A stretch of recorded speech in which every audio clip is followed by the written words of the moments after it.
Yorick, because as soon as the maiden spawns, you just immediately feast it, and not only are you now tankier, you have another stack, but Yorick is kind of useless for like the next 2 minutes.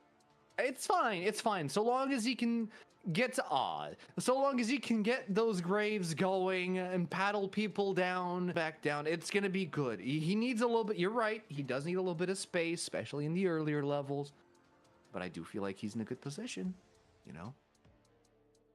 Trundle might be a problem, but it's going to matter quite a bit, honestly, how these lanes themselves play out. Because yes, it is one thing to draft yourself that lane advantage, but with some of the options that Isturus have, if that lane advantage doesn't translate into a gold advantage, it can get pretty dicey later on in the game. As you know, everyone on Isturus starts to come online and you start to fall off yourself. You definitely are going to need a little bit of that snowball as we pull here onto the rift. Where it like I said, it could be. I think we're going to get some variance this game. Variance is the word I'm going to go with.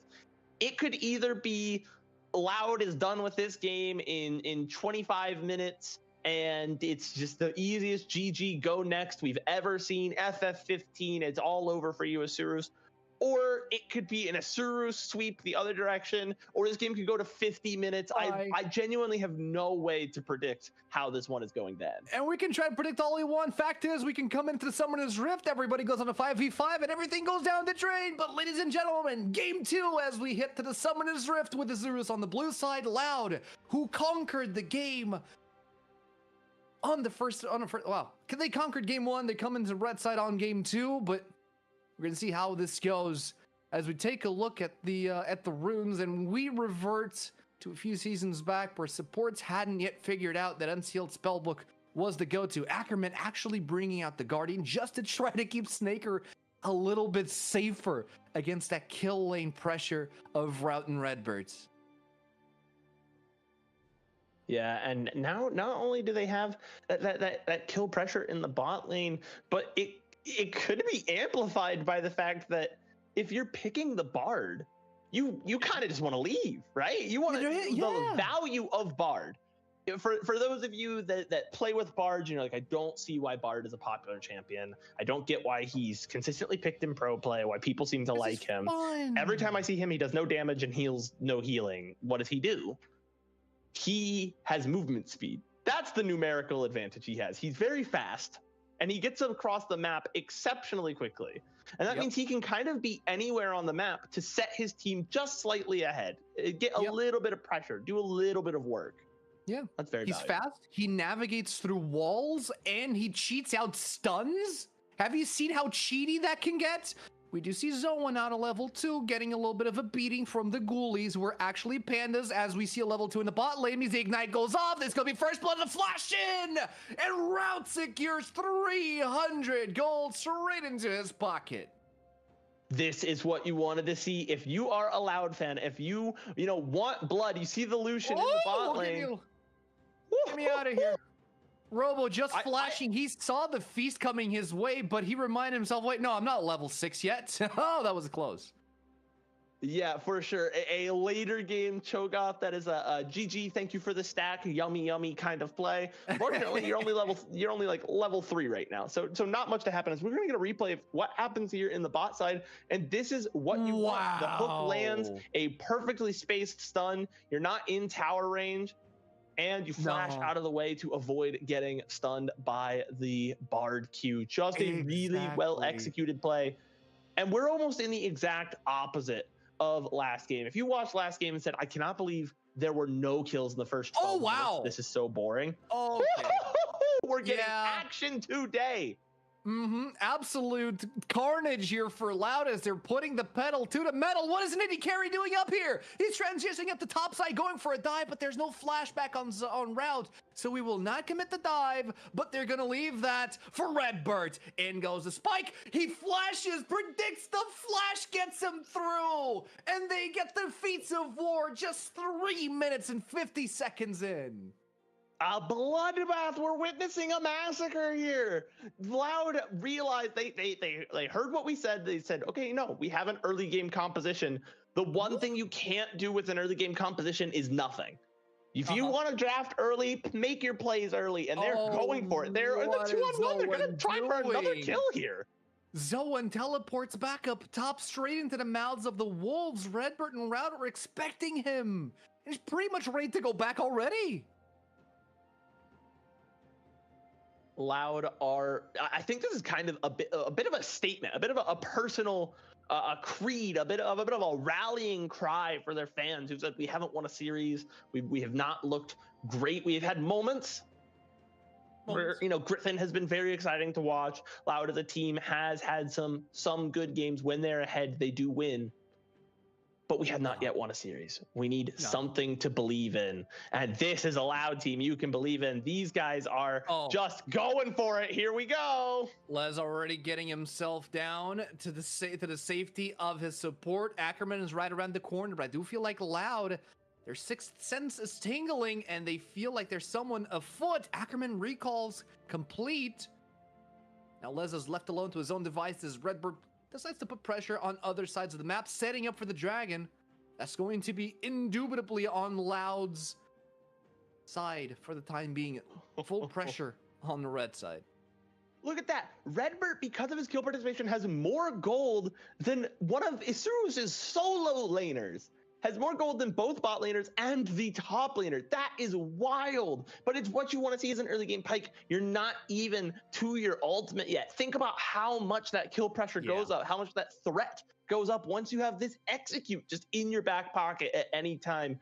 Loud are already up 1.5k or I think 1.3k, my apologies, gold here. And that's what you want to see. Like I said, this is an early game comp. You cannot do nothing with it. And they are very smartly just piling on as much as they can. Where they have taken their advantages, they have slowed down a little bit now. But that just because they're not getting kills doesn't mean they're doing nothing. They are constantly pushing in these waves, and they are daring Isurus to do anything about it. Exactly. Right now, Loud's game plan is, okay, if we can't catch them off guard, if we can't collect these kills, heck, we'll just perma push them and take the plates. That's why we have a Yorick. And right now, that Yorick has reached level 6, and he's avoiding the Cho'Gath so his maiden doesn't get feast. In comes Redbird. Back comes Snaker straight into the pit of Robo, where he's going to be playing with the maiden. Jose Diodo comes up top, though. They collect the kill. It's a 1-for-1. Robo is happy about this trade. Yeah, Robo watched them commit so many members onto the side. And public execution coming from out of town. Griffin doesn't seal the deal, and Ackerman has to flash and heal to safety. What I was going to say before I was so rudely interrupted by Griffin being an absolute G is that you're fine to take that trade. You saw how much they just had to commit onto the top side, and you're able to trade 1-for-1. That's perfectly fine. You're able to get that kill onto the Yorick, who's going to be more than happy to late game, even if he is set behind, just go off and not be with his team as long as his team is ahead. And they almost got another one, forcing out 2 very useful summoner spells from the support. Yep. I mean, Bard is always going to be slippery as is, but this early on, I mean, he's easier to catch, and Loud are absolutely abusing that fact. Jewel is just playing it safe for the time being. Tibbers is already on cooldown as well, but Leza doesn't have a lot to go through as he is, I mean, every 4 spells is a guaranteed stun, but Leza's being bullied under his tower. Leza has had some moments where he's been able to trade back some damage to Jewel, but overall, he has to just be so careful because we've seen the observers, and thank you for this, BR observers. Ackerman, we don't have to talk about it. We have seen them toggle the vision for Leza a lot of times here in this mid lane because Leza just has no way of knowing if Redbird is just waiting nearby in a brush or like even in his lane camouflaged coming to get him. He never knows. And especially when he is this low and Redbird is so close to level 6, it is a very dangerous game to try and harass. Even if the Annie can't kill you, Pyke certainly can. I think you get a prompt. Yeah, you get a prompt when, ooh, that's another stun of the tower. Public execution in between the tier 1 and tier 2 in the mid lane. Griffin gets a clean kill and walks away with the Izuru. They're not doing anything to stop Loud, and they can't. So what I believe you're going to ask is, don't you get prompted when Pike is next to you? And that is true. He's not invisible. He's only camouflaged. But that camouflage range is just ever so slightly shorter than his hook range. And so if he gets I mean that close you get a enough little to circle around you with an audio cue when he's too close to you, or when he's close. when he is close, that is true. But you don't know if he's just coming through his lane, transferring somewhere else, if he's going to look for the play. And when you are, kind of consistently knocked low, you just have to play careful. You saw Laser was just sitting under the tower because he has no way of knowing if Pike is coming for him or just going to do something else. I like that Jewel doesn't even care about using Tibbers for a prime moment. He just uses it to bully Leza under his tower because the cooldown is already low enough on the Tibbers. Exactly, that's what you should be doing. We're getting in a dive of all-time 4 members in the bot side. Are we diving at Cho'Gath? We are absolutely diving at Cho'Gath and giving the kill free to Route as we now collect plate after plate in this bot lane. Loud look as good as they've ever been. What an incredible magical journey there from Ackerman, trying to get the team closer. Jewel might be in trouble. No longer does he have a flash. Pillar is going to stun him in place, and the kill falls in the hands of Jose Diodo. He might have been able to unironically pick up the kill there if he still had Tibbers. But if he still had Tibbers, Leza wouldn't have been so low in the first place. Unfortunately, when you commit all of that effort into the bot side, they know, hey, this immobile mage is a little all alone. But Jose Diodo overstaying his welcome. Nah, he went over to the jungle to try to get something out of it. He even tried to subjugate Redbert, but all this jungle belonged to Loud. Loud are having a field day in the early game. The gold lead has not gone up that much, but 7 kills is nothing to sneeze at. As anyone with those red runes trying to stack up on the kills, the hunter runes that are very, very powerful. Ultimate Hunter is very obviously in Redbird's kit. It's going to matter quite a bit as they move forward. And Loud are just showing that they are, all in all, not afraid of Isurus. They are confident right now. And that is such a big thing. When you are playing at the professional level, even your worst teams can take a game or even a series off of your best teams. We saw it in Split 2 when Fluxu just randomly dominated Furia on the day. Sometimes it just happens, right? That's the thing. And when you're playing with confidence, it matters so much. It does, and Loud are so confident right now. All the objectives are theirs. Dragons, Herald, or not Herald, but the Grubs, and now the second dragon as well falling in the hands of Loud. No tower has been conceded, but with this dragon, Loud get the upgraded boots. Yeah, and now they have the upgraded boots, and they're maneuvering. We might see another fight in this bot lane. Leza alone under tower, but buying time, a great Bard ultimate to buy time. Yeah, but not enough. I mean, as soon as he comes out of stasis, he immediately gets taken down. Tower at a plate and a quarter as Jose Diodo and Ackerman struggle to clear out the waves from Loud, and they're looking for more. Yeah, Ackerman maybe kicking himself a little bit because while the Bard ultimate did buy time for the team to rally up and try and get there, it also caught the tower, which if it had just caught Leza and not the tower, the tower could have at least cleared out some of the minions, maybe made the ensuing fight cause some tower shots to go on to the side of Loud, but Loud just know how much burst damage they have, and they are not concerned at all about that play. They get what they want, and they immediately Delta out of there to go off and just punish the rest of the map. It's hard to find new ways to say Loud is kicking Isurus' teeth in right now, and Isurus has to find something to do. They are reeling right now. Well, I mean, Redbird about to reel the Cho'Gath in, pulled back, stunned down, double stun coming in from Jewel as well as the auto attacks come through.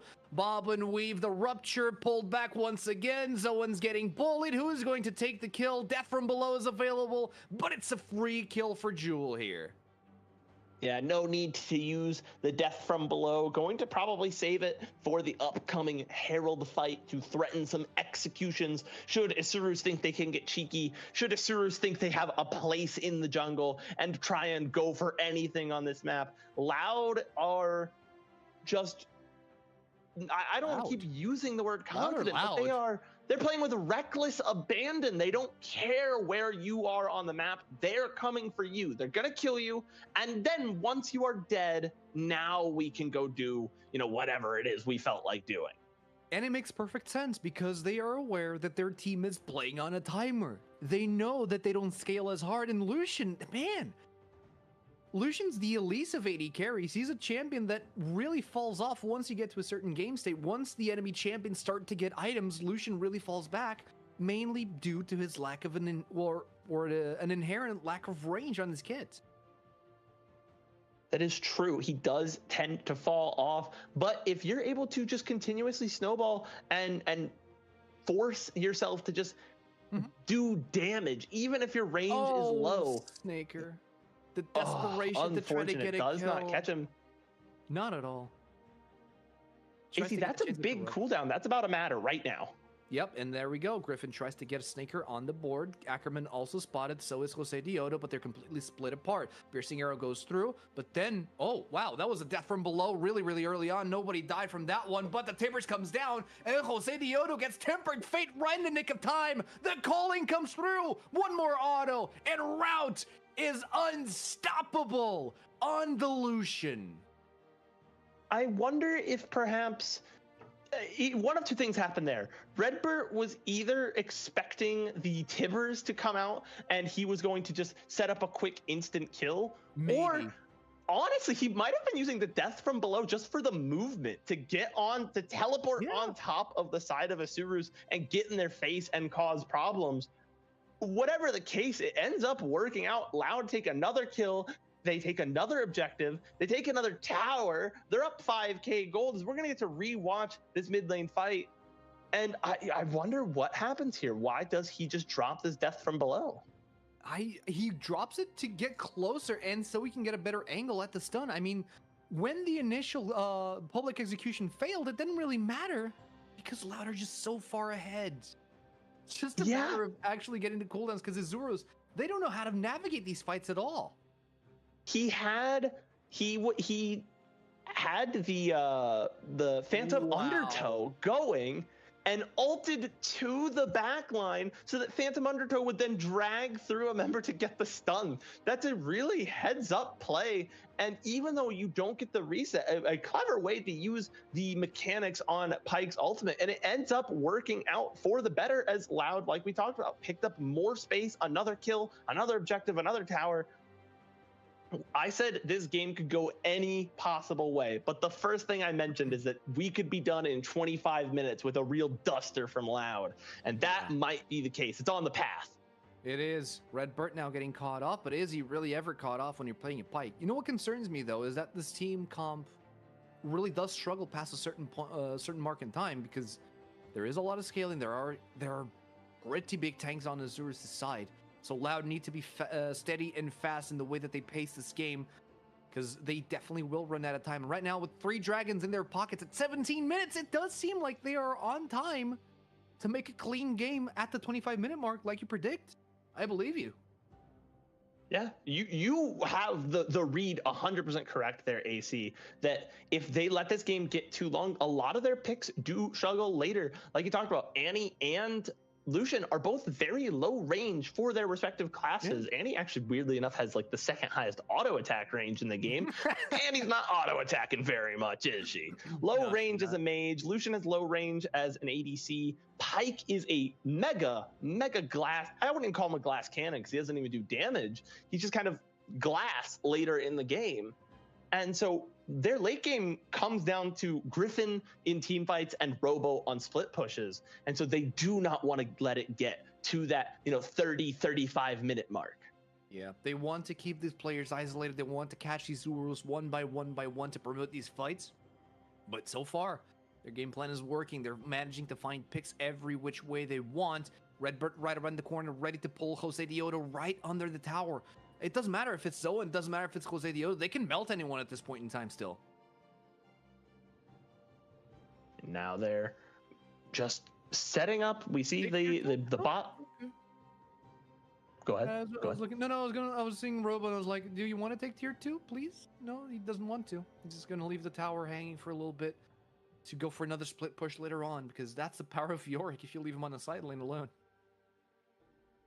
Yeah, he's just going to leave it sitting there, and Loud are up 6.3k gold. That is a massive, massive gold lead at 20 minutes. It's just kind of insane. 2k of that is actually in the mid lane on Jewel over Leza, who is unfortunately 0-3. Again, the solo laners of Asurus kind of struggling this game, but really all of Asurus is struggling this game.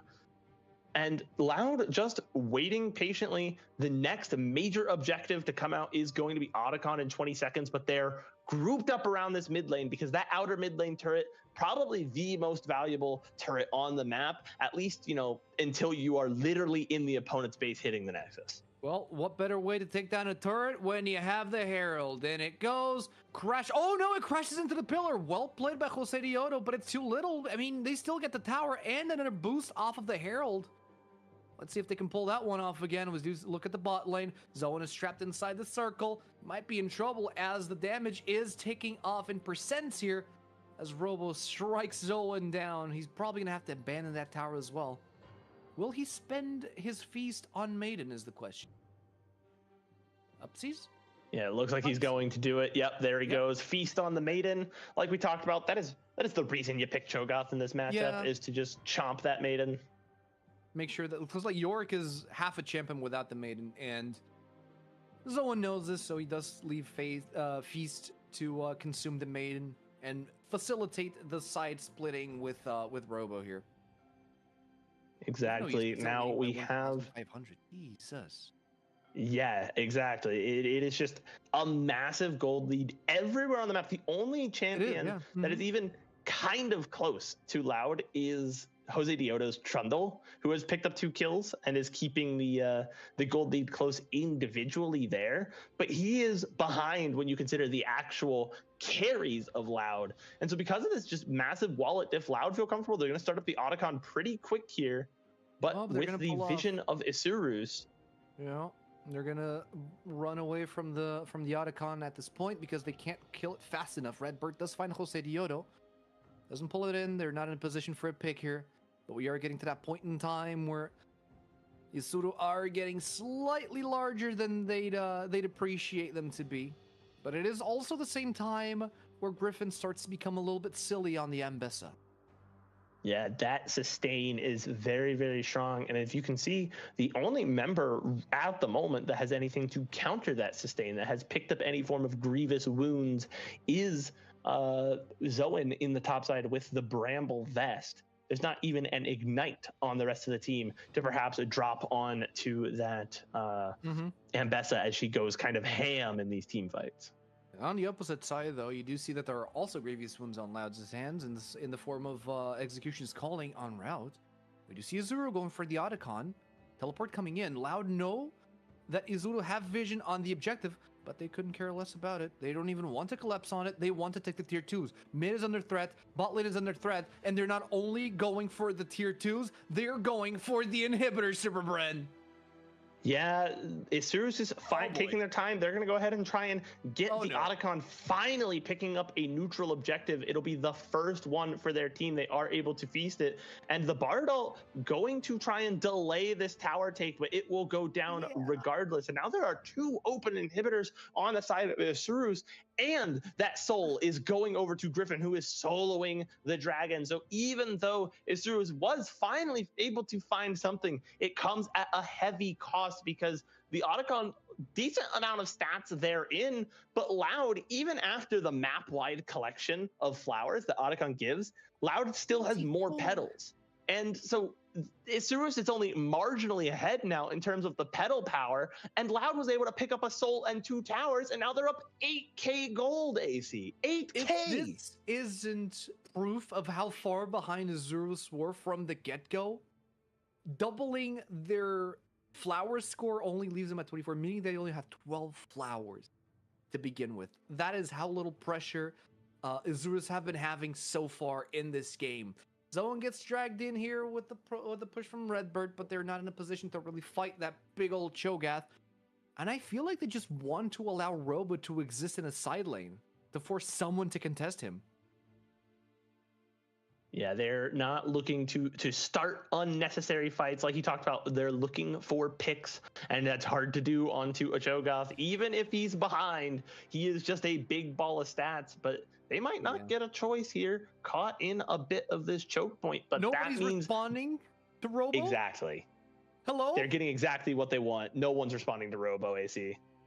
Someone has to respond to Robo. They dedicate Zoan to at least clear the wave as Robo joins up in the mid lane. This is a Yorick special. It's what you want out of a pick like that. You're very rarely going to win the game solely off of split pushing, but if you can use the pressure generated from split pushing to look for a good 5v5 team fight or a solid pick play across the map, it does give you so much, just kind of situational freedom to your composition, because now, okay, they either have to respond, they have to do something about Robo, or they have to fight for this team fight. And either way, they're losing ground on the map. Meanwhile, all Loud is doing is waiting for Baron to spawn. Yep, and look how far they have forced Isurus to dig in on their base. They can't even leave, they pretty much can't leave the perimeter of their base without a tier 2 mid, without a tier 2 bot. Tier 2 top is still up, but pushing top lane, that's going to be a predictable push, and Ladder waiting for them. Zoran is on the front line, so is Closedioto. Baron is down to 8k. They should be able to stop it in the meantime and force the fights out of Isurus. Griffin is still in the pit, hasn't stopped the Baron just yet, not allowing it to reset. Will the feast be going to the Maiden? Will the feast be going to the Baron? Let's see what Zoan decides, because it is absolutely available. In comes the calling, but also Ackerman tries to keep the fight alive. Tempered Fate does stun Jewel, but nothing else comes out of this. Big Tibbers, Zoan is stunned, nothing else coming out, as the rest of the squad from Loud don't want to overcommit resources in this fight. Yeah, we had maybe the possibilities of a fight brewing, but see Zoan just slowly pinged down over time. The fight might still be going. Loud realized, hey, Zoan has the back. We can reaggress onto this if we want. And so again, Loud just holding position here at this Baron. Yep, no Tibbers though. That means no surprise stun there from Jewel for the time being. Closedioto does back them off though. They understand that they're losing way too much time, and time is of the essence on Loud's composition. They're not able to pick the fights that they used to be able to like 10 minutes ago. You're exactly correct. We've slid past that 25-minute mark. We're approaching 27 minutes now. And so if they cannot get the Baron play, the next place where Isurus will just have to fight. Someone will have to make something happen, and that is at the Elder. But Isurus might be looking for the Baron here with Robo across the map. We might get to see a 4v4 here. Unless... Robo is still pushing bot lane, and I don't feel like Leza is in a position to really face him off. Baron is being done, no vision available from Isurus. They're still lingering around their own jungle. But the fact is, Loud have vision everywhere on that top side of the map. Griffin interrupts the Baron play to go join his team in a fight. Zoan gets caught off, takes the magical journey out into the Wolf Pit, joins up with the rest of the squad to try to get it out of there. Public execution on Zoan. Is this the right target? We'll have to wait and see. Flash out from Zoan. Griffin is fine, but the squad fully disengages. Loud trying to go for another play on Baron. Robo's having the time of his life, taking down the mid inhibitor. No! Maiden couldn't get one more tick on that inhibitor. That is gonna matter here just a little bit, because still bot. Yeah, he's still gonna have the chance to open it up, but that means essentially that is probably one wave at minimum, 2 waves perhaps now that it is still up, where there aren't currently super minions spawning, which would buy some more time. But Robo is just gonna single-handedly solo bolo Zoan, and now Loud is going to try and look for the fight because they know that their top laner can back them up. Their top laner is gone, and Robo gets a solo double kill. Do not get in the way of a man and his split push when he's taking home the game. Jewel clears out the barn from inside the jungle of Isurus. Blastcone splits everyone away, but Robo is 1v9ing this match as the Nexus is exposed, courtesy of a top lane Yorick absolutely splitting the game in half.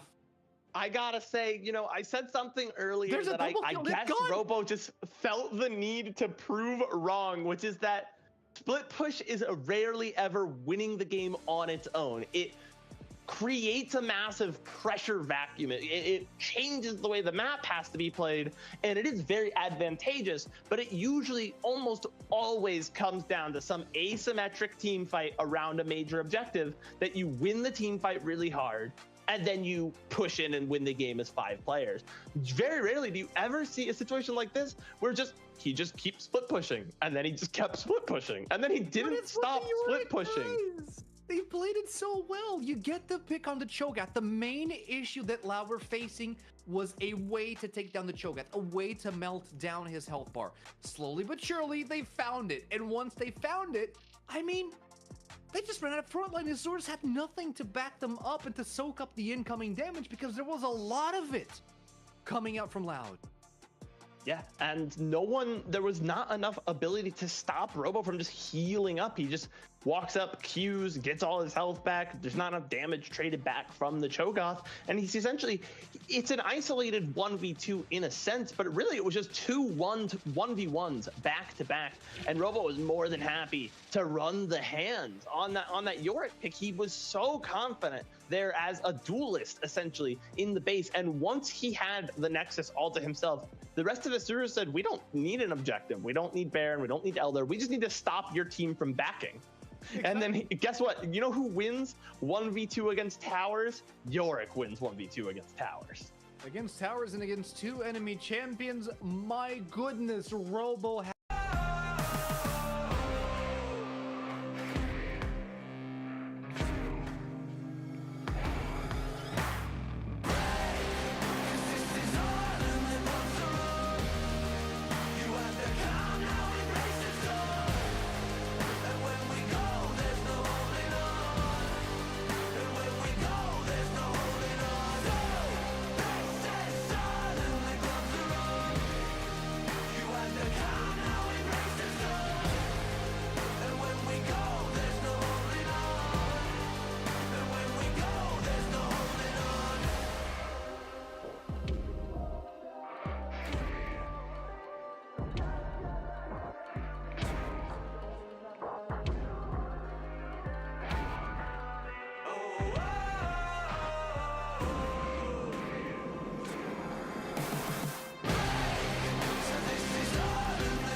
And these kind of picks, which is strong in the meta right now, but in a lot of C9's games, they don't look that clean with it. Like this last week, even against Dig, like they were kind of messing up fights with their combo, like just ending up fighting like two different fronts at the same time. And it was just a little bit messy. And so I think that if I was TL, I would want to play, these like Yunara, Zaya style champions who's really, really strong if you run into them, and then have the rest of TL on just a supporting cast, whatever you can get by in lane with and somewhat contribute to the game, I think is probably their best bet. Yeah, because Cloud9 definitely like doing a lot of like team fight and kind of like run at you stuff. So I think that definitely does make sense. Definitely worried for Thanatos versus Impact though, because Impact's struggling and Thanatos is definitely a beast, especially in lane. He's such a good laner. Yeah, I mean TL's gonna be heading for the hills on this one. They're gonna be, hey, what's the timer? Oh, 3 o'clock. Let's look for a recall here, guys. Let's go ahead and head up to the top lane. I think they're just gonna keep trying to dodge the laning phase. Yeah, especially because with everybody being pretty aware of like UG doing a lot of straightforward, like farming, efficient jungling and not being like the surprise jungler, I think you do have to rely on lane swaps to get around that matchup. I feel like UG also just hasn't looked that confident.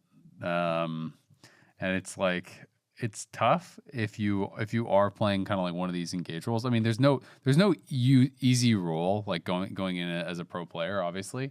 When you're a new player, but it's like, when you're playing Vi and Wukong and this kind of stuff, it's like you kind of like are the go button in a lot of cases. So I feel like you have to have confidence and be synced up well with your team. And I feel like at times they are just not, where it's like, if you're going to be playing something along the lines of Vi Talia, you have to be on the same page as your Talia, right? It's like when you're ulting and stuff, the Talia has to be in range to, seismic shove after and do these sorts of things. And it just felt like they're kind of off kilter. So I'm definitely really worried for TL's top side in this one. I feel like people are really hyped about Jan. I think rightfully so. I feel like he's been smurfing and still playing really well. I think Cora's been playing really well also. But definitely I think C9 still like are heavy favorites. Yeah, definitely. I mean, I would give it to C9, probably 2-0 even. I don't know. They just look stronger. So last one is Lyon versus FlyQuest. I do feel like it was pretty cool to see how well they did with Surdy. And I'm going to be really interested to see if he is actually playing again this week. He said he didn't know if he was going to be playing or not, just depending on Zamudo's visa. And so things feel like pretty up in the air for the team. But it's also always interesting because it's like Surdy comes in and wins, and if he does well against FlyQuest as well, when Zamudo gets his visa, like, does he still have the starting spot? Like the split is so fast. I feel like by the time you get your visa, if it's not this week, you're already in playoffs. Like, are you really going to first time someone like on tier 1 in playoffs in your last split? I don't know. Probably shouldn't. You probably shouldn't, but it's also like rough for Zamudo because it's not like it's his fault that his visa got messed up and stuff. But I do feel like Surdy has kind of given himself a chance to potentially steal away a starting spot. Yeah, and he talked about it too afterwards. He was like, "Yeah, the spot is Zamudo's. I just want to, show. I'm getting another opportunity to show myself. So it's not like he's gonna be like, yeah, haha, take the spot or whatever. But if the coach says you're starting, you're gonna be like, no, I won't. I'm gonna give it up. I'll give up this spot for Zamudo. Like, not a lot of people would. Yeah, exactly. No. So, I mean, as much as Lyon do look better. I like FlyQuest right now is just such a difficult opponent to scale. So I don't know if this is going to be the series that really proves it. When Surdy goes up against Bwipo, usually because Surdy and Bwipo are very close still from playing together. under the same organization, and he's always talking to him about matchups and in his Twitch chat even when he's streaming and stuff. Bobo was saying in an interview that he wanted him as the sixth man for FlyQuest. Yeah, so they have a lot of respect for each other, but it usually comes with Bwipo being the like elder brother in the brother relationship here. So I'm kind of excited to see what it looks like this time around. But sometimes you can have like, I don't know, too much respect for your friend or that you look up to. So we'll see. But it's always cool to see them since they have a close relationship, and this Lyon team definitely has improved, and after beating Team Liquid, they definitely can try and aim to actually re-crack the top 4, since they were the team last week when we were talking about top 4, bottom 4 that we were initially super hyped for. Yeah, and speaking of six mans, did we ever hear why Gakkos didn't play against 100 Thieves last week? Bwipo kind of just like, he didn't say specifically, but he got asked about it, and he was kind of like, well, basically it sounded like, we want to make sure that like when he's playing, it's in a really good matchup and it's on a champ that he's really comfortable in. It's like a good situation type thing. It basically sounded like they thought that like against DSG, that DSG was just like so bad that they were gonna like do well. He was gonna be in a good spot, and that week 2, I think they were against 100 Thieves. Well, it's from what he said, it sounded like they were less confident that he would do well against 100 Thieves. So, I mean, It wasn't. We don't know explicitly why, but yeah, I did think that was interesting because it seemed like they wanted to do the rotating thing, even though like to me, I don't know why you would do it, but that is what they've decided to do. And I'm curious about Lyon too, because this team so far, like we've seen them have high highs and low lows, and so I do think like they're feeling good now. With like they pulled in Surdy, they got a win. They've got like this honeymoon phase going. They were like super happy that they won. So they're gonna have some momentum, but they are going against FlyQuest, and I feel like this team's been kind of like. Last split, for example, they kind of crashed and burned as soon as things started taking a turn. So I'm a little worried for them. Yeah, they beat the bottom 4, and we all got hyped, and we're like, oh, are they going to crack? Yeah, and I mean, like and in their interviews and stuff, they were seeming like, they were just so happy. But they beat TL this time, so it's like, aren't they kind of their expected top 4, right? Yeah, true. That is That's good for them. More than they did last split. I mean, I don't think no one is going to predict any team, I think, against FlyQuest right now, right? Like, I think that's the reality. True. So I don't expect Lyon to beat FlyQuest or anything, but I do still think it's an opportunity to like look good, right? There's a huge difference between just getting absolutely stomped out and having no hope and being able to like put up a fight and stuff. And I will say, Inspired in that Xin Zhao game, that was a weird game from Inspired. I feel like this guy is so disciplined and so consistent and almost never makes like a dumb play, it feels like. And the Xin Zhao game was weird. He was just running in a few times. And then he gave an interview after where it was kind of like, oh, well, like my team should have been there. So like they need to be punished for not being there, like that kind of thing. Good. Keep him in line. But it was like, it was a weird game, man. Like he just kind of like walked up at Dragon by himself, and I guess he got surprised by Ayla kind of like snuck around behind him and killed him. And there was just a few plays where it's like he's just eating forward and no one's around him and he's dying. Yeah, it was a little L9 for sure. But I do always respect the way Inspired just says his mind in those interviews, because like even on like what was it? EG and some other teams, he has been that kind of guy who like will basically flame his team openly in interviews or whatnot. Yeah. But he does have the skill to back it up, right? It's like he wins on all kinds of different teams, and he's so good on all that different champs too. Yeah. So there could be some argument that like maybe he's right. Maybe his team should have been there, and he had to teach him a lesson. Once they are not. But so there's I mean, obviously it was mistakes. You teach them the lesson in the bot review. They won't learn that way. That's right. Something I've said for solo queue when people have asked advice for like 10 years now is because that is a very common like solo queue thing of like, I'm right, my team should have been here, so now I die. It's like, okay, So your team should have been there, but they not. weren't there. So now your choice is no longer the correct choice, but then people still make it. Yeah. But yeah, I mean, it is also funny because like you're saying, Inspired very rarely, like that doesn't really happen to him. Pretty much never. Because he's so controlled and so locked in, and he always adapts to like the state of the game and the state of his teammates. And so it just was funny because they still ended up winning.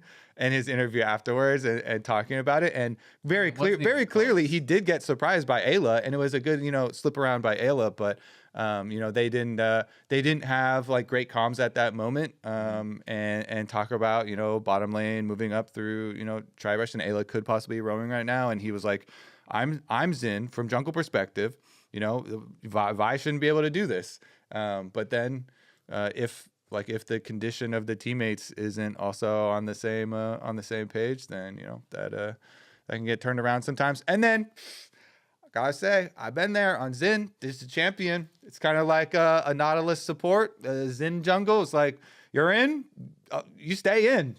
Yeah, I mean, looking at these comps, he's playing Xin Zhao with a ranged support, so he's pretty much the only guy in the front, and he's against Alistair Vi, who are not letting you get away once the fight starts. So I get it. I remember one time I was looking up Inspired's just like game stats to try to find the last time he had a hard end, and it was on Xin Zhao against Cloud9. I think it was like playoffs last season or something, where like 1-9, but he still almost won the game. So I do think like part of it is the champion's fault. This champion is very killable. Yeah. So to some extent, it's like you do need your team to be with you, and it's like, if your choice is, okay, your team's not there, what do? You just like AFK, like Eski in your jungle, just sit there. Yeah. Or you could like poke up. Teach him a lesson. Not necessarily teach him a lesson, but it's like, the angel and the devil on your shoulder. But I want to try to have like some pressure. Maybe they're not there and I can get away with it.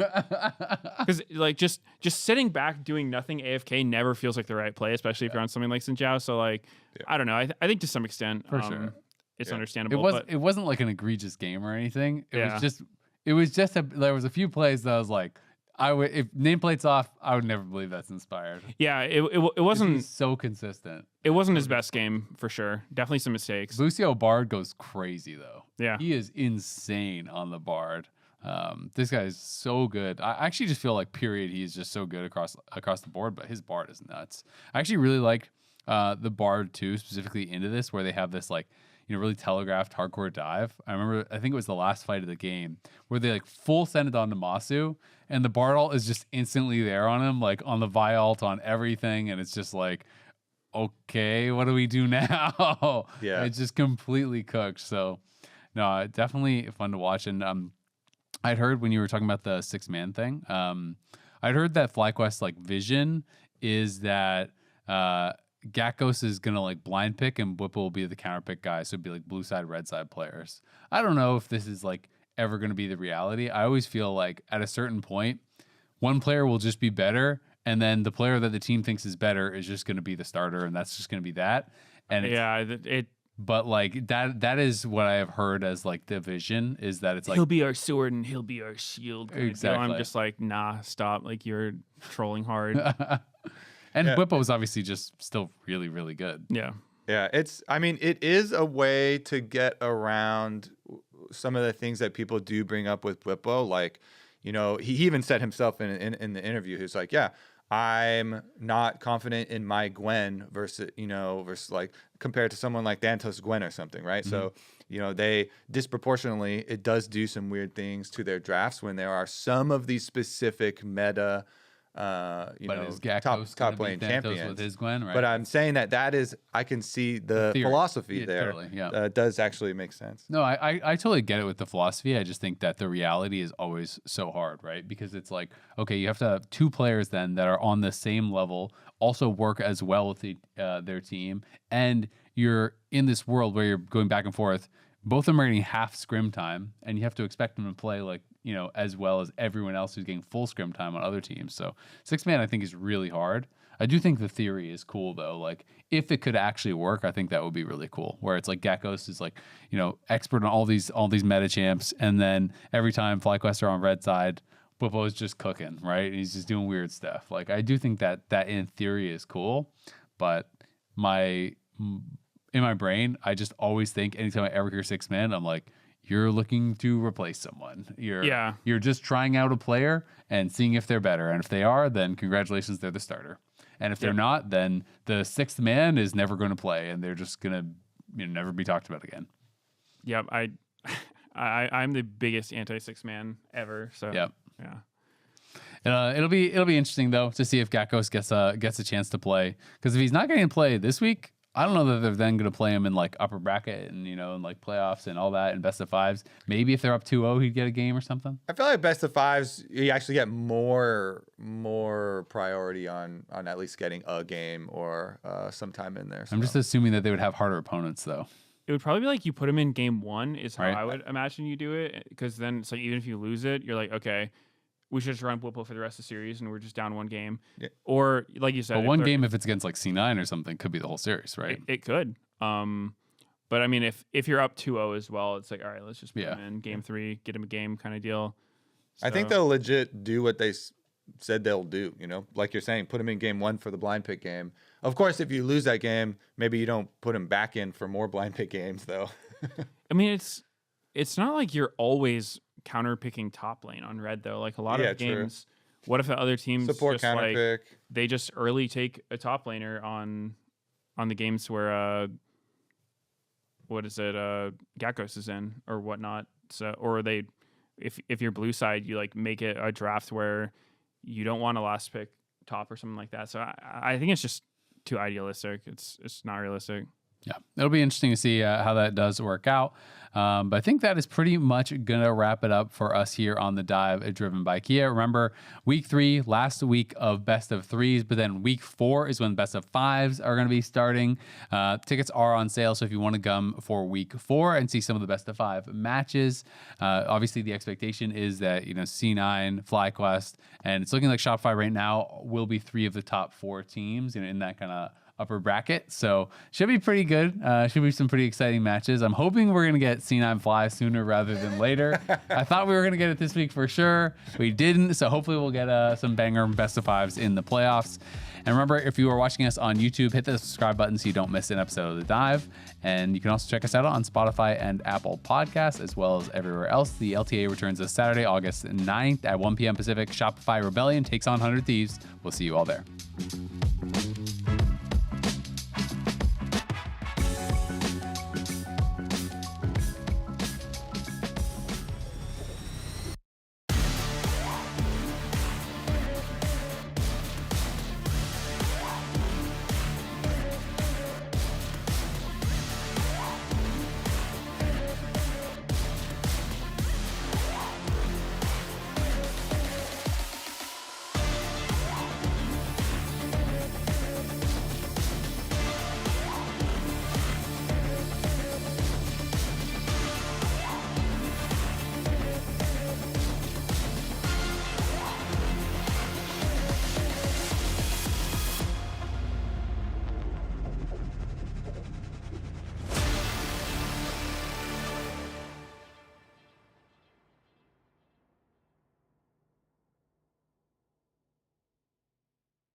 fist bump of the Okay. people.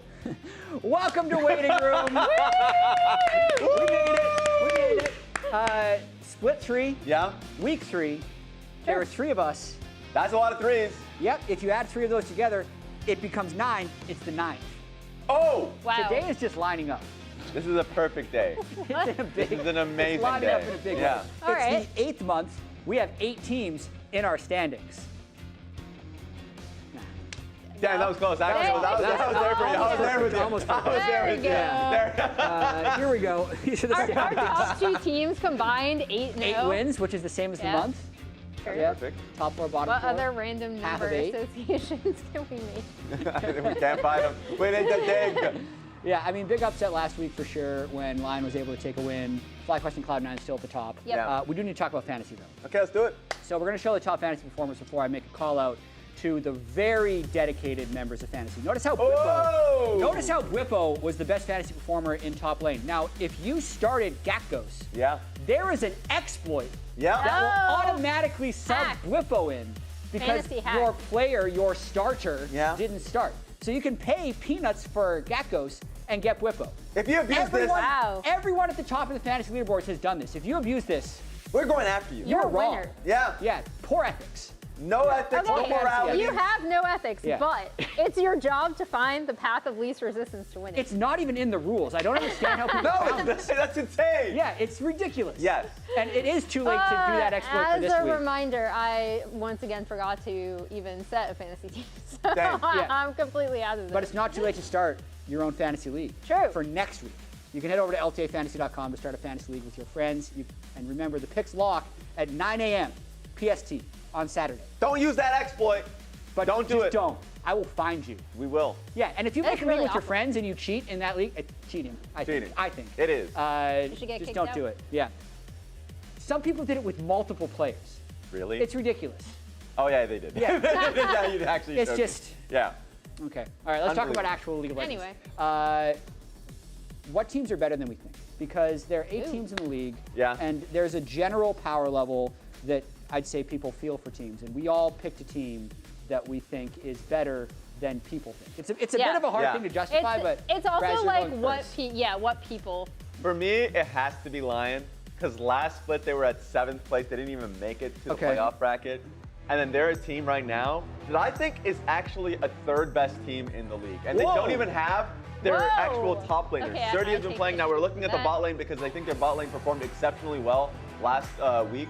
Asking the Lyon players, they're like, hey, Lyons himself, the support player, should have been able to get like MVP, but we can't hear the comms. But it was Henna. Henna had an amazing week for himself. So like, it felt like the bot lane really showed up.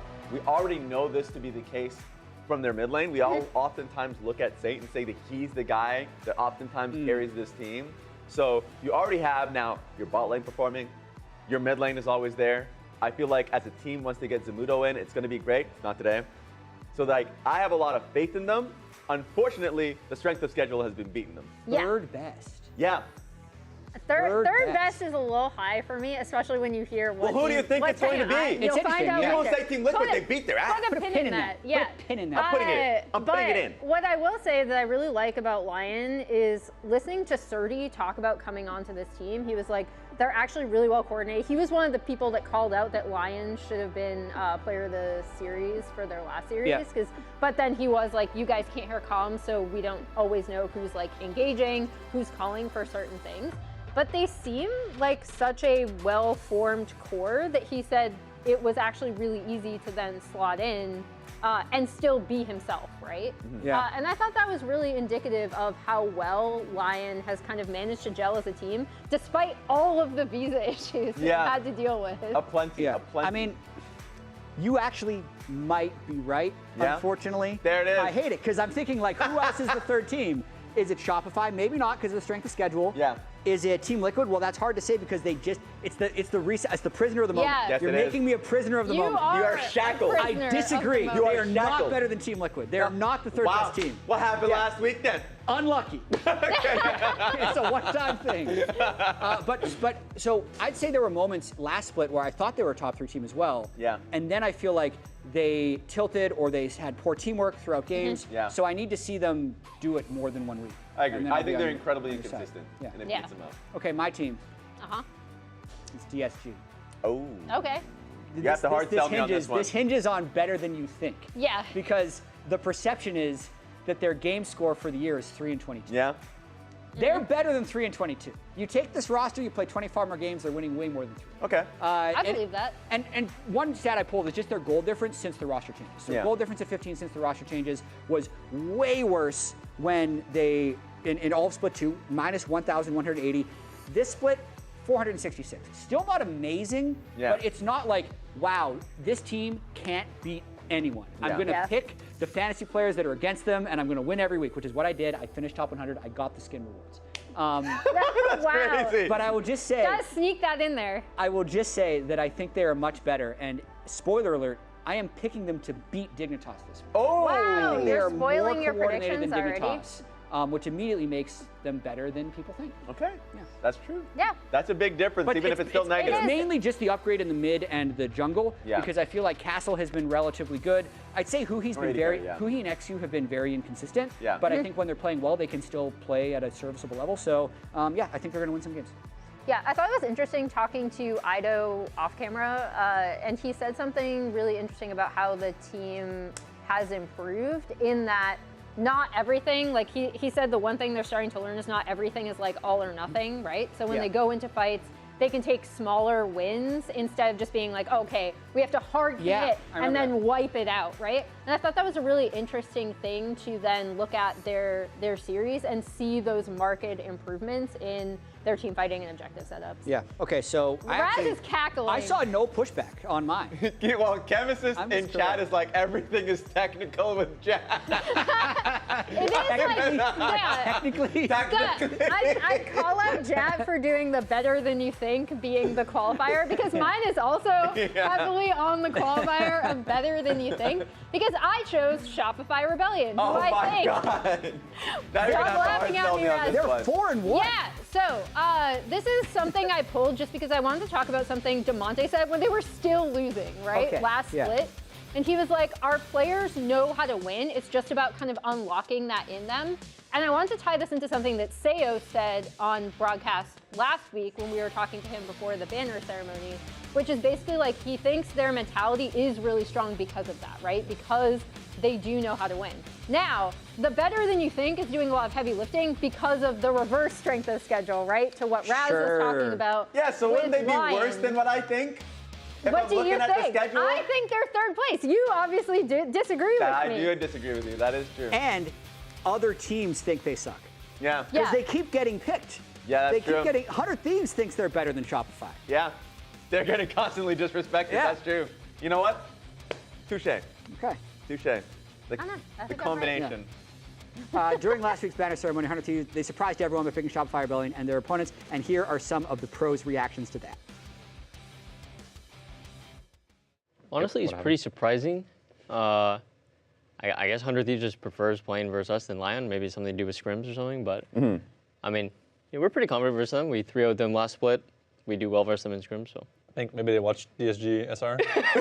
They're like, yeah, they're probably watching like, a lot damn, of that looks games. low. Like mid-game, Golden Glue's like, saw- quit. You gotta pick your Shopify as fast as possible. And BTL, they're like, okay, they look pretty Yeah, good. And it's they saw that source, yeah. like, That is so funny. You think maybe they watched that? Yeah. Pretty low. We got it. I do think a lot of it comes from scrims, right? Because Yeah. even in the first week, we had Fudge being like, yeah, we're really happy to play DSG, but then also scrims haven't been going super, super well. So, and then Contracts last week specifically said it's going to be a banger based on what their scrim results have been. So I do think there is this weird perception around Shopify, which is why I actually do think they are better than people think because they're not a clean team. Yeah, I mean, Yeah. if we're going to say, this is being technical. Here's the technicality coming. There we go. If we're judging it based off of the strength of their opponents, Yeah. they have had really easy opponents. Yes. Like the week one, even though they earned this from split 2, third seed played 6th seed, they played Dig. And then they played DSG. Yeah. And since Lyon, we've established is not the second worst team, Yep. they probably played the 2 worst teams in the league. I would imagine And so. they still managed to drop a game. True. But I will say DSG is better than we think. So that one, It comes full I'm circle. willing to give them credit for beating DSG. This is literally why I think they're worse. Because anybody that's going to be like, I'm from Europe or I'm from China, I'm going to take a look at the schedule to see where the teams have landed. Oh, Shopify Rebellion is, basically have not lost a series. They must be pretty good. Don't watch the games. Don't watch because then you think that that's where you come in and think they're much better than in reality. But I would also say, like, in the past with this team, we've said they play to the level of their opponents. That is true. Because they'd actually struggle against the bad teams, and then they'd play really well against the good teams, and that's how they ended third. That is because they very beat them in the playoffs. Yeah. So this is like the IG of 2018. it's a big. Oh God. But the longer they can keep the bad teams picking them, the better. Interesting comparison. We have a squirrel meme for this, apparently. Yeah. What is this? Ooh, I'm interested in this one. I half remember the pitch for Oh this. yeah. Yes. This is them. They're playing dead for their opponents. This is Shopify Rebellion. They're They're like, intentionally "Look looking at bad. us. Look at us. We're so bad, guys. Such a pathetic team. Please Surely pick you guys us. want to pick us. Like, look at us. Of course you would want to pick us.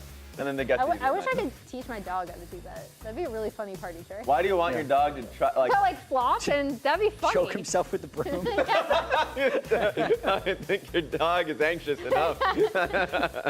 Okay, let's look at the schedule real quick, let's and then try, we'll talk let's about some of these matchups.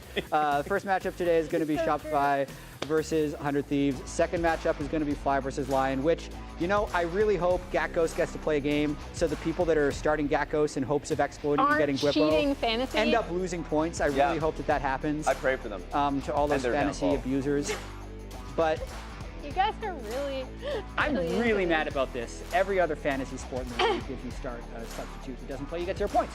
But, True. not this one. Someone in One of my chat called the friends- first series a dirty banger. I've heard a clanger. A dirty banger is Clanger, crazy. an Astro banger, as Toby would say. That's a good one too. I like all of them. I think be fair. I think there's going to be a lot of action, and I think we could potentially have some long games. Yeah. I think we're going to see 100 Thieves return to split 200 Thieves. Whoa! Today? Today, Miraculous. against Shopify Rebellion. I think all of Why is Shopify that? Rebellion's games are very messy. Yeah. I think 100 Thieves, and we're going to get to this in a little bit, but this is just so top of mind for me right now because we're talking about fantasy, and I've loaded up on 100 Thieves players. you have. Yeah, because Wait, their really? value's low. They're going to do well. I'm going to get a larger roster at the end of it. But I feel like there was definitely a team there that was losing confidence, and I feel like they probably put a lot of the blame on Sniper. Yeah. So just having Dokla starting today, spoiler alert, Dokla starting today for 100 Thieves, is going to unlock those players to not have someone that they're like worried about or paying extra attention to. They're more going to be able to play their own game, and I think it's a honeymoon period. Anytime that you change a player that you think is a problem, whether or not they are a problem, the team is going to see an immediate boost, and I feel like that's going to happen today for 100 Thieves. I am The stage is set. inclined Stage is to set, agree. yeah. Yeah. On the note, though, of 100 Thieves versus Shopify Rebellion, we're going to talk Shopify and Azael. He's in the back with contracts to talk about this next match. Hello, I'm here with contracts ahead of the matchup against 100 Thieves. First of all, I wanted to ask you, how did you feel about 100 Thieves actually selecting you guys as their opponent? I mean, I wasn't too surprised, honestly, because, people always have this expectation that we're kind of like the worst top 4 team. So, it's time to humble them. So, it's fine. So you're feeling pretty confident then, based off that? Yeah, it's always nice to be kind of like looked down upon, to be honest. It always is easier to play as the underdog as well. So, it'll be fun. So speaking of underdogs, one of the top laners over there was one of your former teammates back on an underdog NRG roster where you guys won together. How does it feel playing against Dokla, and kind of what are your expectations of seeing him back in the LTA? Yeah, he's been out of commission for a while, right? They kind of brought him back as a little saving grace, but I got to show Unk, what's up. All right. Well, best of luck to you today, and thanks to you all. Back to Lounge. Oh no, leave the uncle alone. Or Unk Dokla. Yeah. Uncle I know. Dokla. God, So, out of okay, commission. recap what happened for those of you who weren't paying attention last week. 100 Thieves had brought in Dokla as a top lane positional coach. Yeah. But they announced that he's been added to their roster as a 6th man, and wham, he's the starter. There he is. So 6-man roster. he's the they said 6th man, feels to me like 5th man currently. Yeah. Because he is in the starting roster right now. But I do want to talk a little bit about Sniper's performance because he's a player that I think we're all very fond of. Yeah. Yeah. So what do we feel like has happened with Sniper so far this split? Yeah, the big thing to me with Sniper that's kind of sad is like, I think when he came into the league, I had my expectations set by the NACL guys, right? Where it was like, okay, you know, he's going to come in. He might not look good right off the bat. Yeah. But then he did, right? He had a lot of confidence going in. And I felt like the team backed up his, you know, backed up that confidence and backed up a lot of the picks he wanted to play. I thought this was interesting hearing from Surdy last week, where one of the things Surdy was talking about is how he lost and then regained his own confidence about the kind of player he wanted to be. And it felt like Sniper was kind of torn in two directions where, in my opinion, there were certain things he had to learn, right? Certain fundamentals, especially on anything where he was going to have to be a front line. But then it seemed like it slowly, as the seasons went on, especially post Aurelia performance, it felt like they really, really peeled back on his kind of signature, more aggressive play style. Sure. And I do feel like something there was lost, even when there are certain fundamentals that he did have to get better at as a player. And even in Rivers' interview with Neyman, he kind of referenced Surdy and also like Sniper in the same way, being like, hey, if you're a rookie and you come in, you're gonna be basically, quote unquote, a victim of like a lot of feedback coming your way. Yeah. Like through a lot of either your coaches, the players around you, feedback will be flowing your way, and it's going to be hard. And honestly, this is me now kind of paraphrasing, being like to parse through that. Yeah. And you know, it'll get you down, and you'll play worse, and you'll lose confidence. Like losing confidence is the worst thing that can possibly happen to you. Where it's like, yes, it's good to take in that feedback from other people, but you don't want to lose yourself and your strength. You don't want to lose what has made you so good. Because when you first came in, to your point, like solo kills were coming through. Like he was a very good, like Aatrox, bruiser. Like if he had the Riven angle, you can play the Riven. I think they played to his strength quite well, and he was like feeling himself. Like he is an emotional-based player.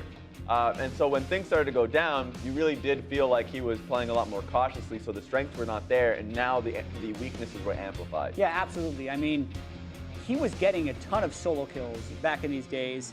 He was super energetic in interviews. He was emoting a bunch on stage. Yeah.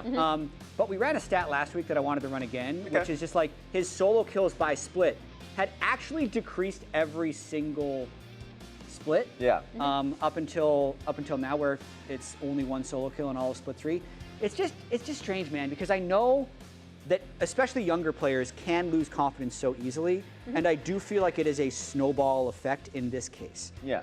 Just because, and again, in this case, I haven't talked to like 100 Thieves coaching staff. I haven't reached out to Sniper as of this juncture, but just like, I do feel like there was an element of his teammates getting frustrated in his mistakes, and then him hyper-analyzing on avoiding those mistakes, which would then make him not play as well. And then also I heard that they had then started like, what if we just put Dokla in for a few games? But if Dokla just inherently dies less and is better at the things that they're particularly angry at Sniper for, other people are going to end up playing better as well. You're going to win a bunch of scrims, and that's going to exacerbate the process to kind of go down this negative spiral. Yeah. And I just like something I believe beyond Sniper is a little bit off with 100 Thieves. Like even the drafts that they've been playing, like we've been seeing Quid on Victor and control mages rather than on more aggressive things where him and River can take over the map. We've seen FBI not play as well on team fights. So everyone on that team has been distracted. We also know 100 Thieves as an organization. Like everyone on that team knows that's their last split together. So that inherently is also going to make you play, even if you acknowledge it or not, you're going to need to play more for yourself and for the team, because if you don't look good, you might not have a job next year. So I feel like all these things are combined, and it's really hurt the team, and Sniper is the first one that takes the fall for this, it feels like. Yeah, I feel like he has been the lightning rod of criticism, and I think it is also just to kind of tie all this together, especially with the feedback point that I know River was bringing up, is that I think it's such a tricky balance when you have a player like Sniper who is coming in and it's like, I play carries, I play bruisers, I really want to stomp my lane opponents. Like he said this on day one, right? And you don't want to take that away because that's actually really good to have.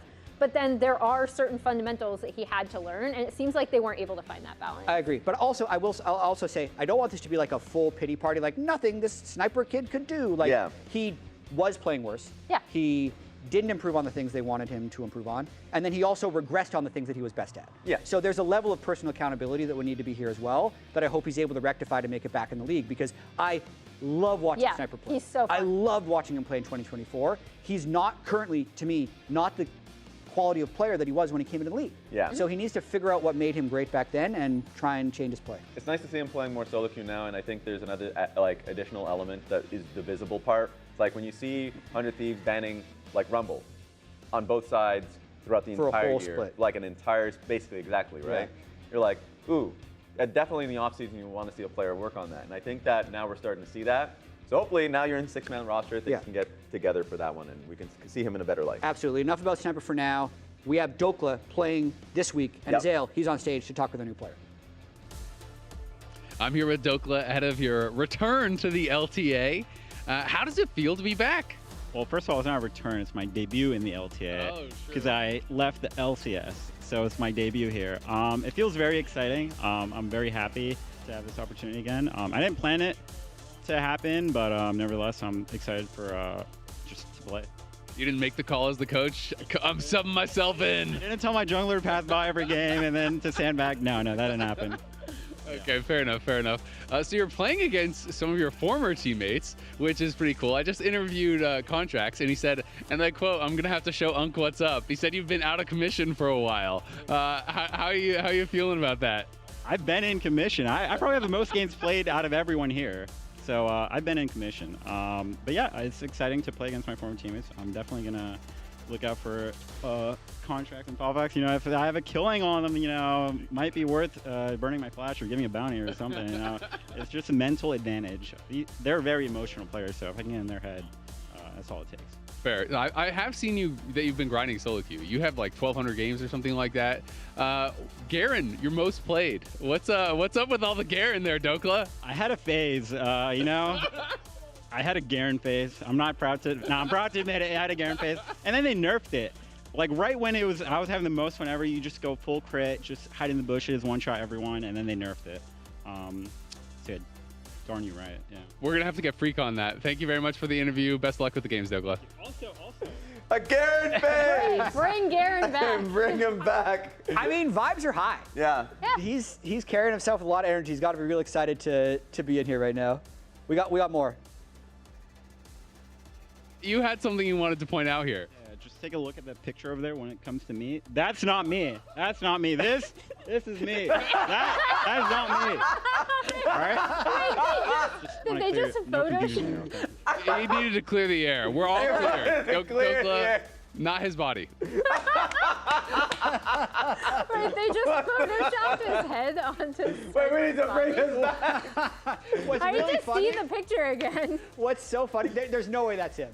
What's really funny is he was drinking a coffee. He was like, I don't normally drink this, and it was this oat milk double shot vanilla syrup coffee. What the I was hell? like, dude, there's like 350 calories in there. He's like, what? I had no idea. I'm like, sugar-free syrup, almond milk or fat-free milk is going to cut it way down. He's like, wow, that makes sense. So he's working on the leanness as well. He actually is. Yeah. That is Nice. insane. That is a crazy thing. That he That's brought it so back. funny. He was like, no, we need to bring it back, guys. So yeah, there it is. And I think the biggest element too is, yes, as we bring up the fact that Golden Glue providing the additional context for the roster change. You can read it, like tremendous resources competitively and culturally. And the main thing that I got from that interview is that he plays a lot. He's not out of commission. He always has. 1,200 games so far. He is somebody that does grind, and he shows it all. He streams pretty regularly. Yeah. I was gonna say, I think he plays a lot. He also should be better at those fundamental things. This is, in case people are wondering, this is how long Dokla has been playing and how long he's been around. And I did want to kind of point this out in the context of himself, and then also for anyone kind of looking ahead to Sniper. He has been kind of in and out of the league several times. His return to CLG and NRG culminating in kind of that title was absolutely huge for him, right? Yeah. Coming back out, now he's going to be going up against those former teammates in his first match back, which is very fun. But I think like Dokla is someone who's been around for a really, really long time. And I also think they can really rely on his experience in this game coming in, because again, with certain stuff, specifically I'm thinking of frontlining and like positioning in team fights, he should just already be better at those fundamentals, and those seem to be things they were kind of really working with Sniper on. Yeah, and in the post from Golden Glue, he talks about the added flexibility. Dokla is a very flexible player. Sometimes he needs to get chained down by his coaching staff when he starts talking about Vayne, Varus top, like wanting to play range top, but he'll play like Sion and other aspects of the game. He's a very flexible player, so I'm interested to see how he does on a 100 Thieves environment that is just generally a lot more free to kind of like say, hey, I want to play this pick. All right, maybe like let's try and draft around it if he tries to go out of the box.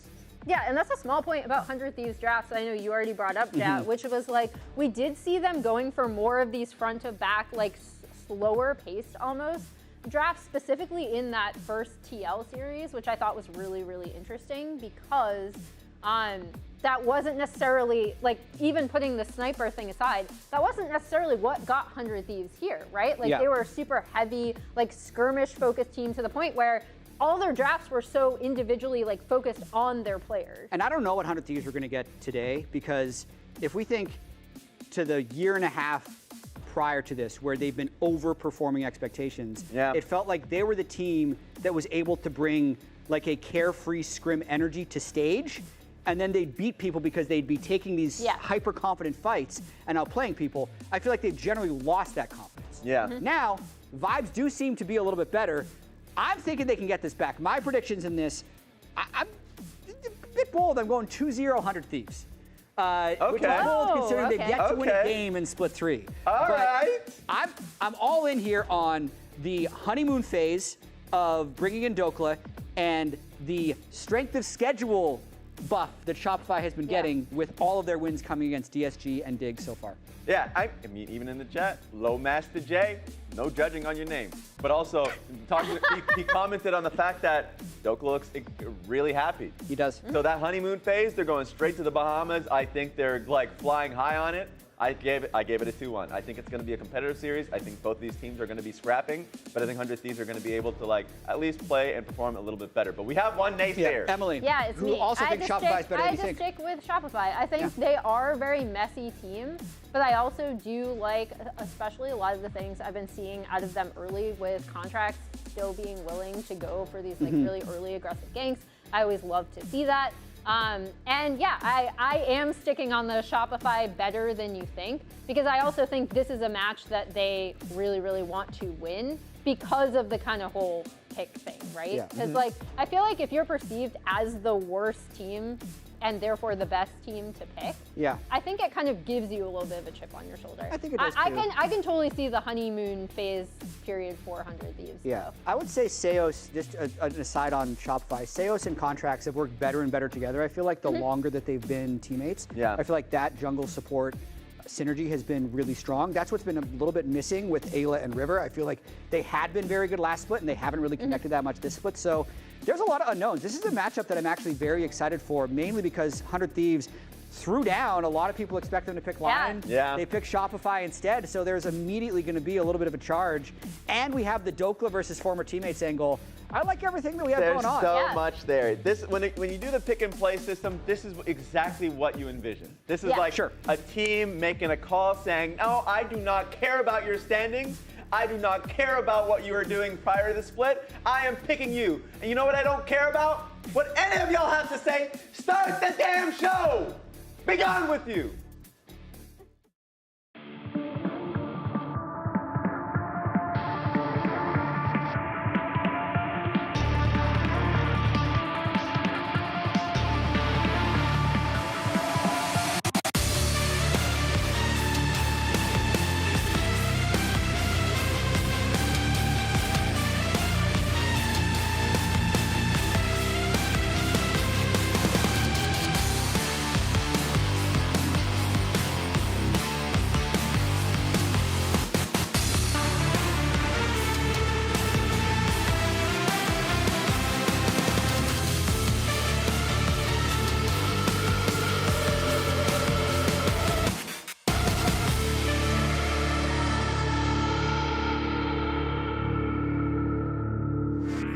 and gentlemen, welcome back to the LTA. It's week 3 of Split 3, and it's time for the final week of our pick and play phase. After this one, we'll be moving on to the next stage of competition, but we've still got 4 best of 3s to resolve before we get there. I'm Captain Flowers, joined by Azael here for this one, and we're about to watch Shopify Rebellion go head-to-head with 100 Thieves to see who's better here today. Yeah, it's going to be really interesting. 100 Thieves obviously is struggling so far in this split, but Dokla has arrived, and it's going to be cool to see how they look with Dokla. A lot of confidence in the 100 Thieves boys to get the win here today on the lounge.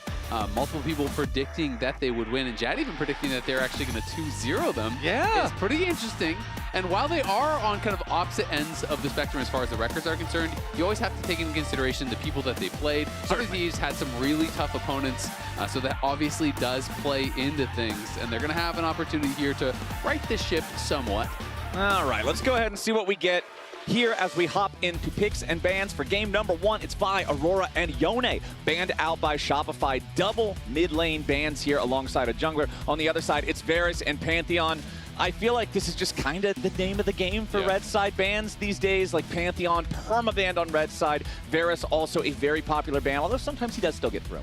Interesting, though, it is going to be a Azir, and so Talia is up and available if they want to go towards it. But yeah, Pantheon Varus feel like they are just absolute perm bans. Sometimes the third ban is flexed around a little bit, but there is a lot of consistency there, and it is going to be a first pick Annie coming through here for Palafox. So feels like his job is going to be more, acting as the neutralizer. I am kind of assuming here you take point and click CC, you just kind of try to lock down some of these playmakers on 100 Thieves and make their jobs pretty difficult.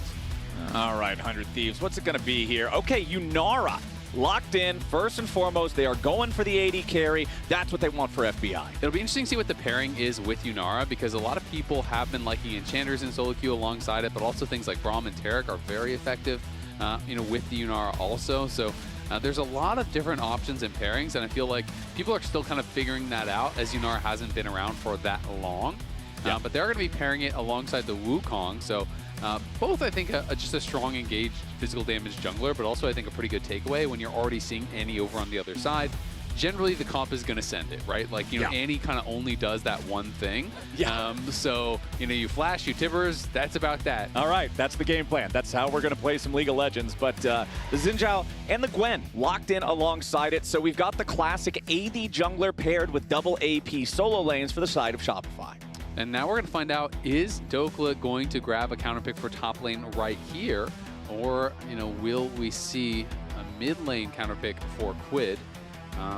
I do think with Dokla just making his return to the stage, you want to prioritize him in draft and make sure that he's feeling comfortable, right? He hasn't been playing in Tier 1 for quite a while, it feels like now. And so they are going to give him that counter pick. Quid will have to drop his pick till later in the draft. And so it is, ADC picked in the first round for 100 Thieves versus the mid lane pick for Shopify. So you can kind of expect to see the opposite targeted, in bans. Very likely 100 Thieves could throw some AD carry bans if they're concerned about that at all. And you would expect to see Shopify throwing out some bans towards Quid to deny any of the picks they think could be pretty annoying. Instead, it's going to be Poppy, though, which I actually think is pretty interesting.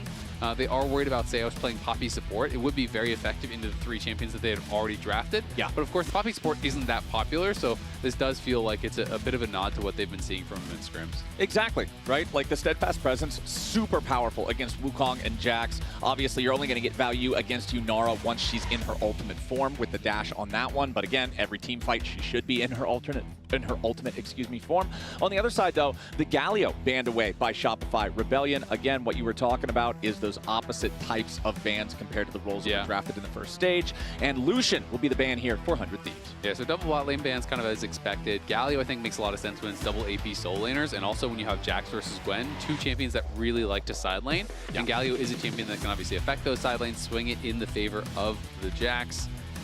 And that last ban is going to be Alistar, interesting enough. So taking away some of the potential engaged supports, but again, there's just so many that I never really feel like these first game fearless support bans do that much. Because it's like, okay, you can still go Rakan, Leona, Nautilus, Rel. There's a ton that all are fairly interchangeable. It is going to be the Rakan, so obviously some of the trade-offs is just kind of like where the strengths lie. Rakan has a weaker earlier laning phase, but does have more powerful kind of like explosive engage. So that does feel like the trade-off that they have made. But now Shopify have the opportunity to pick their entire bot lane, seeing both the AD and support. So if they want to play for the bot lane 2v2 and pick an advantageous 2v2, they have that opportunity. And I really want to see how much value 100 Thieves ends up getting from the last pick mid laner when their opponents picked mid as the very first choice of the entire draft. There has to be some value here beyond just, I'm picking this into Annie. Otherwise, I'm not buying why you saved it for last. Yeah, absolutely. You know, I agree. I mean, unless they think that Rakan was so high prio and was going to get taken away, you are kind of giving up the bot lane 2v2 because you're giving double counter pick over on the red side. So it is going to be Corki Rel. Definitely a powerful 2v2 here, which I think will be pretty difficult for FBI and Ayla. They're going to have to play this pretty defensively. They're just going to be looking to farm, not really fight unless River is down there. And since River's playing kind of like a farm to 6 style jungler, I think they really are just looking not to fight whatsoever. And my guess is it's just going to be something that outranges Annie. You know, people like to go like Ori and Victor, and it is going to be Ori. Does pair well with the composition. So I feel like it's less about, I'm going to slam this guy 1v1, and more about, I'm going to round out this composition. You have Ori pairing with Rakan and Wukong. So lots of ways to actually enter and get that shockwave off very, very easily. And it still is one of these champions that just outranges the Annie and can be very difficult for Annie to lane into. As I said, we had been seeing a lot of Victor, but Ori's pretty popular too. You just kind of try to harass the Annie every time Annie is going for these CS. Yeah. People do have some kind of tech around that where a lot of the Annie players would start E level 1 and just walk you with E and start autoing you to kind of force you to hit into it. So you're kind of taking that return damage from the E. And so there are some little tricks and so on. It's not like if you're just going to get completely blown out by an Ori, but you do expect the Orianna to have a CS advantage, to kind of have that push advantage as well, and to pair really well with the team. So both teams, honestly, pretty strong drafts. I do tend to favor, I think, what 100 Thieves have, as long as we don't see Shopify getting ahead early, but they definitely have the advantage in the 2v2 on bot side, and they have the advantage in the jungle early as well with the Xin Zhao. So 100 Thieves have been off to a rough start here so far in split number 3. Where specifically do you want to see them focus early on in this game if they're going to correct that ship and start turning things around? I mean, I really want to see Quid and River get going, because I feel like they kind of had been the shining stars of this team for a long time. And I feel like that duo has lost a little bit of its luster this split. We haven't been seeing those explosive performances that we had been expecting. Even just last split, people were talking about Quid as a potential, MVP candidate, as someone who, if he can have those really good games, could get up towards the top of those votes.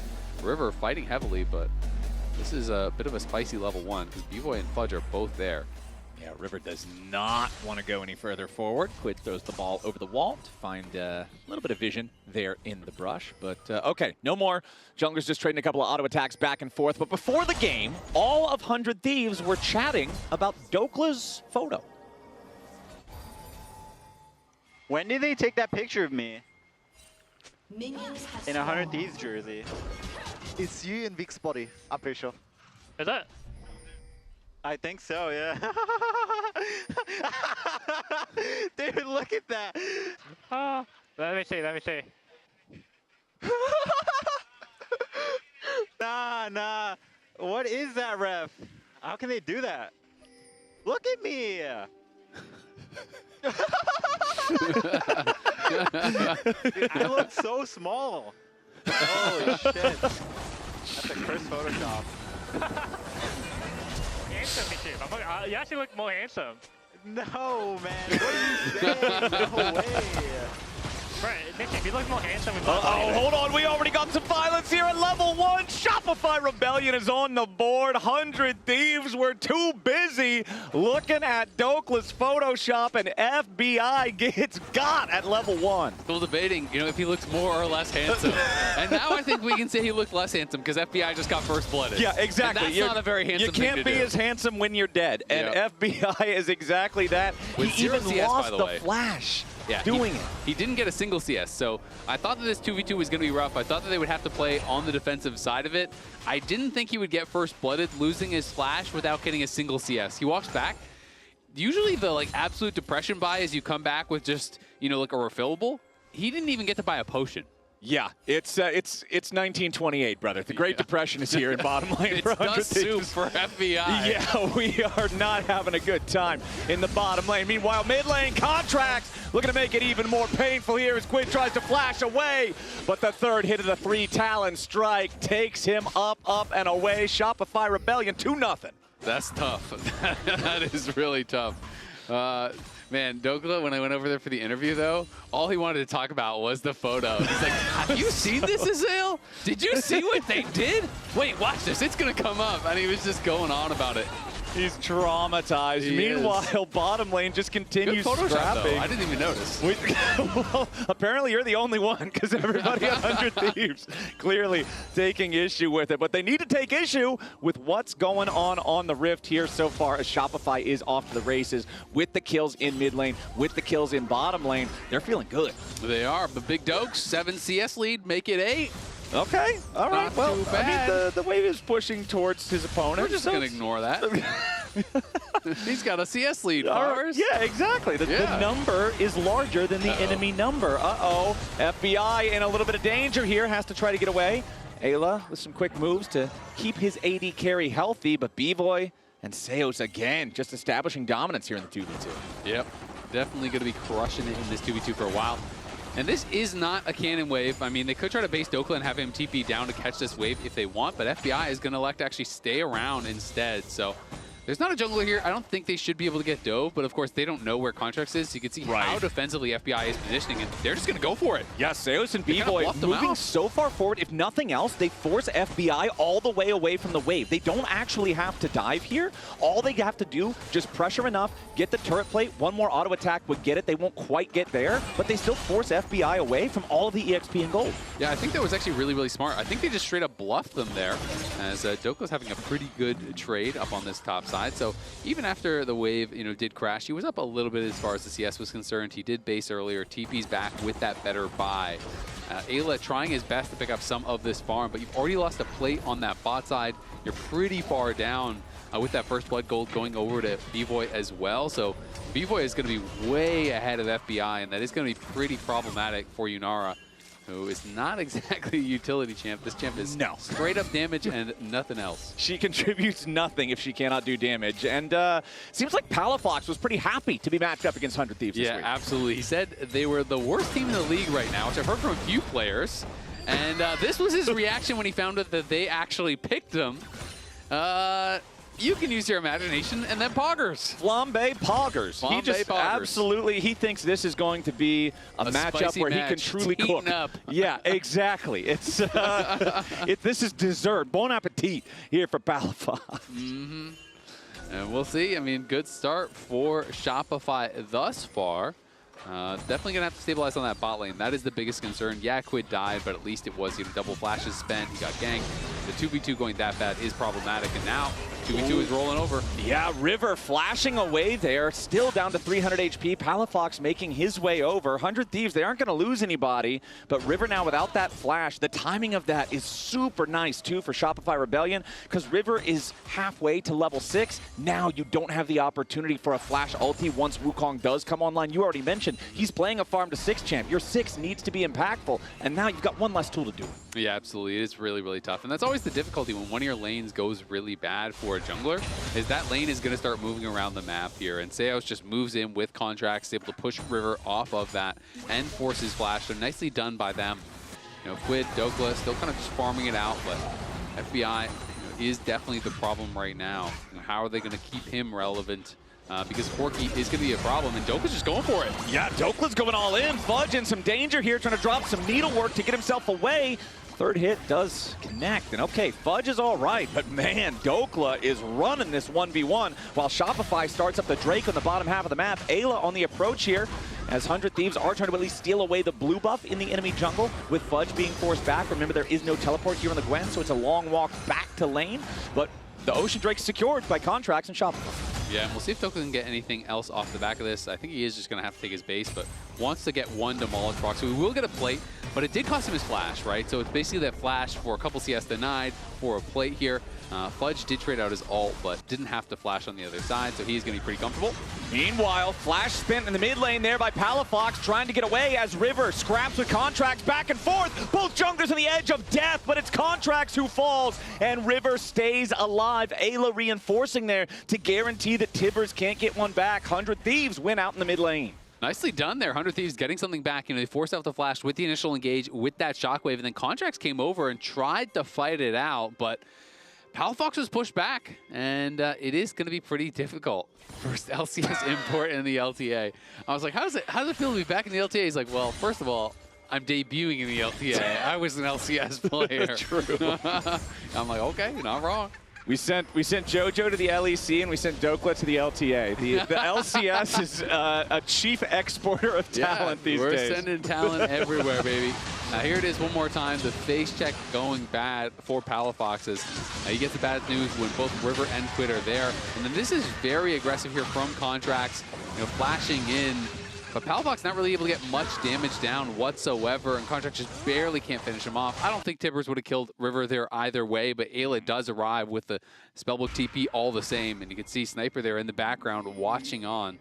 Looking pretty focused. It's always a bit of a weird position, I think, you know, when you are in a sub role, because you still want your teammates to do well, you still want your team to do well, but at the same time, if your replacement does too well, then you might not be getting back in. So yeah, it's a bit of a weird spot, I feel like, to be in. You know, you definitely want to support the boys, but at the same time, you want to be playing too. Exactly. Looking across the scoreboard, though, still the greatest individual lead is down here in the bottom lane. B-Boy ahead by about 400 gold, but similar leads across two different roles for the side of 100 Thieves, as both their solo laners are about a kill's worth of gold ahead. It's still a very close game overall. You still have the Ocean Drake claimed by the side of Shopify here very early on, and we'll see how else they can build that lead. But right now it looks like 100 Thieves willing to contest for control over this bot side River, but not overcommit to it. Ayla jumps in for a grand entrance. Seo's not going to take a whole lot of damage here as Contracts is the initial target. Tries to get himself back away, but he's charmed up, locked up. Shopify trying to fight back, but River has already got the kill here on a Contract. Palafox in a lot of danger. Nice shockwave. Fetal Warfare claimed by 100 Thieves as Shopify Rebellion fall apart in the River. Yeah, Shopify kind of walked in there a bit haphazardly, and B-Boy's pretty split. Dokla looking to get aggressive once again here. 100 Thieves just kind of collapsed on one side. They initially looked for Seos, but B-Boy was never really able to join up with Palafox and Contracts. They got kind of pushed out the side, and Quid held on to that shockwave for a long time. Didn't actually need it to kill off Contracts. Saves it to be able to grab that kill onto Palafox. Really well done by 100 Thieves.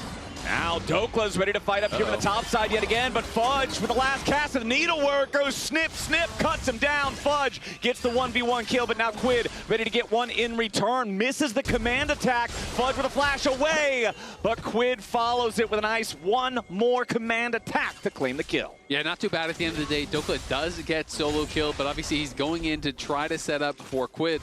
Would have liked to survive, but goes in a little bit too early, perhaps. At the end of the day, though, it was Fudge's flash, and it is a 1-for-1, so it's not bad at all there. 400 Thieves, they're going to be able to push this in. Contracts will collect the wave, but at least it's denied there from the solo laner.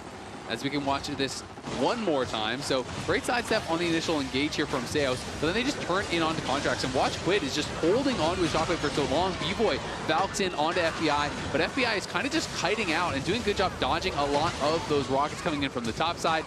And without B-Boy there, they just didn't really have enough damage. Contracts goes down early, and now this is that topside play. So you can see the teleport was coming in. That is why Dokla goes in. But Needlework does a lot of damage, even with the ulti and a good sidestep there from Dokla. It does not matter. He gets cut in half by the snip snip. And then this is Fudge, you know, trying to get some sidesteps here. But he knows when he's point blank, he's not going to be able to reactively flash to the command attack coming out. So that, I think, is why he flashes early there. But Quid able to hold on and react and gets the kill. I mean, honestly, so far, I'm seeing a pretty significant jungle gap in this game, Isaac. You're talking about River playing a champion that wants to farm till 6. We are well past that point now. He's 2-0-1 on the Wukong, been a part out of almost every kill so far for the team. Contracts, conversely, he's on a champion who wants to be early and active and all over the map, and he's just not been able to find a whole lot of success so far. I think 100 Thieves has been doing a very good job at shutting him down. Absolutely, and this is, you know, one of the kind of longest streaks without a win for 100 Thieves in their history. The longest they ever had was 5 losses before a win. That was back in 2019 summer. And at this point, they are 4 losses without a win here. This was actually the roster that they were playing with, where they had this like 7-man roster going on with Zaligo and Ryu splitting time, with Someday and Fake God splitting time. You know, Amazing was back on the team. That was with Bang and Afromu, so a total throwback. But to be fair, you have to look at the strength of schedule of the teams. So these are the combined records of the opponents there. So even though this is on the left, this is 100 Thieves, you can see their logo there. So the 2 teams that they played are combined 37-19 in Split 2, whereas the 2 teams that Shopify played were combined 7-29 in Split 2. That's not very good. So these are wildly different opponents that they did play against, and so that has to be taken into consideration. You can't just look at the records. Okay, Fudge versus Dokla yet again. The 1v1 down here on the bottom side. Dokla trying to jump back away, avoids the final cast of Needlework. Both of these top laners down to a few hundred HP here now, and both of them continuing to fight. Flash follow there with a counter strike, and Dokla barely misses out on the kill. Fudge stays alive and stands tall. Yeah, Seos comes in there. I'm not even sure if Seos made a difference. He did come in with the full tilt, but at the end of the day, it probably wouldn't have made the difference. Just that last auto attack needed by Dokla. He's honestly been laning pretty well in that 1v1. You know, look for that all in, but once Gwen gets Conqueror and Riftmaker going, the health kind of stops going down in some of these long trades. You can see how much sustain was in this. But this is after the re-engage, so he backs off, he waits for the Counter-Strike to come back up, and then he's going to go in for this kill. Flashes forward to follow, lands the Counter-Strike, gets the auto with the W, powered W, and then realizes, you know what, I actually can't get that last one down. And I don't think that Seos made a difference. He sped him up with the E, but didn't actually hit any spells on him. So Dokla with a little bit of a miscalculation there. Disappointing for him, but up to this point, he had been up in gold lane, doing pretty well against Fudge, who I think has been a strong performer for Shopify, both last split and this split. Fudge has been pretty impressive, so not a bad debut thus far for Dokla, but at this point, you make those mistakes and the matchup gets away from you. And it's going to be a lot harder now to be able to actually take those 1v1s against Fudge. And that could be a backbreaker in this game, right? Like, we're talking about a game state that overall is very close. Now you have Fudge and B-Voy, who are the leads for Shopify Rebellion. 100 Thieves, their leads are River and Quid. So who's going to out-carry who is the question we have to ask, as Dokla, again, looking to put a little bit of pressure here into the Tier 1 turret. Fudge jumping in, River and Ayla coming down, but Contracts is also nearby. He'll force 100 Thieves back for the moment. The clone takes most of the damage. Flash forward from Contracts there for the last hit of the free Talon strike, and now Ayla's got to flash away to try to escape. Pop the quickness, again disengaging. Seo's not going to find a lot here with the Magnet Storm, but now they finally lock up Dokla, and he is chopped up. B-Boy takes the kill. They are able to get Dokla at the end of the day here, but a lot of members were sent. FBI is getting alone time mid lane. Quid was pushing in that top lane as well, because that was 4 members bought there from Shopify. They do kill off Dokla at the end of the day, but still pretty big commitment for that 1 kill. We'll see how much more they can get, as Fudge is going to be able to take down that bot lane tower, so they do claim the first turret, and that is going to be pretty nice for them. They are very close now to those upgraded boots. Yeah, Feat of Warfare for 100 Thieves, Feat of Turret for Shopify Rebellion, and the neutral objectives also in the favor of Shopify, as it's 1-to-1 on the Drakes. Quid tries to get away there, sidesteps when becomes lightning, so Contracts cannot catch up to him, find any sort of a punish kill. Very nearly had Palafox. Palafox stunned him just as he landed those shockwave, but had him down to about 100 HP, almost was able to kill him. If Contracts didn't show up, I think that Quid would have been able to finish him off. But now it is 100 Thieves getting a bit of damage down on the B-Boy and starting up this Herald. Okay, Tier 1 turret claimed in the top side at the same time. 100 Thieves have the Herald down to 4,000. Seo's looking to step forward. Contracts and B-Boy both nearby. Contracts does not have his ulti available. Herald slain by River. He'll be able to pick up the eye. Go ahead and disengage back over the wall. Shopify, they were nearby, but they didn't have the resources to try to really challenge. Yeah, Palafox had no TP, so even though Quid was really low on mana and quite low on health, it didn't matter because they were down that extra mana, and Dokla gonna have to be careful here. No, gets the stun. Fudge. Okay, he's fine. Just going back to the wave. Yeah, Fudge not gonna actually let the needlework go there. I thought he might have gone for the ulti and tried to chase him down in that position, but elects not to, isn't sure exactly where everyone is on the map right now. There is a pretty good ward that they actually do have on the deep by the blue buff on 100 Thieves side. And that ward has been spotting people walking out here, which may have tipped Fudge off to not try to look for that all in. But now Quid moving down. This turret was already put very low from Dokla last time he was pressuring, so now they're going to be able to knock down another tower. Quid took down that top lane tower, walks down towards bot to help Dokla finish that off. And it still is over 1,000 gold lead now for 100 Thieves in this first game. Okay, so we have the Grubs and one Dragon going the way of Shopify Rebellion. We have one Dragon and a Rift Herald going the way of 100 Thieves, and we've got the Feet of Turret and the Feet of Warfare already on different sides. That means this next Drake is going to determine who gets the bonus power of the boots of the feats overall, and it looks like it's 100 Thieves to start up the Drake with control of the bot side Rift. Oh, Fudge is just going to TP out of there, so now they should just start this off. They're not even going to contest, they're just going to give it up for a tower. So not feeling like they're in a position to actually be able to fight here. But it does mean you're going to lose the mid lane tower, so you're going to lose your last outer because the Herald has been sewn up. You're going to lose the Dragon and the feats. Yes, you will get a tier 1 tower top eventually, but doesn't feel like the best trade here for Shopify. So we'll see if they can actually pressure more. But I mean, Dokla's already up there to cover the tier 2, so I don't think that they're going to get a second tower or anything like that. Yeah. And 100 Thieves, at the end of the day, I think are going to be very happy with how this has gone. I mean, it's one tower for one tower with a bonus of Drake for 100 Thieves. Yeah, you're happy about that any day of the week, especially when it earns you the feats. You've got the extra movement speed there in the boots, and 100 Thieves, still, it's not a huge lead so far in the game. 18.5 minutes in, about 900, maybe 1,000 if you have the right timing on the creeps there when you look up at the snapshot of the gold. It's not huge, but it is a good sign for a team that is still yet to claim a win. Yeah, it absolutely is. And we'll see for Shopify's side if Fudge can kind of be a difference maker. You know, he has the biggest lead on the team right now. B-Void, despite that amazing start for him, they weren't really able to keep FBI that down. You know, yes, he is still down a couple hundred gold, but it's like after getting first blooded with 0 CS and then getting zoned off the tower later, I would have expected it to be a larger advantage. You know, I would have expected to turn into more. So good job by 100 Thieves to be able to actually mitigate that loss and, you know, keep FBI relevant because it definitely could have gotten away from them.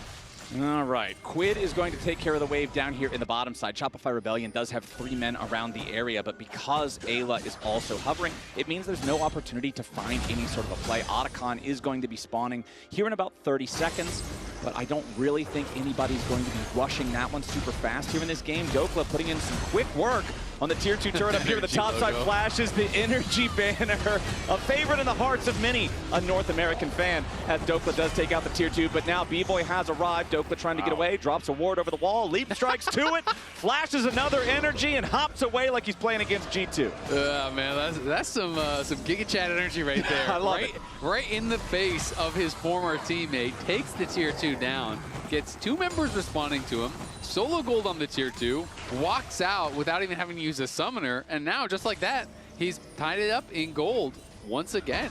And I gotta say, yeah, some of these little plays haven't gone the best for Dokla, but overall, he's been pressuring non-stop. It feels like he's always on his opponent's side of the map. He is looking for aggressive angles. So even though he is 0-3-1, I feel like he's playing a decent game. It's kind of fun to watch him come in and be confident. I feel like a lot of players, after some time away, are very hesitant to actually make mistakes. And Dokla's looking for plays, looking for solo kills, and trying to play aggressive. Big Dokes is ready to go, and 100 Thieves is ready for the Otacon. Shopify Rebellion bringing some manpower down here, but they're going to have to make their move pretty soon. Dokla's Teleport ready to arrive, but immediately Dokla is ready to greet Palafox as Shopify tries to engage down here on the bottom side, but River has already cast the Cyclone. Contracts again, just melted before we can do anything meaningful here in the fight. River with a second cast of the Cyclone puts some pressure on a B-Boy as Fudge is about to die. 200 Thieves looking good in the fight. Quid goes on a killing spree. It's a 2-for-1 trade across the map so far for the Thieves. Seos tries to get away, a double kill back over to Quid. He stays alive for a moment, but B-Boy cleans one up. B-Boy trying to be the hero here for Shopify Rebellion, needs one more auto attack. Phosphorus Bomb gets a triple kill for the Corki as he finally dies. It's 4 dead bodies on both sides. A bloodbath around the Otacon. Yeah, that was a crazy fight, and 100 Thieves going in a 3v2 with very low health bars. Seos landed a double shattering strike as he falls, which sets up B-Boy to get the triple. That was massive there, because it looked like it was going to be 100 Thieves fight. It looked like it was going to be there. Otacon, it looked like it was going to be there. Everything. Seos on the initial engage was good. Quid here is kiting back, and that TP had been intercepted by Dokla, so he pushed out. Palafox completely. It was at this point that I was thinking, okay, this is looking really, really rough. But then Fudge flashes forward with this nip tip, is able to actually take down FBI. And then watch Seos on this re-engage here. The double stun on both of them. The crashdown gets interrupted, but that double stun sets up B-Boy. He finds his moment, falcons in, is able to eventually get that triple kill, flashes out to Foss Bomb to finish it off. Yes, he does fall, but what a fight there. And a great job by Seos to really even the scores, because you can see Golden Glue thought, okay, we just need to get this one kill. We finished Fudge. It's our fight. But just like that, turned around. I mean, we were talking about how, yeah, B-Boy got this insane start. He had the level 1 kill. His opponent is stuck with 0 CS and dead, and then it doesn't actually mean a whole lot. That right there, that's the payoff you're looking for. That's where you want to see that Corki shine. And now B-Boy super far ahead, 1,500 gold ahead of FBI on the Yunara. However, the greatest lead in the game is still Quid, 2,000 up compared to Palafox, and it's 100 Thieves starting up the Otacon. They've already got it down to 5,000 HP. Teleport coming in, 100 Thieves immediately decide they do not care about the objective. They only want the fight. A lot of damage done to Fudge. He's already dead as the fight continues. The second cast of the Cyclone is death for the second solo laner of Shopify Rebellion. 100 Thieves having a great fight so far. FBI wants to get away from contracts, and he's the last man standing on the Rebellion, and 100 Thieves will put that Rebellion to rest. A triple kill to Quid, and 100 Thieves make him look silly. Man, that turn onto the teleport here from Ayla. They spot the teleport coming in, and they're just going to stand on him, pop the ulti, so it's instantaneous that you are charmed up. There's no way to react to that whatsoever. He gets burst down in a hurry. Palafox, who had lost his flash on the last play running from Dokla, also gets knocked down, and then it's really only B-Boy who can do anything, but even he cannot stop them. Quid is so fed now. They get the Otacon. He gets a triple kill after already being 2K ahead, and they're going to grab the Dragon. It feels like 100 Thieves now are on the precipice of claiming their first win, and the Shopify coaches know it. Yup, you could see the heartbreak in the reactions there.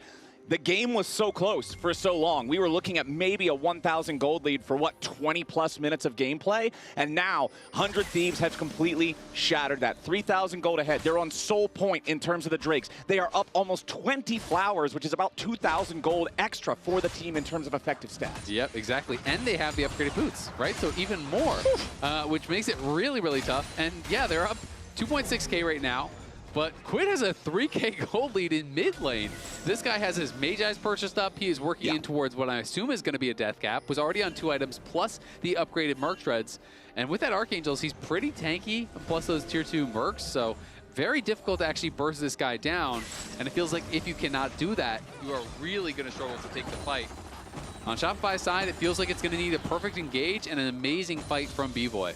I'm thinking maybe Palafox shouldn't have said flambe poggers coming into this one. I'm thinking maybe there's a little bit of a difference here in the mid lane in game number 1, as Quid's Orianna is the X factor here for 100 Thieves. Yeah, a little bit of a mid diff so far. I mean, he did blind that Annie and has kind of been relatively ineffective, I would say, on the pick. Has been moving around, trying to find some plays, but hasn't really been able to get much, and especially in the team fights, has yet to be able to find that big engage that you're really hoping for when you are playing that Annie. It is definitely difficult when you're trying to walk up and potential to just get CC'd and burst down. And in that previous play before the earlier Otacon start, the fact that he got TP'd in and caught, like both of those fights were kind of decided a little bit by 100 Thieves finding the ward that they're TPing to and stopping him. Because on the previous play, Doka was just sitting there waiting with the counter-strike. When Palafox arrived, he immediately has to flash away. Then on this play, Fudge TP's in, and he is immediately killed off as he arrives. So Shopify not with the best TP locations. And I love the fact that 100 Thieves is immediately making those calls, because I feel like a lot of the times when we see one of our teams that's struggling, that's been losing a lot of games in a row, a big reason for it is indecisiveness. The inability to decide what you want to go for between objectives and fights, or how you want to play as a team. 100 Thieves just saying, start the objective as a means to get to the fight. Once the fight presents itself, that's what we're playing for, and they jump on it. And I love seeing that kind of aggression and team play.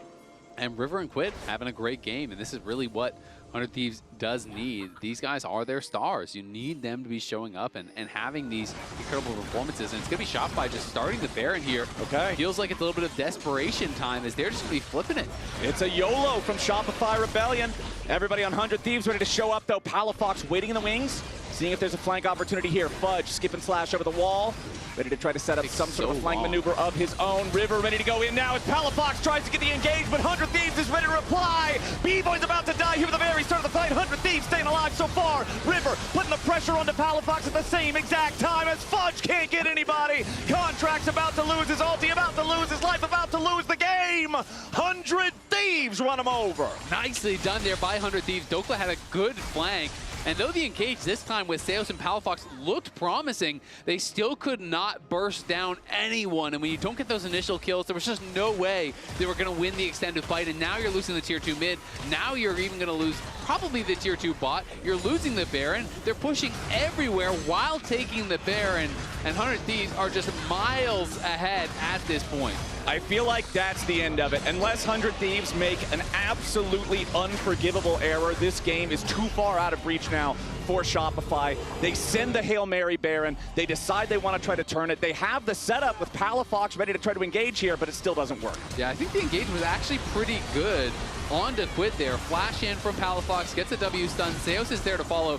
But the problem is the damage doesn't land, quickly enough afterwards. Fudge comes in, Contracts comes in, but Quid just flashes out, kites this out, and B-Boy being the first to fall, the only one with a significant gold lead, pretty much cooked it. As soon as you lose your Corki, there's not much of a way you're going to be able to fight through this. Yeah, we're now looking at a game state where it's not, okay, River and Quid are ahead, and then it's Fudge and B-Boy are ahead. It's Fudge and B-Boy now have forgivable deficits, whereas River and Quid are a combined... Unforgivable. Yeah, this is not forgivable in the mid-jungle. Not in game 1 anymore. It is almost 6,000 gold between the leads for the mid and jungle of 100 Thieves. 5-1 and 9 for River's Wukong. 7-2 and 9 for Quid's Orianna. These two just doing absolutely incredible work. Quid has not participated in a single kill. He's been a part of everything. Yeah, Mr. Worldwide. Yeah. He's been moving around, finding these plays.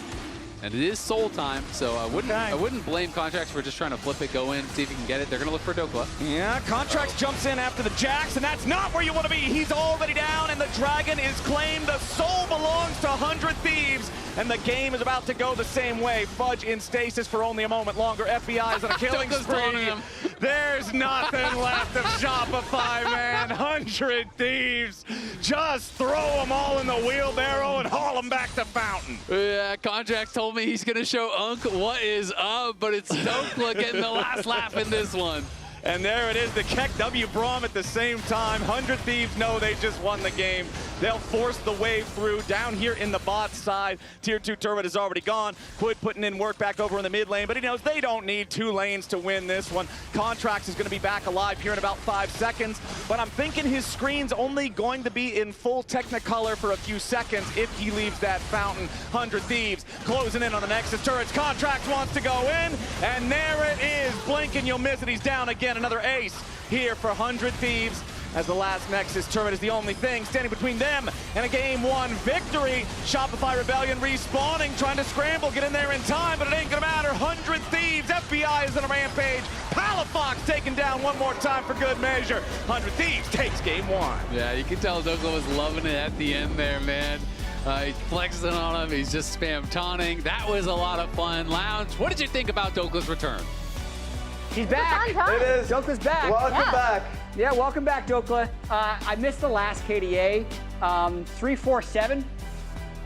No, that doesn't tell the whole story. Dokla actually did apply a lot of pressure. I would say, though, River Quid dominated this game. They did. Yeah.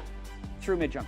Yeah, I mean, we talked about how, okay, sometimes it's not always going to be about Dokla, right? This is what Jack Get it saying red, about man. this The light game. is bouncing.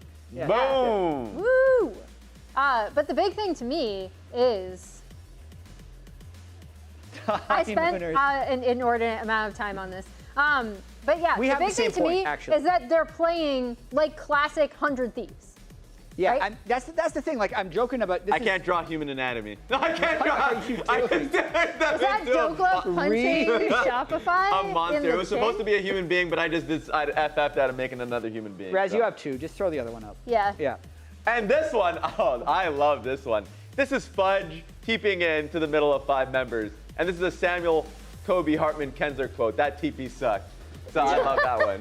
That one was great. Yeah. Oh my goodness. Here's that play. I mean, this was the point Emily and I are making. Like, the honeymoon phase of having Dokla in. This is more to me. Dokla played fine. It's the other 4 players and how coordinated 100 Thieves look. There was no indecision here. Like, when they first pulled off that Otacon, it was at 4,000 health. I'm like, why didn't you just finish the Otacon?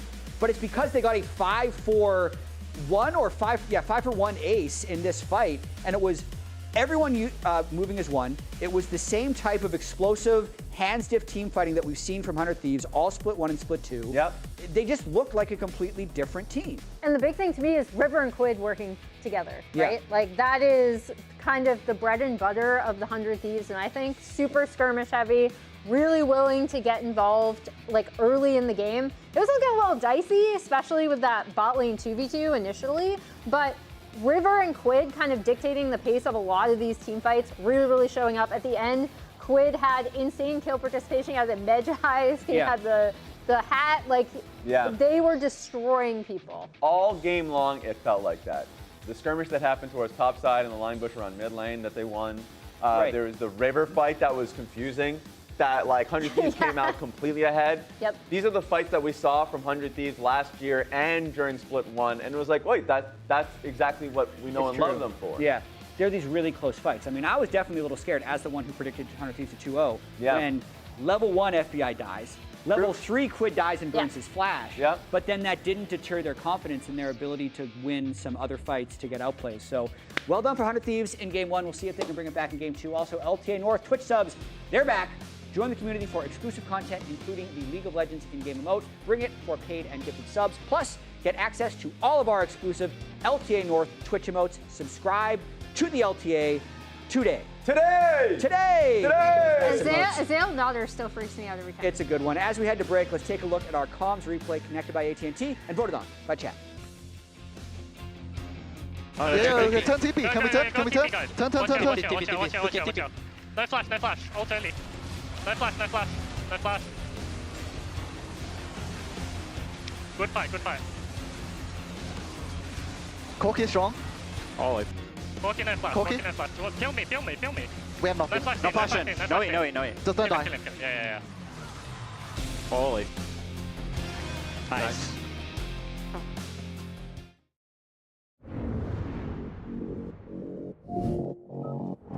Ready, set, go!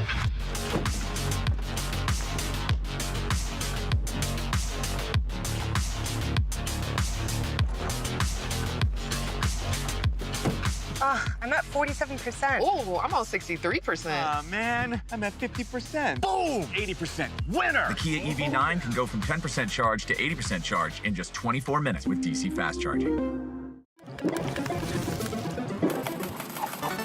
Red Bull gives you wings. Rich in the ground before Dub can even get there. In time to try to knock out as Impact gets burst. Don't feed. Knocks him down. Get fed. Scan the QR code for LTA deals only on Uber Eats.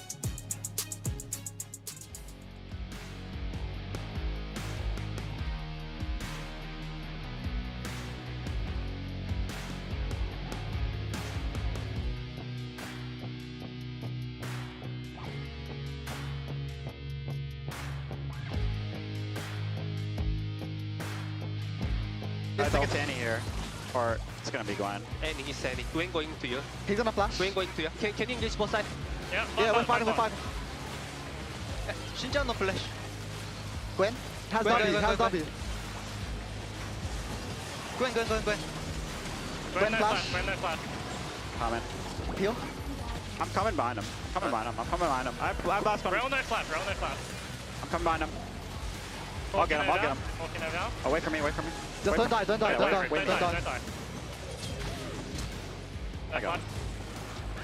Great. Fine. Good kill. Doc, you need to take their car, I think. They're giving.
What?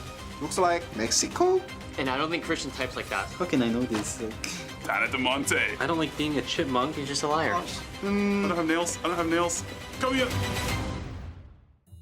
So on the board in front of you, there are 2 facts, 2 hometowns, and 2 tweets made in the past 10 years by either you or your teammates or your coach. You have a minute to match the person to the image on the board. Are you ready? As ready as I can be. 3, 2, 1, go.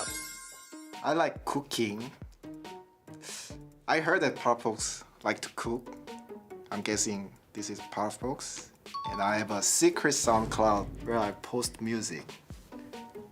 Well, I think this is Australia. I hope. Let's go. Put right here. So this fire was at the CLG office, so it can only be 3 people. And I don't think Christian types like that. So I'm gonna put Tanner. And I think Tanner's the only one that makes music in our team, so I'm gonna put the SoundCloud area. I'll go with the easy one. This is easy. Brazil. And this is Australia, I'm pretty sure, so it's Fudge. I can sleep for 24 hours. This can be a lot of players, I think. I'll say BY. I think BY on the off day, I never see him in my life. I think he just sleep all day. This has to be Australia because it's not connected to anything. And I think these 2 are connections, so that must be Brazil. Right? Right. Right. In 2013, I missed an exam at school to watch Worlds. I'm gonna assume this is Palafox or Contracts. 2013, who's older? I think I'm putting Palafox. Okay, putting Palafox. I don't know where I'm supposed to put it, but anyway, moving on. Hidden talent. I can sleep for 24 hours on my off day. That's easy. That's B-boy. I'm gonna assume this is B-boy. This guy says he sleeps the whole day. Amante. This one looks like Korea, but maybe this one. What is that? Fudge. What I know, Australia is kind of big. Looks like Mexico. Palafox.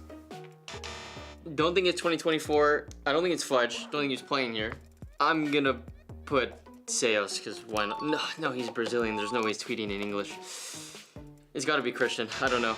This cat. Damonte has a cat. Christian has a cat. I think it's Christian. I'll just put Christian here.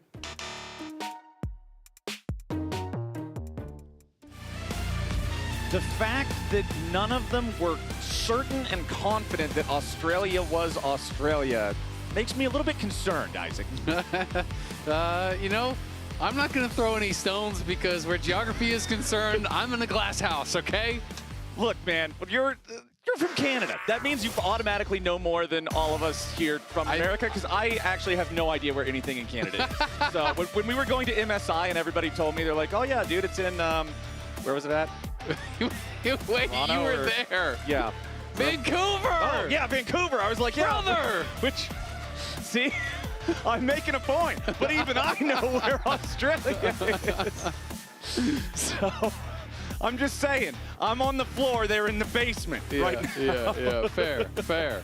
But, you know, You can only go up from there. Yeah, exactly. Unless you dig a new sub-basement or something. Exactly. There's a lot of learning out there to do in the great wide world, and that means that part of it is learning where Australia is. And for Shopify, part of it's learning how to bounce back after that 0-1 start to this series. 100 Thieves looking pretty good. Yeah, the bottom lane was a bit of a snafu there early on with the level 1 going tragic, but man, it didn't really lead to them bleeding out anywhere, and they were able to establish a massive lead through River and Quid. Yep. Playing it pretty damn well. Quid and River back to their old tricks, and Doka, honestly, still pretty good debut game. You know, Fudge did get the better of him in these, you know, kind of key moments, and was able to take him down in a couple of opportunities, but I just like that Doka came out and was actually playing aggressive, always had the push, was trying to threaten, trying to make plays happen. Yeah. And B-Boy and Seos, I do think they played quite well in that first game, but despite the big early advantage that they built, it was not enough at the end of the day, and 100 Thieves got their first win of the split, so can be pretty happy to get that off of their back, you know, not having to worry about going winless, you know, in the pick and play phase. Obviously, they had some really tough opponents, right? So if you can come out here, and especially if they can 2-0, whether it's Cope or not, you can kind of just say, everything's fixed. You know, like Doko's here, we swept, it's no problem. Like, yeah, sure, we lost those other teams, but now we're a new team. And you can kind of like rebuild some of your confidence. So I do think it would be very big for 100 Thieves if they are able to actually get a win. Well, right now, we are getting a mid lane matchup that you almost never get because one of these champions, if not both, is almost always banned, but it will be Azir versus Yone in the mid lane for this one. 100 Thieves first picking the Azir after banning out the Lucian, Trundle, and Poppy. Shopify Rebellion answer immediately with a Yone of their own after banning out the Varus, the Pantheon, and the Vi. Maokai also locked in there for the jungle, and I think in particular, Shopify fans are going to be looking at Contracts to have a better performance this game than last one because it felt like his Xinjiao was just invisible in game 1. Yeah, no, I completely agree.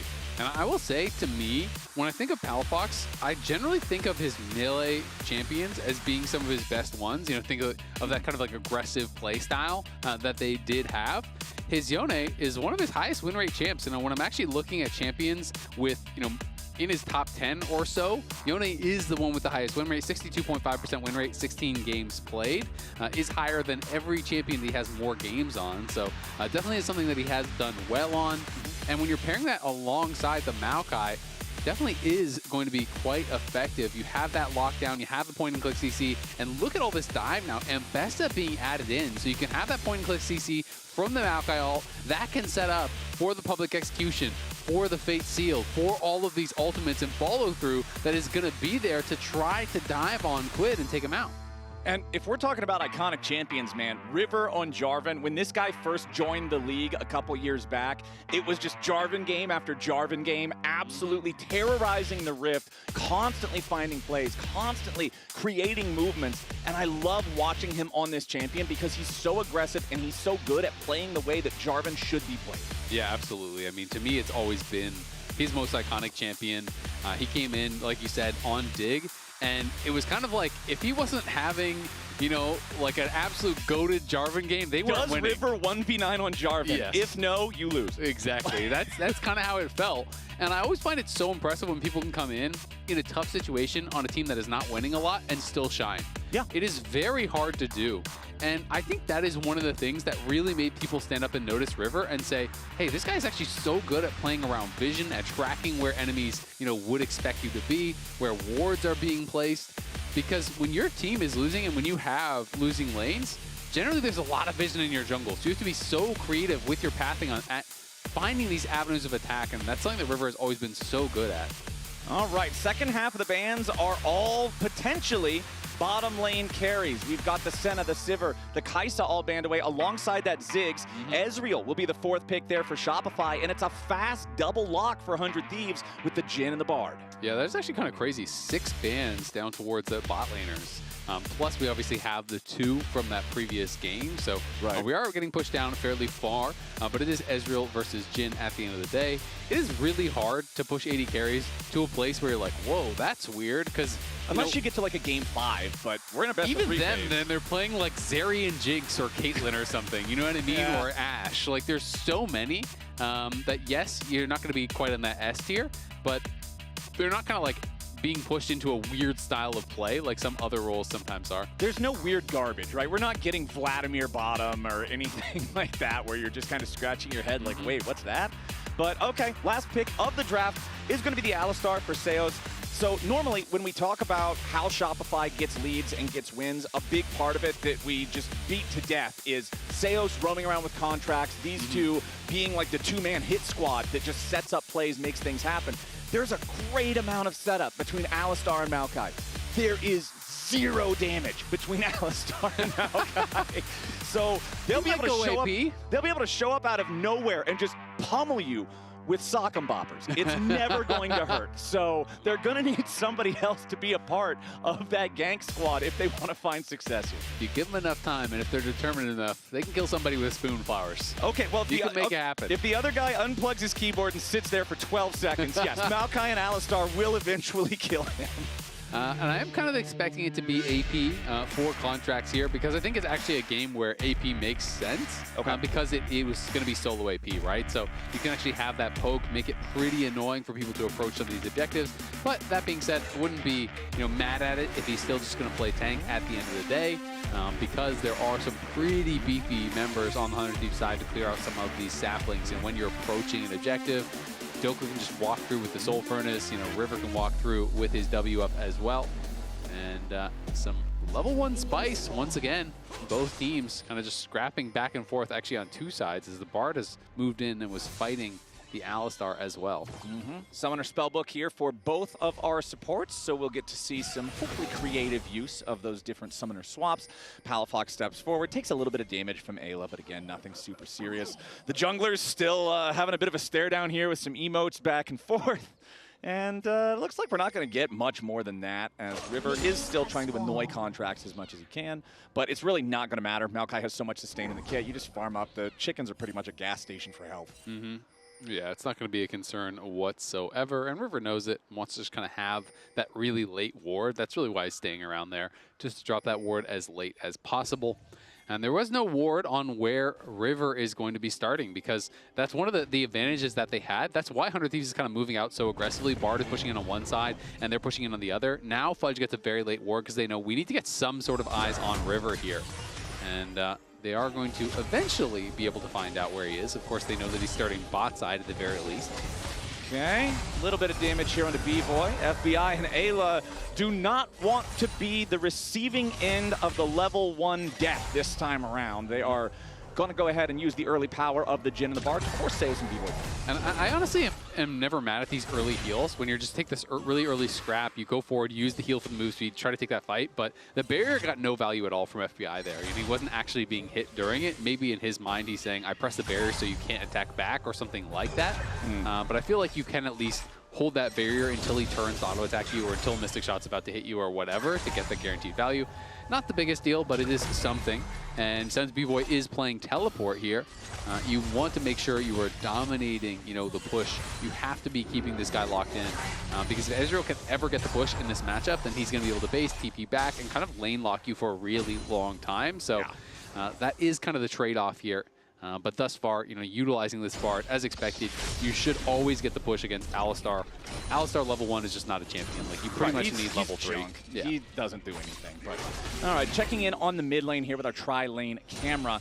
We're going to see this matchup with the Azir versus Yone. Again, I mentioned it in the draft. I feel like you almost never see this head-to-head these days with the state of Fearless, with the state of the fact that both these champions are so powerful.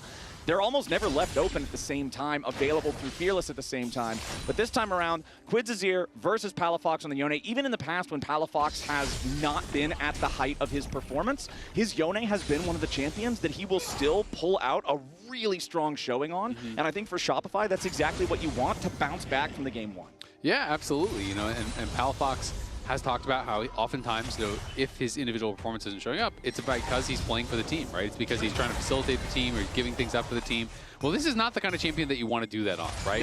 No. Yone needs to be the main character. Exactly. Like, you are useless if you are not, right? You're not the champion to go down a lot of CS or a lot of gold and still have an impact here. So we want to see Palafox play for himself. Show us what you can get done with a draft that is going to help to facilitate you, because really it's going to be all about, can they pull off this dive effectively to take down, I think, specifically Quid, but also FBI.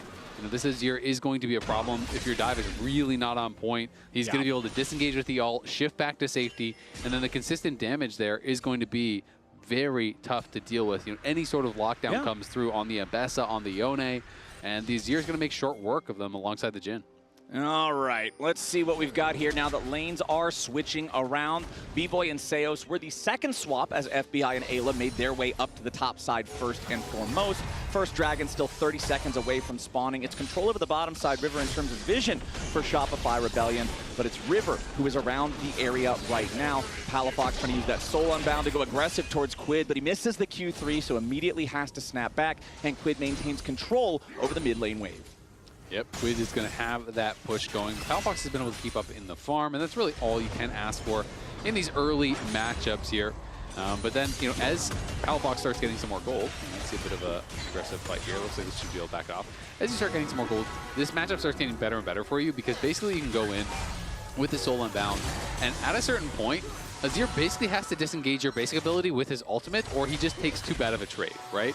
And then once he hits that point, he disengages with the ultimate. Then you can actually just go, next time your E is up, you go and you look for the full all-in with the Fate sealed. And Azir has to start playing very, very defensively at that point.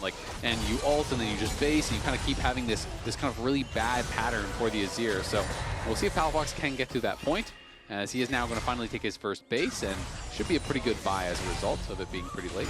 Yep, he'll go ahead and grab the level 1 boots, Vamp Scepter for some sustain, extra refillable for the same purpose, as it looks like B-Boy and Seos might be in a bit of a tough spot here. Big Dokes charging in with a Scion ulti, but he misses as Seos flashes away from it.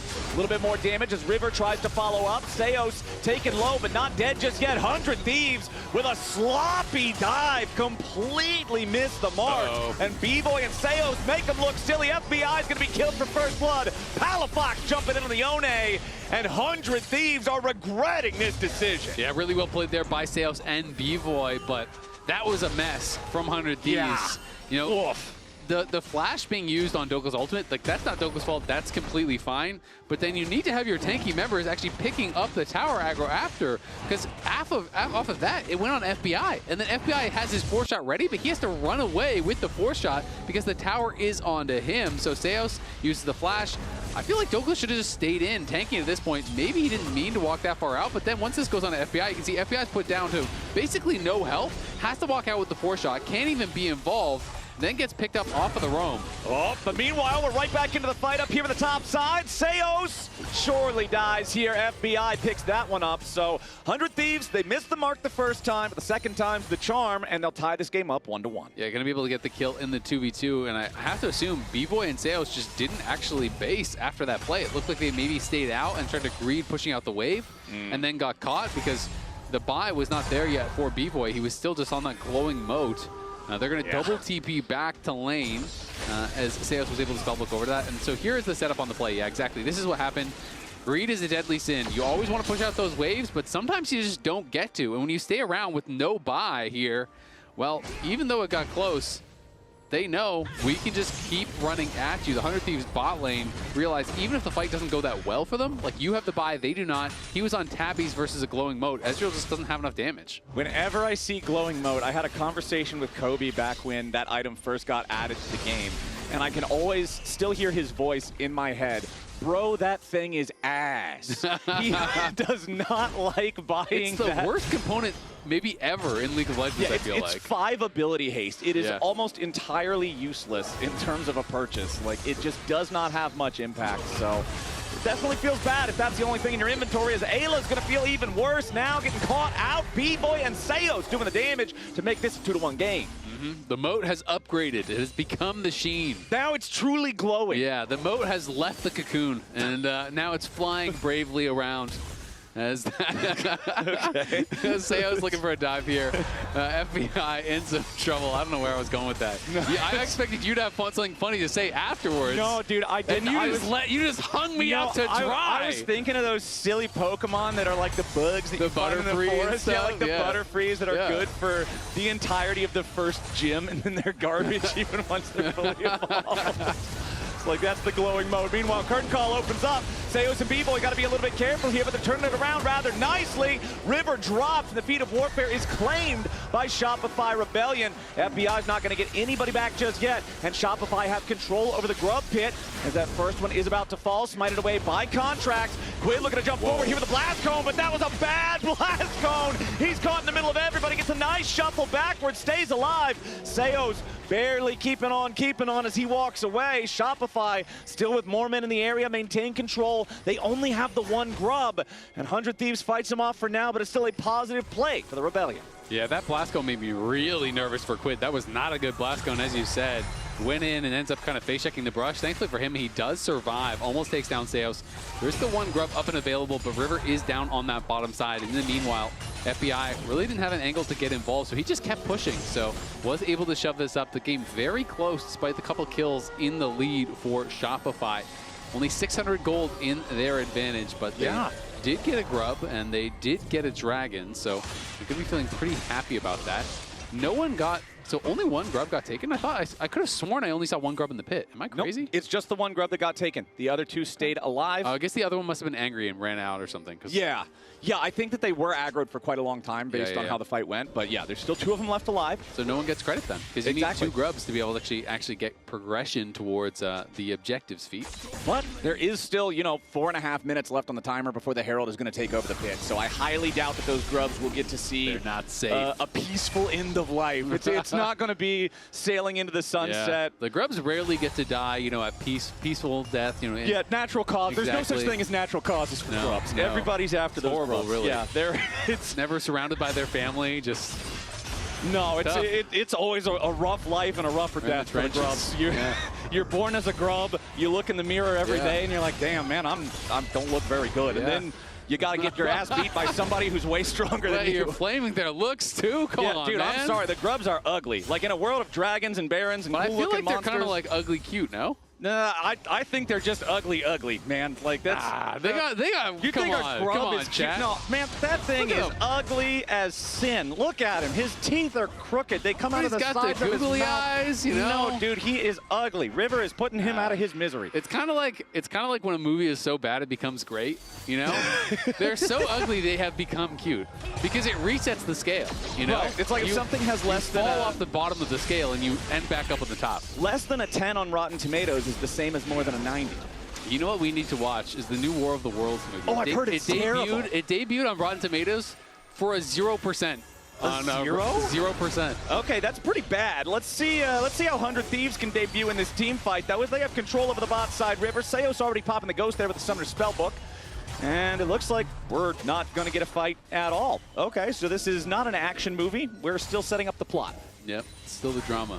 It's the part where we're setting up why they need to fight, Okay, all right. I can do with a little bit of narrative, a little bit of story building. John Wick, when they kill his dog. Then you're fully down for him to murder everybody. Right, we need the 15 minutes of setup and story so that we can have the hour and a half of John Wick shooting. Yeah, exactly. Very fully important. justified to kill hundreds of people. They killed his dog. It's fair. Hey, that's the dog. Fair is fair. Crossing the line's crossing the line. Crossing the line. You get what's coming. Well, let's see if 100 Thieves can get anything here, as they are still slightly behind in this game. It is 1-1 on objective since they did get 2 out of 3 of those grubs. River is going to go ahead and start up the Drake here, but there is a ward from Shopify in the pit. They can see that 100 Thieves is doing it, and they can see that they're doing it very slowly. Contracts and Seos going to go ahead and step up here. Contracts does have that Leandries fully completed here on the Maokai, and since Shopify has a lead, it looks like 100 Thieves is saying, all right, discretion's the better part of valor. We're not confident in this fight, and it's not worth the risk. Yep, not going to go for anything crazy there, and we'll just give it up. But that doesn't mean second objective. So if they can get even one more grub, they actually get... Well, the grubs are taken. Excuse me, they both got taken. So they will have to wait for Herald or next Dragon, but then that would be the feats of strength for them, since they did get the first 3 kills as well. And you can see Doka having the push here one more time. All right, let's see what we actually end up getting in terms of action, because it seems like both teams are pretty happy just chilling right now, farming up, continuing to scale. You do have the Tempered Fate available from Ayla, and whenever Bard is in the game, we're talking about Rift Herald being the next neutral objective that's available. Rift Herald is far less effective against Bard if the Bard is paying attention and is in the right area at the right time, because it's so easy to nullify the charge. It really is, but I will say the new Herald where you can drive it is slightly more effective. I have seen a few times where people, look like they're going for the charge, the Bard throws down the Tempered Fate, and then they just drive it to another lane. It's hard to sometimes have the distance to get all the way there and get a crash, but can be pretty cool. But yeah, either way, Bard really effective against it. But I want to talk a little bit more about Dokla. This guy, if you're new to the scene, you may not realize how long his history has been in the scene. I think back to Dokla, on Optic Gaming, and I was joking with him. I always think of him playing York because I always liked York, and no one played this champ. And when he was on Optic, he brought it out, but was also part of course, that famous Energy roster that did win in 2023 summer. Then went on to absolutely destroy G2 at Worlds and begin a new prosperous era where NA always dunks on EU. My hand still has a desk mark on it from that series. I was having the time of my life. Broken Blade is broken in half. That's a great call. I was pretty happy with it. But honestly, 100 Thieves, I'm sure they would be pretty happy to try to do a reprise of that. Maybe try to make a run, try to make a sequel, if you will.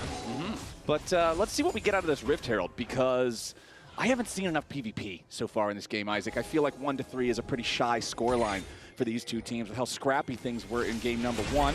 As Palafox is going to have to go ahead and snap back to Soul Unbound, as River was showing up, meant that if he gets the chance to get the engage there, Quid would obviously have the damage to follow up, as B-Boy has to Arcane Shift away, get to safety. Compared to the range of FBI, is now River knocked up in the air, goes for the Cataclysm here in the contracts. FBI opens up the curtain call. River's about to die here first. He's barely getting away.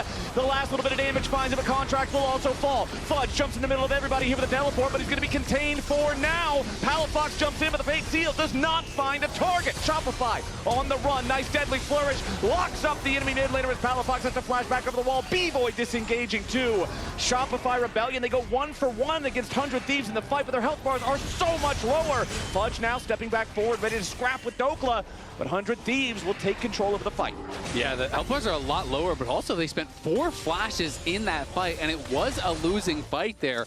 The only person still with their summoner spell remaining is B-Boy, who didn't have to use the flash. We can see this one more time as they go for this initial engage. Ayla, it's a bit of a whiff on the ulti, unfortunately, for him, but he is able to come in and help to delay that kill onto River. And as Fudge arrives, again, 100 Thieves have actually marked the teleport. They turn on to Fudge immediately. He has to flash straight out of there. And then FBI is able to have a really nice sidestep on the ulti coming in through for Palafox. Flash forward from Dokla, forces the response flash over the wall there by Palafox.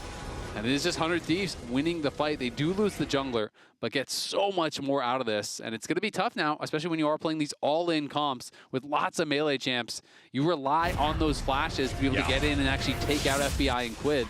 And when they have their flash and you do not have yours to follow, it is going to be really tough to contest, so they're just going to have to give up the Herald. I mean, you pointed it out in game number 1. A big thing that 100 Thieves was doing so well was marking teleports and decisively going after them. It looks like they're doing it again here in game number 2, as Palafox finds a lot of damage onto Ayla, but not enough to threaten a kill. Oh. That was real close with the True Shot Barrage. Yeah, very close. B-Boy almost took him down.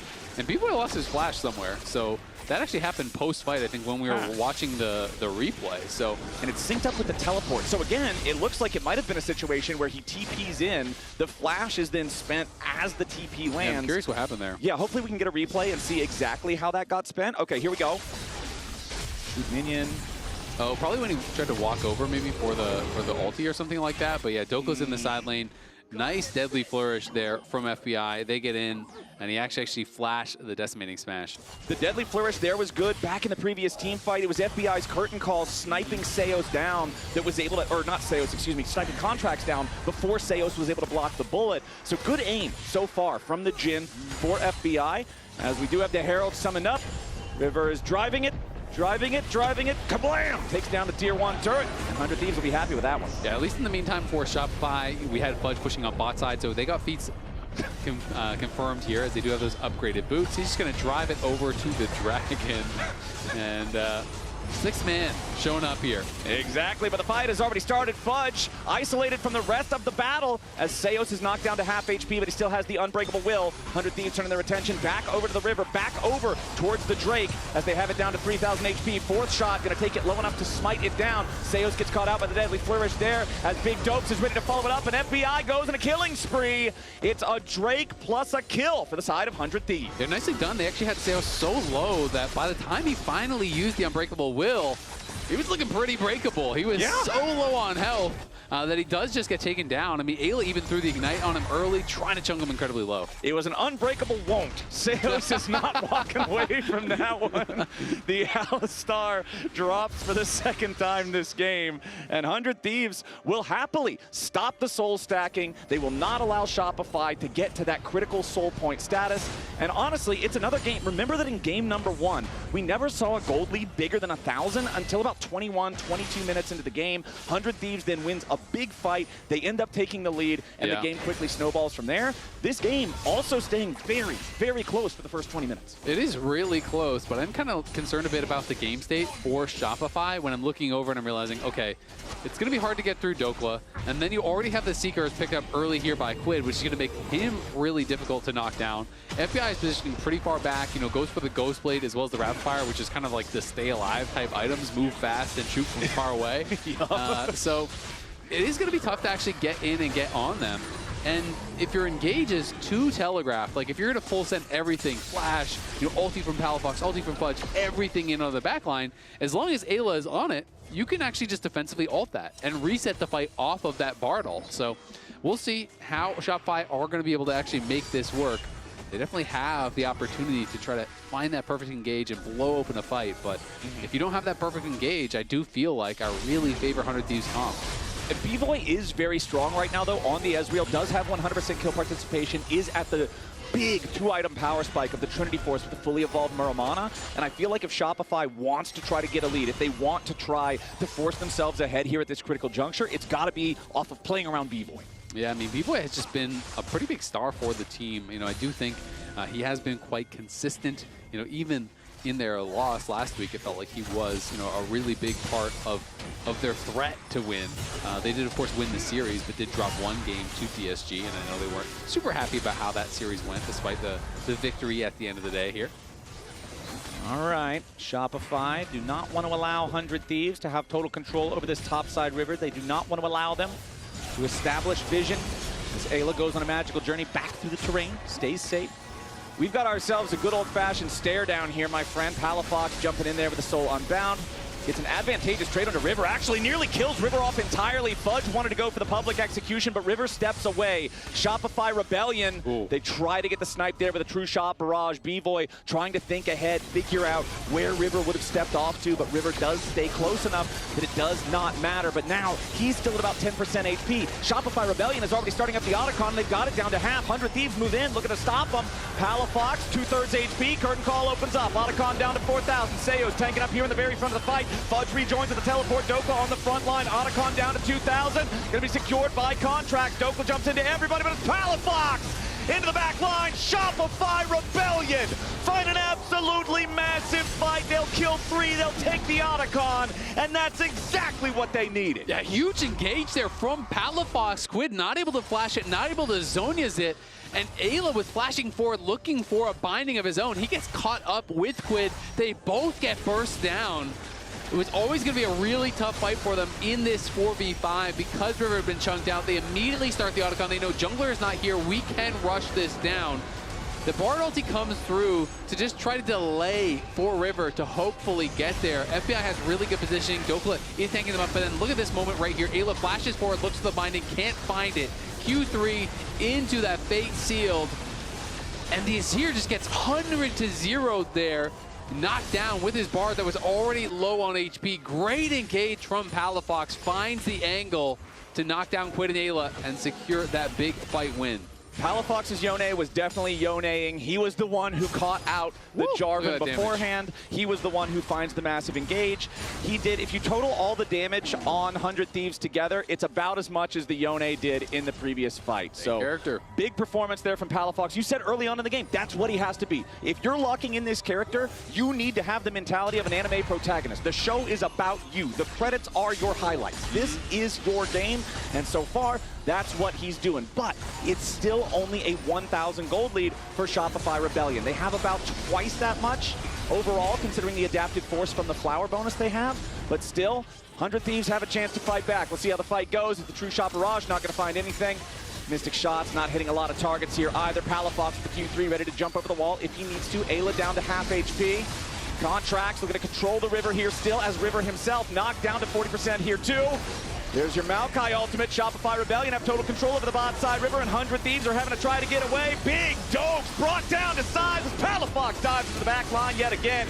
Quid's trying to get away. Nice shuffle, but it only hits Seos. Meanwhile, public execution from Fudge. Double kill for the Yone. Fudge makes it number 3, and 100 Thieves are getting stomped on. Yeah, really well done again by Shopify. Just constantly poking and prodding, chipping down 100 Thieves before they're able to actually enter and contest that dragon. At the end of the day, Shopify don't even finish it because they turn for the fight, but they can return to the dragon and grab it now here. And 100 Thieves slowly starting to fall out of contention, it feels like, in this game. The stasis was timed well from Quid on that hard engage, but again, it's about Palafox going over the wall here. He preps the Q3, he gets this chunk in on the River. At this point, you know, okay, well, 100 Thieves probably aren't really going for the dragon, but they're kind of hanging around. Quid is saying, can I find an angle here? Can I find something?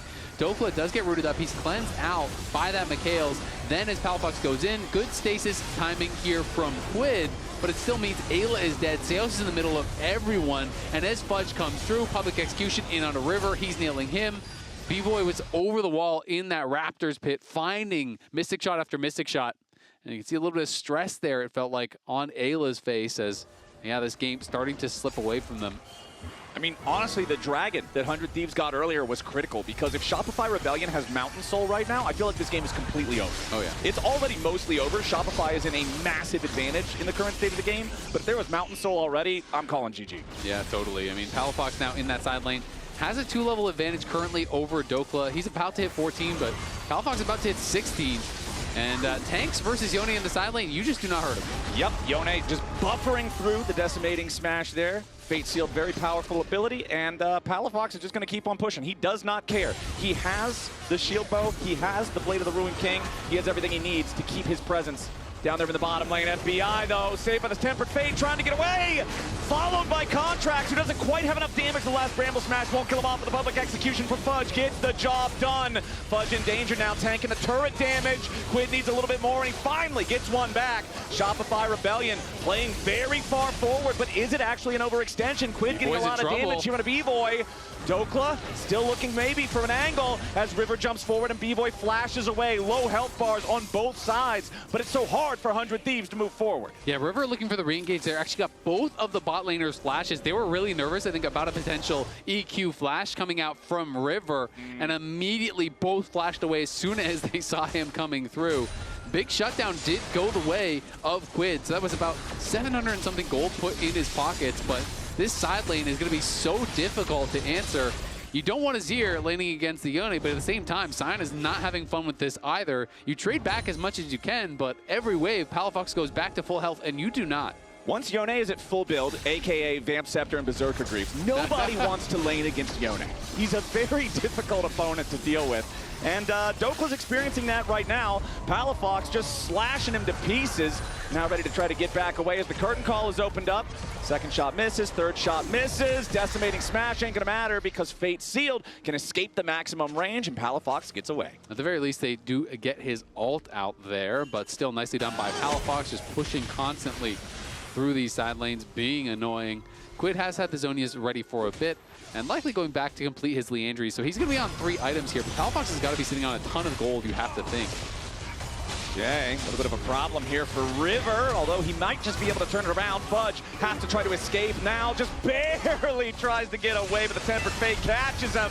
River with a nice timing. EQ combo catches Fudge unawares. And now with the enemy top laner down, 100 Thieves sees their opportunity. They are going after the Baron. They know they have to do a big play to get back in the game. And Palafox is still farming the blue buff because he has 3k gold. He's trying to finish his IE, but he's not here. Okay, the Baron's already down to 4,000. Shopify Rebellion trying to step up in a 3v5, but the Baron has already been claimed. 100 Thieves find a big pick onto Fudge. They find the Baron right after. Shopify don't get anything back. That might be exactly what they needed. Really? And they decided to make this call. Palafox isn't going to join. He had teleport up and available, but he's farming jungle camps while they are doing the Baron here.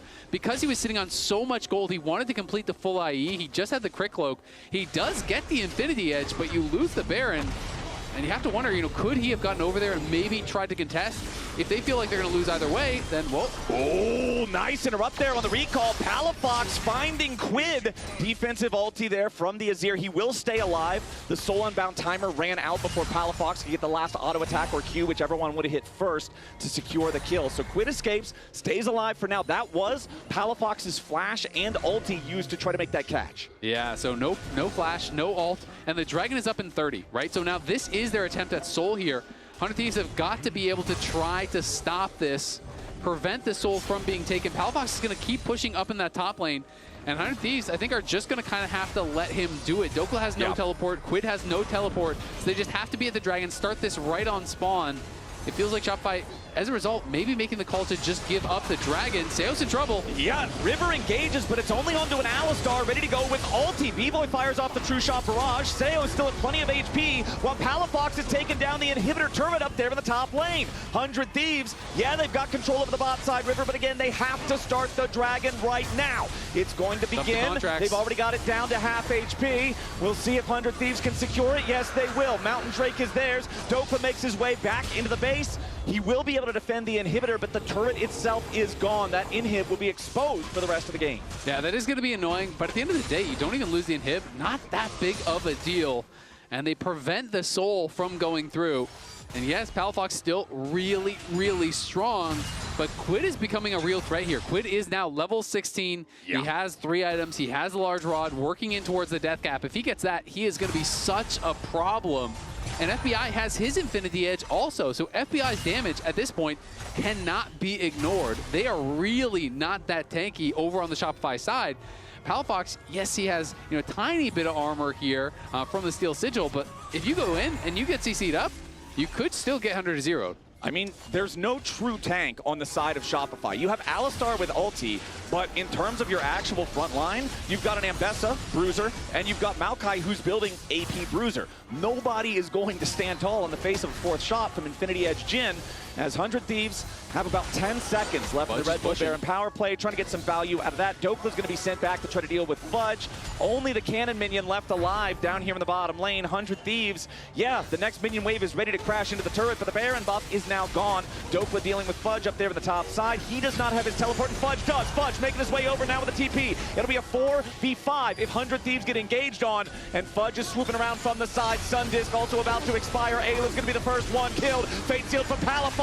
River's knocked up into the air as 100 Thieves trying to fight back, but they can't find anything. Shopify Rebellion.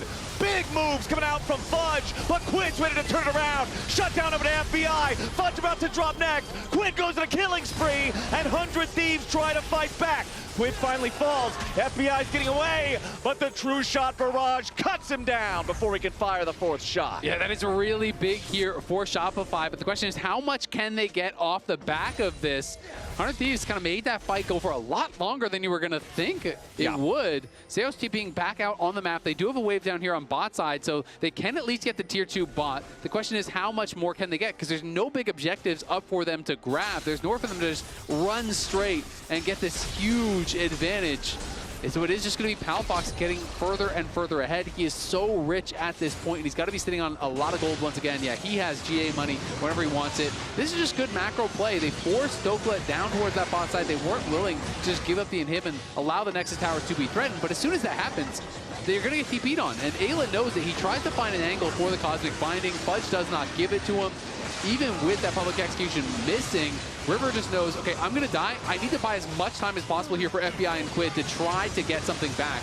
and they know they cannot run out. You have to fight your way out if you're going to get out 400 Thieves. So Quid and FBI stand, they fight, they try to get back as much as they can. They do get 2 kills. And an attempt on the sidestep here, but the sapling with the assist on the slow. It is a 4 for 2 at the end of the day. Nicely done by Shopify, but the game goes on. And the next objective on the table here is going to be Baron in a minute, and then the Dragon here in 140, which again will still be Soul Point for Shopify, of course. But it could be also 100 Thieves moving to Soul Point of their own.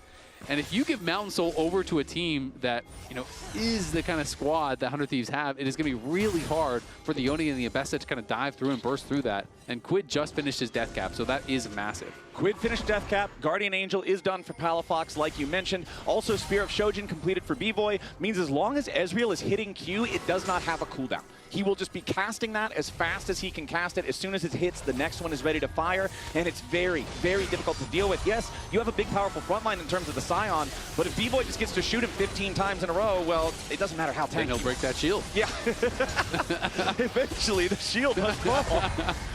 1,344 HP just from Soul Furnace, by the way. Like Scion, very tanky champion. It's a tanky boy for sure, but yeah, no, all jokes aside, it is going to be, you know, definitely possible to punch through him, and GA, as expected, has been purchased up by Palafox. He was sitting on like 2,400 gold, so went back, does complete that, and they are on the Baron. 100 Thieves got to approach, but B-Boy getting some good chunk down on the Quid to start the fight. Yeah, Palafox and Contracts. Palafox does so much damage, they can easily just two-man the objective. So 100 Thieves is going to start trying to take the fight. Contracts fires the ulti backwards. Curtain call from FBI. They're looking to focus down Fudge. Public execution ain't getting a whole lot just yet, but the fourth shot needs to come through. Fudge staying alive while Quid's about to die. The stasis will end here in only a moment, and Contracts takes the kill. 100 Thieves are scattered. Shopify will claim themselves a Baron, plus the enemy mid laner dead for the next 45 seconds. I loved how B-Boy, Seos, and Fudge were able to play that. They effectively had to play a 3v5 while their teammates sold the Dragon.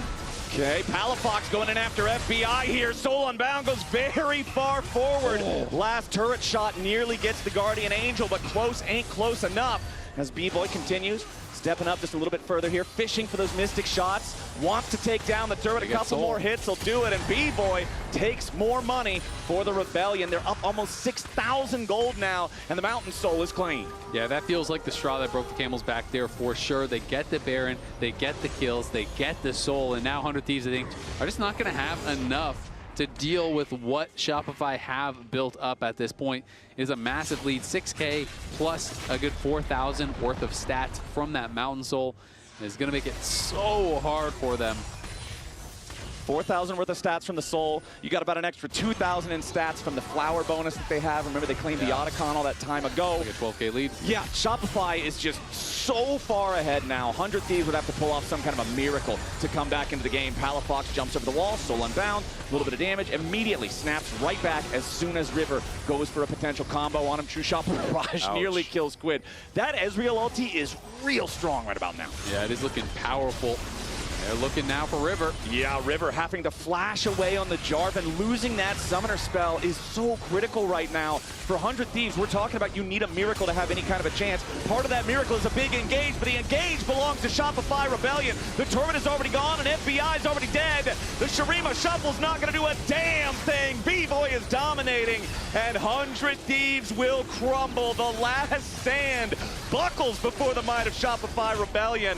And are they even going to lose a single man? It does not look like it. Nobody even got hurt, Azael. And Shopify with the last bits of Dokla's Scion body fading away. Shopify is going to tie this one up. They'll take game 2, and we're heading to a third game here in this first best of 3 of the weekend. Great bounce back here from Shopify. Palafox and B-Boy. Well, I was going to say they were deathless, but Palafox just died to the fountain laser at the end of the game. But we're calling it a deathless game. Really nice Yone performance. B-Boy was great on the Ezreal. We're going to game 3. Lounge, who's going to take it? Tough question. I'm dodging that question. I'm gonna. I'm not responding to that I already said Shopify at the beginning of the day. I'm sticking to my prediction, but the thing I really loved about this from Shopify was the fact that it was Palafox Yone, right? Because this is a champ that he actually used to split time with Dokla on. It used to be their biggest power flex. I think it's kind of cool when you're able to, like, Dokla's back in, right? You're playing against your old teammate. They get the Yone. Okay, slowly now. Slowly, play slowly now on front line. Jen set. Azir, go flash. Yeah, Azir is set. Nice. Kill him. Yeah. Give me Dokla. Can I get? Nah, gimme. Can we base? For tempo? Yeah. So go die. Go die. Yeah, You wait. go first. Yeah. 5 for tempo. Alright, on 3 we walk at the same time, okay? Okay. 1, 2, 3. I go die. They cut off the fountain dive. Yeah. They were even counting it down. They ruined it. Next time that happens. What do we got on the boards? I didn't. We got to get that. I just said Palafox Yone. I just like. Where's the I creativity? wanted to point out. Look, you got on my creativity in game 1. Okay, well, you just tapped out of creativity. Meanwhile, my creative mind went to work. I went into the lab. There is something on here. This I promise also you. took just as much time Great as I did. Wall of Fudge and Palafox. Yes, exactly. Yeah. This is, you know how it's a continuation of the Great Wall of Fudge. Yeah. But then I had to add in Palafox because he was doing. Is this like a person standing Yeah, with he's their, like their he's arms a block. like this? He's a brick. It's a block. He's a brick. You try and move past him, you can't do it. All right. I know NFL season's coming up. I don't know what role that is, like a defensive lineman or something. That's them. Really, you don't know the role of the defensive line as a. I have no idea, bro. I have no idea. I have no clue. I had 100 Thieves 2-0ing. Yeah. And I had a fantasy team full of 100 Thieves. So Palafox ended my dreams in this 22-minute fight. Nice. Yeah. Just right here. This is where you felt Palafox I was like, ending your dream. okay, they started the Otacon, they have the debuff, and then Palafox finds this insane engage onto Quid. Pretty much any second now, right after the Bard ult runs off, Palafox gets his Q3 back up again. Oh, man. Boom! And then one-shot Quid. And Bard. Combination! He hits both him and the Bard. That was a really good angle. And that's the thing. You're right. I think the great thing about Palafox is being able to find angles on assassin picks like that. And so even though it was a really close game for a big period of time, they blew it wide open. Yeah, you could also see tiny windows. There was that one bot lane fight where you saw Azir, if he was given time to like actually survive, was going to be able to do a lot of damage in these fights. But I also wanted to point out, B-Boy, once again, stellar performance on apparently his least favorite champion to play. He's not making a good case for them taking him off of it. He's droning the entire time, asking his coaching staff, why are you picking me Ezreal every game? It's funny, we thought this was his favorite pick, it wasn't. You know what? I'm going to have to ask him that question. It's I have his a bonus team's pick with him. favorite pick for him. Yeah. Yes. There's a difference. And we can see why. It He's might really be his best good. champion. It is not his favorite Maybe champion. he should start performing worse on the champion. Sure. I'm just generally satisfied with the quality of gameplay that we've had with these two teams because we haven't had, first off, I feel like our producer pointed out before this series, Emily was 2-1 Shopify, you were 200 Thieves, I was 200 Thieves. We're like, it's the first time all three of us had all different predictions. True. Yeah. Which gives you a competitive matchup, and that's exactly what we're getting, right? Like, Dokla came in from Sniper, that was a big story. I feel like 100 Thieves then was just playing more cohesive and more free. But then in this game, Palafox on the Yone and B-Boy on the Ezreal were able to control the game through initiations, and the hands diff fights that 100 Thieves won in game 1, they were losing in game 2. So yeah. I'm just looking forward to game 3. And for this game, just tracking like Dokla's role within this game in the sign play, I thought he was doing a great job. There were times when they were on Drake and they were like pushing their lead, and I really did feel like 100 Thieves was going to win it. Yeah. And a lot of that was like him following up off of the play or really knowing when to like basically stand up and tank as much as possible. So that being said, even though it's 100 Thieves taking red side, also 100 Thieves with no sub. Yeah. The double red side pick by both teams will be interesting for game 3. We're also in split 3, which means every game brings us one step closer to the LTA Championship in Dallas, Texas. Tickets are now on sale, so reserve your seats now to join us on September 27th and 28th to crown the best in the Americas. And if you can't wait that long, we're back in the Riot Games Arena next weekend. The top 4 teams will be playing in the first round of our Elimination Phase. Follow the link on screen or scan the QR code to purchase your tickets now. Now! Game 3 of Shopify 100 Thieves up next. Not now. Now. Now. Now.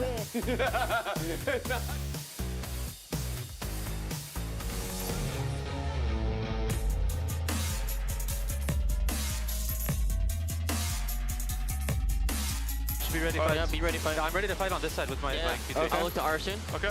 Actually, just keep hitting it, no? Yeah, just keep hitting it, keep hitting it. When it's like lower, I'm ulti now. Yeah, I think just play to finish, guys. Play finish. Sure, we'll play finish. Yeah. How did ulti? Play finish. Yeah. Finishing. Yeah. We should Finish Kind and of. run. Look here, and run. look here, Yeah. look here, look here. Go, No, go, no, Zion. Oh, wow. Zion. Killing Zion, Zion, Zion. killing Zion. Okay, Kill Java Zion. no combo. Pretty well played, That's Christian. it. That's it. Nice, Yeah. Christian. Okay, take top wave and play for Drake. Yeah. Nope. Alright, Jar tap. Yeah. I'll look to Keep R it- here soon, yeah, okay? yeah, jump in there. I'm looking to R. Yeah, we can fight, we can fight. Yeah. Azir's gonna be stuck. Azir's gonna be stuck. Just hit the Hit side, front, just hit hit the front. side. Yeah, hit hitting the time. Looking at Azir. I have Bard to R. good angle I'm here. a bit far, I'm a Bard bit is far. dead. Yep, Azir's kill still Zion, kill alive. Zion, kill Zion. Yeah. Okay. Azir Azir no grab flash, an no R. flash. Alright, nice. Azir don't flash. Can we still look?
Playing Overwatch for the first time in my power went off in 5 minutes. I put a 1 here.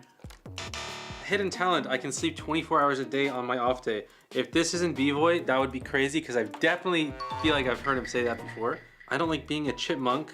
I'm gonna put 1. In 2013, I missed an exam at school to watch Worlds.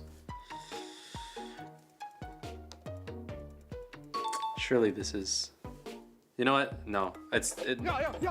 You know what? I'm joking. Okay, this is the United States, it looks like, I think. Contracts. Palafox, they're both from the Bay Area. The people in this Korean gym will never know how loud and blasting is techno. Tana de Monte. And playing Overwatch for the first time and my power went out 5 minutes in. Actually, I don't know what. I don't know what that means. And the raw chicken sounds like a Christian maneuver as well. And I think this is Brazil. Oh my god, that is fire. How can I know this? Like You tripping, bro. You tripping. I'll just put Damonte because I think Damonte used to like tweet a lot, so and put him. This one can't be Tanner because it makes too much sense. So I feel like it's like this, you know? I feel good about that. It was at this moment that he knew. He f***ed up. Oh wait, I feel like I messed up something. Okay, I wanna put contracts here. Can I grab this, bro? I don't have nails. Come here. I got it. Okay, I'm putting Palafox here because he says ZZZZ sometimes. So I'm gonna assume that's Palafox. Mixing exams, probably contracts. And we got the Bay Area people. We got B-Boys Sleeping Forever and techno guys, DeMonte's, that little DJ. Oh yeah, I forgot how to do it. Anyway, moving on. Wow, incredible! This was Korea. I was trying Really? to tell you. Yeah, that was your hometown. That was Korea. But I mean, I thought like it looks like Korea, but like. It's someone who got their own country wrong. Well, okay, well. What? Who? Guess who it was? Must be B-Boy, no? Yeah, of course it's B-Boy. Brazil is so much bigger than Korea. That's why it's kind of troll. Oh.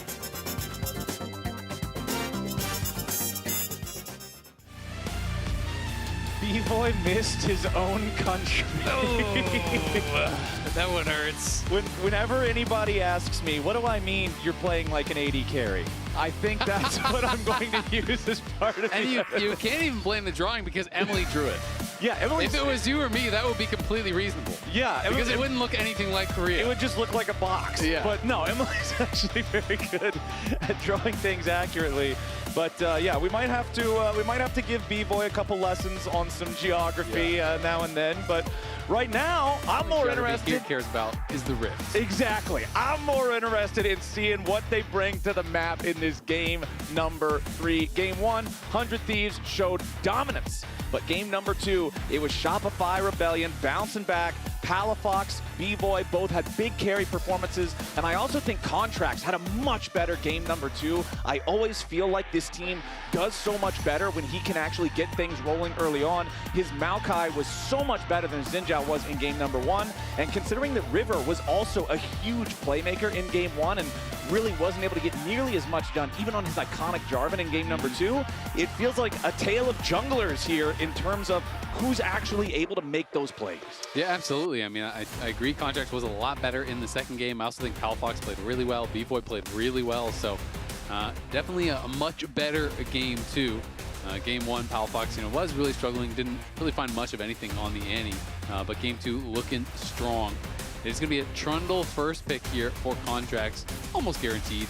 And Trundle really has risen in priority quite a lot. Sometimes it's not going to be your first pick in the first game or 2, but Trundle really has become popular, has a lot of good matchups with many of the meta junglers.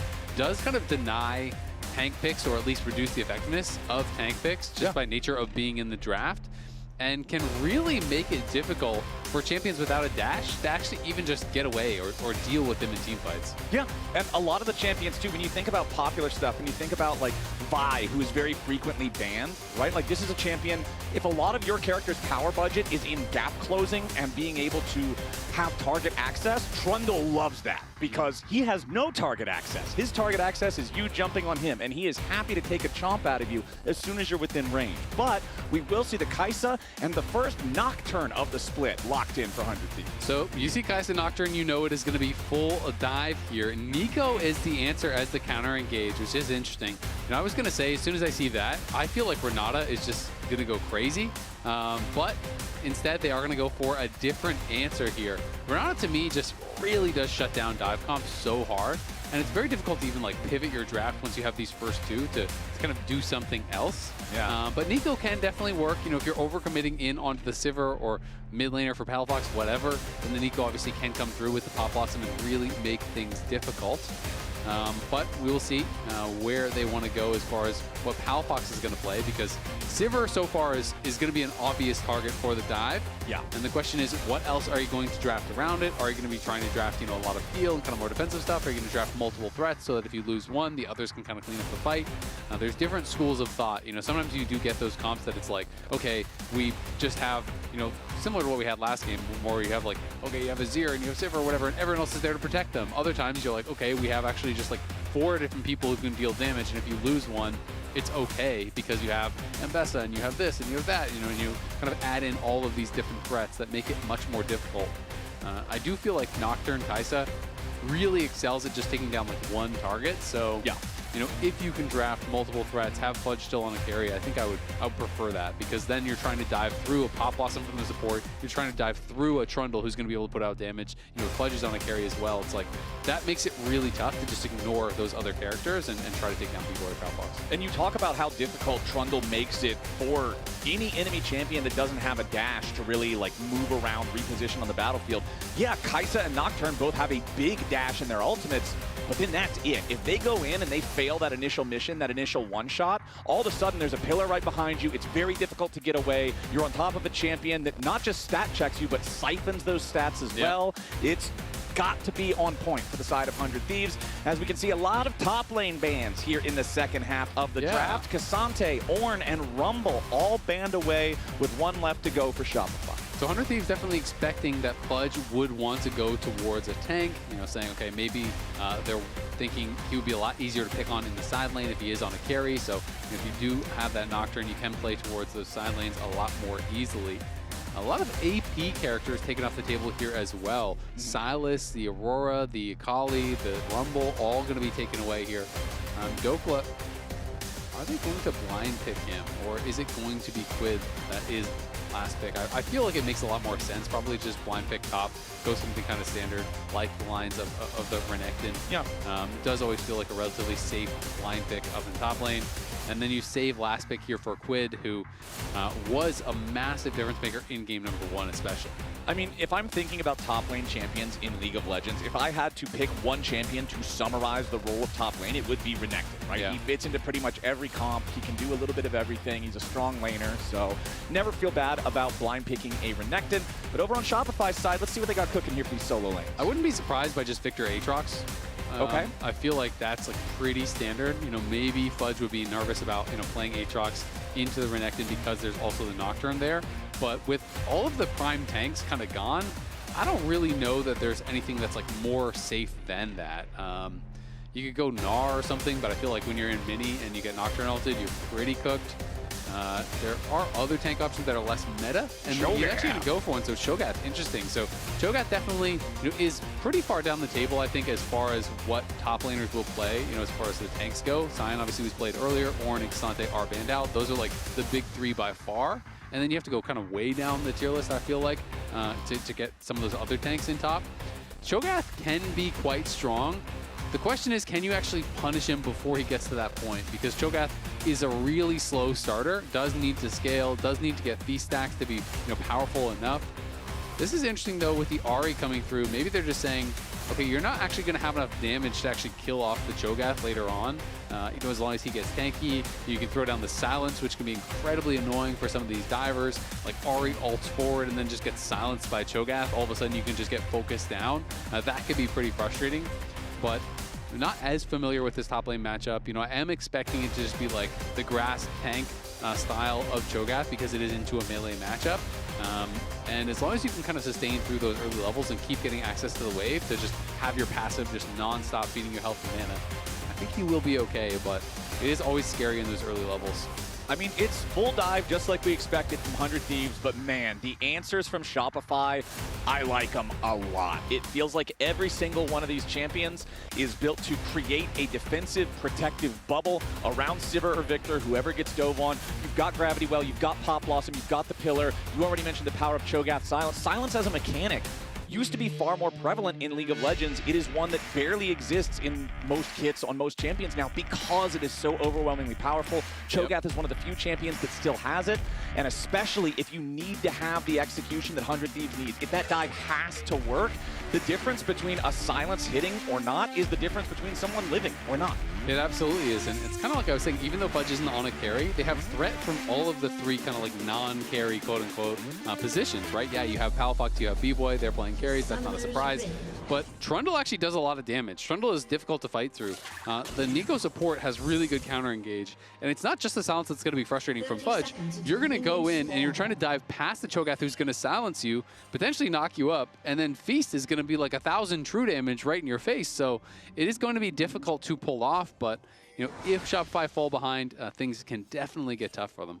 All right. So in other words, we need to see how well 100 Thieves can get ahead early and then keep snowballing that pace. Because I feel like if they don't get ahead, then yeah, you know, where's the kill power towards the Cho'Gath? How do you fight through the Trundle? Like, how do you deal with Victor's incredible scaling? Yeah, I think it's going to be really tough, and they don't have great scaling to even play through side lanes with the Nocturne, so I'm concerned about 100 Thieves draft, but Dokla, he talked about it in my interview with him earlier. Contracts was saying he'd been out of commission for a while. Dokla's like, I've been in commission. I've been playing more solo queue than anyone. 1,200 games played this split, so definitely playing a lot. But I found it funny that his most played was actually Garen. He had like 250 or something like that games of Garen. 250 Garen games. Like, a lot of Garen games. And generally when you look through pro players solo queue, especially top laners, I feel like you just see the same things. It's like, oh, it's Jace and Mbessa and Renekton and like just like the most standard stuff. Yep. And they usually don't venture out too much. So seeing Garen games is sometimes a surprise anyway, but seeing the most played by B Garen is like, whoa. It's like, I'm kind of hoping he breaks that out now, I'm not going to lie. Like, a little bit disappointed that we didn't get any Garen this series, Come on, but we'll see. We'll see. There's still plenty of League left to play throughout the split. Ayla threw out the Zenith Blade there, but does not find a target onto Seos or B-Boy, as Seos will get a little bit of damage there, but top lane seems to be going Dokla's way here early on. Like you said, it takes Cho'Gath a little bit of time to get going. And I mean, the biggest thing is, can you deny Cho'Gath access to the wave? If you can do that, Cho'Gath will really struggle. The reason he's so tanky in lane is because of this thing, right? Is because every minion that he kills, he is getting health and mana back. Carnivore, it's 20 health as well as 5 mana for every minion that you do kill. So, and that's just at level 2. It scales up right as he levels. So it does get really difficult to actually take him down. But the question is, how does Doku want to play this out? Quid is getting really low though. He's kind of getting blasted right now in these trades. Yeah, he is not having fun over there in mid lane with the Ahri. Barely 100 health to his name, as it looks like we're going to see Shopify go ahead and use that priority from the bottom lane to push up together with Contracts, steal away the enemy blue buff, deny that from River's Nocturne. Kind of reminiscent of game 1, where we saw Seos getting involved, pushing into the enemy jungle, helping to deny things from River. And you want to be able to keep this Nocturne down. Now he's seeing, like, is there an angle for a gank? But he's actually warded out. There's 3 wards in his jungle on that bottom side. So they have full information of him. And being able to delay the Nocturne is really, really good, because all this guy wants to do is farm to 6. And that's kind of your MO the entire game, is you farm, your ult's up, make a play, and then right back to farming, because this champion generally does not do a lot without the ulti. But if you can be successful with those ganks, it can be huge. Here comes Dokla, though, looking for a potential angle. Yeah, should just be able to slice forward and get a stun at least. There we go, Ruthless Predator. A little bit more damage. Palafox, though, cool and confident, knows that Dokla can't kill him without overcommitting, so does not waste the flash. Yeah, and Dokla's just running straight down towards bot side, so they're actually pulling off a swap here. He gets this chunk down onto Palafox, and now the TP in is very aggressive. Oh boy, yeah, Dokla's still here. River is right here. The teleport's coming up. Palafox lands and flashes, because if he doesn't, he's in trouble. Yeah, he knew Dokla and River were around, but I guess his assumption was Dokla would have just continued his path down towards bot. Now River in trouble. Yeah, River immediately finds himself in a 1v2 against the Cho'Gath and Trundle combo, and Contracts takes him out. Fudge working together there with his jungler gets the better of 100 Thieves. Yeah, Dokla makes a good roam, but Fudge makes an even better one from the brush, lands the knock up there, and then Contract's able to come in. They get the flash off of River, they get the kill onto the Trundle, and that is going to be a problem. Trundle from ahead, so strong. You finish that Triforce early, you are just slapping people up. You can win 1v1s pretty easily against a lot of carries. FBI and Ayla a little bit late to be matched, though, because Fudge was slow to go back to base off of that. And both top laners have not yet used their TP, but Dokla hasn't even based. So Dokla's hanging around. He obviously wants to be able to catch this wave, but I am nervous for him being able to catch it. And instead, he's actually just going to go right back towards mid once again. Okay, they're looking to put the pressure on Palafox over here in the mid lane. Gravity Well is used, but the charm already connects onto the Victor. Palafox knows he ain't going anywhere. The Q return spells doom for the Shopify mid laner as Quid cashes in. Now the question is, can Dokla actually catch this wave on bot side? Is crashing just about now, so I want to see how many minions he's going to lose. Looks like he lost the melees, but most of the range will be there, and the next wave will be coming in. So, I mean, Dokla has been roaming a ton, right? Like, that is his third trip through mid lane. So he is going to be sacrificing his own experience, his own lane a little bit. You can see, well, we'll check in how far down he is in experience once he catches this whole wave, but for now, he's about half a level behind where Fudge is, as well as some farm. So the question is going to be, like, can Quid pay this back now, right? Because Quid has gotten a lot of help. Palafox was giving him the hands in the 1v1 early, but a lot of pressure put in on Palafox, plus a pretty aggressive TP, meant that eventually he does get taken down. And Quid and Dokla still have their flash. Palafox, of course, will not. So you have to be worried about, River hitting 6 with no flash on Palafox. They're likely to just look for him once again and continue trying to pick on Palafox. Well, River's going to go ahead and start up the Drake right now. Remember, the Cloud Drake early on does do quite a bit of damage, especially if you're attempting to take it without help. So that means Dokla does at least need to hang around the area, make sure that nobody from Shopify can move over, interfere with River taking this. He's going to pick up some honey fruits there to keep his HP nice and high. Yes, there is the control ward in the pit that sees what's going on, but Shopify doesn't have anybody nearby to try to contest it. So this should be first Drake over to 100 Thieves for free, as Fudge is just going to keep on farming up here with the Cho'Gath. Critically, though, he has not used the feast on a minion. Sometimes you'll see Cho'Gath hits level 6, immediately just chomps the first minion he can find to get that on cooldown. But I think since there was the Drake available, since there was the possibility of a fight, he wanted to hold on. Yeah, exactly. I mean, it's always kind of that thought process of, if you think you can make a fight happen and get a kill potentially, then you want to hold on to your feast. If not, you should just insta-use it and get stacks, right? You kind of have to make that judgment on what it's going to be. As Palafox again gets a great trade onto Quid. uses his ult and just chunks him very, very low. And again, every time Dokla moves, there is a cost, right? Because while he moved up to cover the dragon, the wave was actually frozen against him. So, you know, he is down still about half a level. There's 3 more minions for him to collect, but even more than half a level, honestly, at this point, plus the CS. So Fudge has been kind of gifted a free lane due to the way that Dokla is playing this out. And clearly, their thought process is get Quid ahead, he will pay it back, but at least thus far, Quid has not been able to. Ooh, immediate engage coming out from 100 Thieves, though. Seos is already down, but Contracts is ready to follow it up and makes it a 1-for-1 trade. Now River could be in a little bit of a tough spot as B-Boy fires back. Needs some more damage, though. FBI popping the barrier, looking to stay alive as Dokla heals up there with a call to make, but Fudge cuts him down. Shopify Rebellion win out across the map as FBI dies at the back end of the top side fight as well. Yeah, they're winning on both sides. That is so big for Shopify. Trundle getting another kill and surviving. Even though they insta-killed Seos, it just doesn't even matter because it's just Seos. You spent so much on killing this Nico, and then you're having to deal with the Sivir, with the Trundle. They go in and they don't have anything to really do on the back end of the fight. They flash in, they ult in from both FBI and River, but in comes Trundle. Ayla goes down in a hurry, and Trundle has lethal, the PTA stacked, pops that, and B-Boy's just free hitting this whole time. Right when he has full stacks on him, Contract just backs up and does not allow FBI to actually proc the passive, and that hurts. Flashing away, that final auto follows and does get the kill. Dokla flashes back to the wave there for the empowered Q to try to heal up off the minions plus Fudge, but with the feast has enough damage. Doesn't get the feast stack, but is able to take him out. Nice spots. All right, Ari's timer. Okay, guys, you guys can't stay too long. No, that was especially tragic for 100 Thieves because FBI and Dokla both flashing to try to survive and outplay and both still dying. That's a gut punch, man.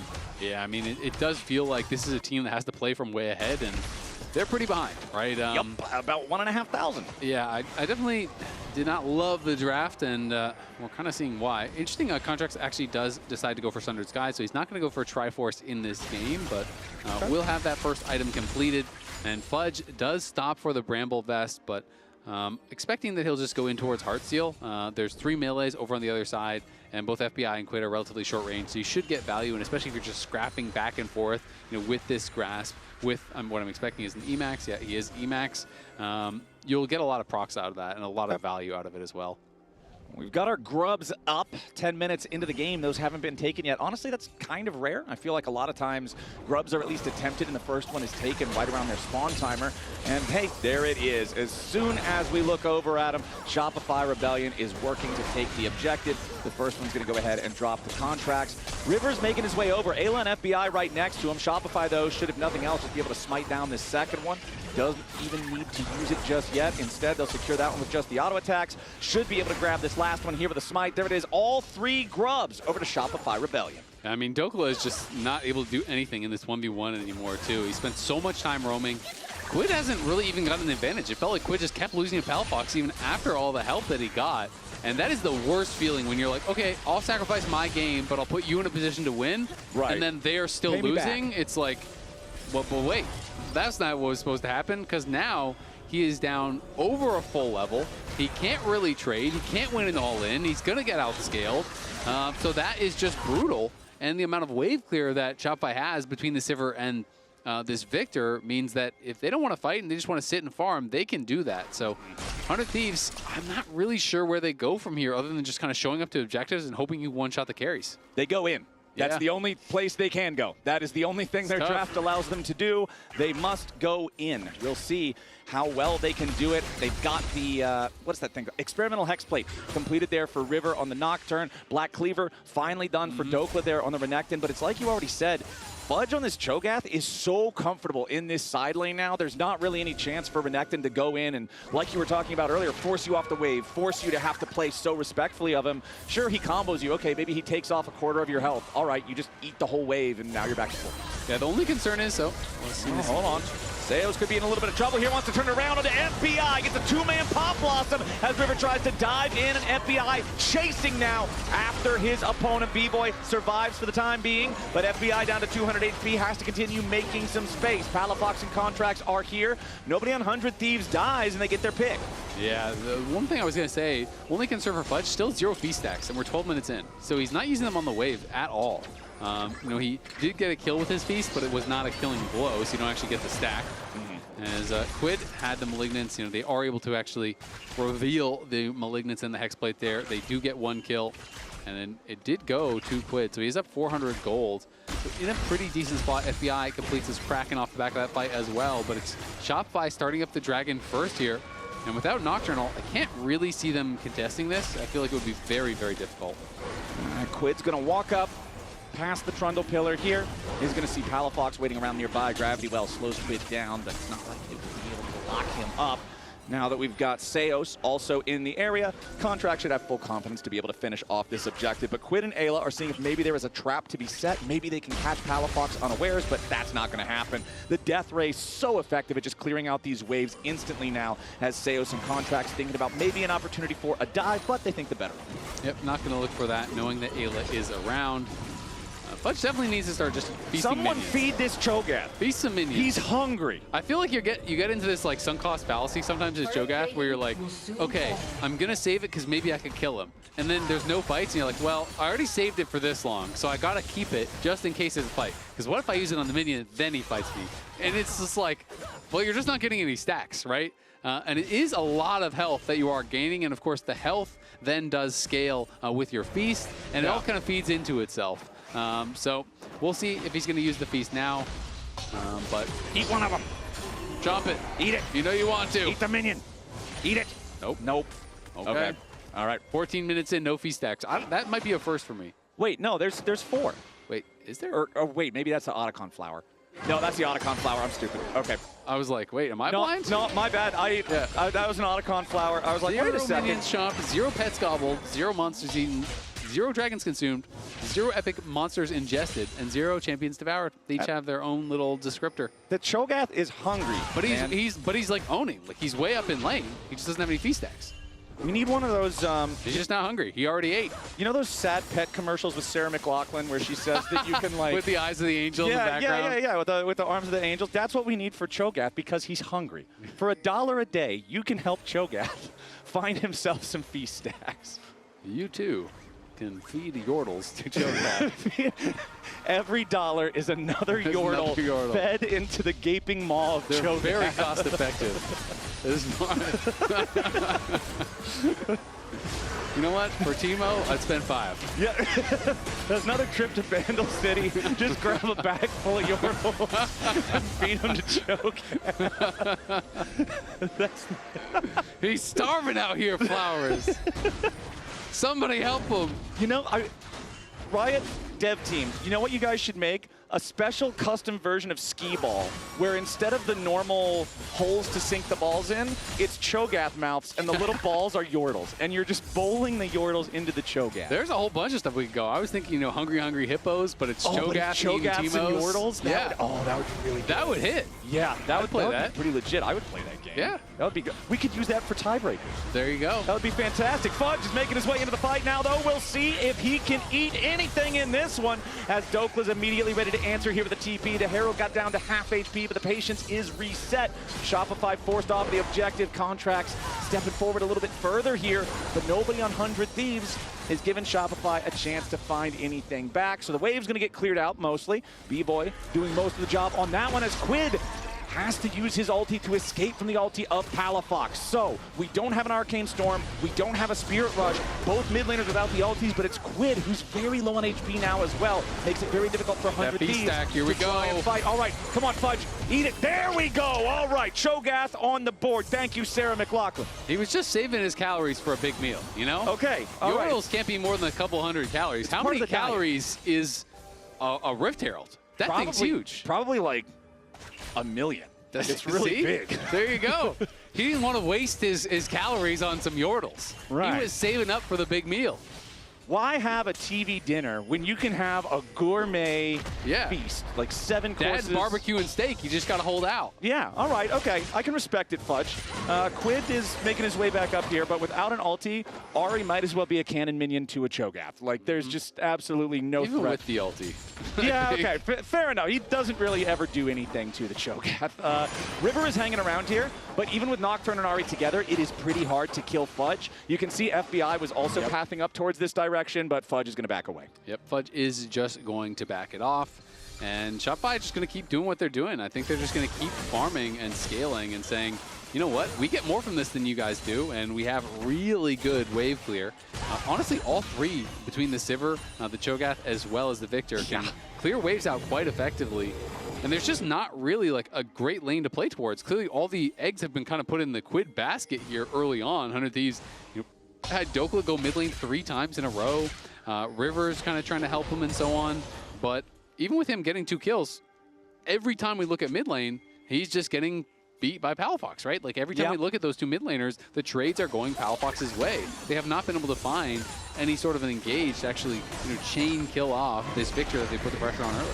And you mentioned all of this wave clear on the side of Shopify, which also poses another problem for 100 Thieves in that I don't think they can ever end this game without a Baron.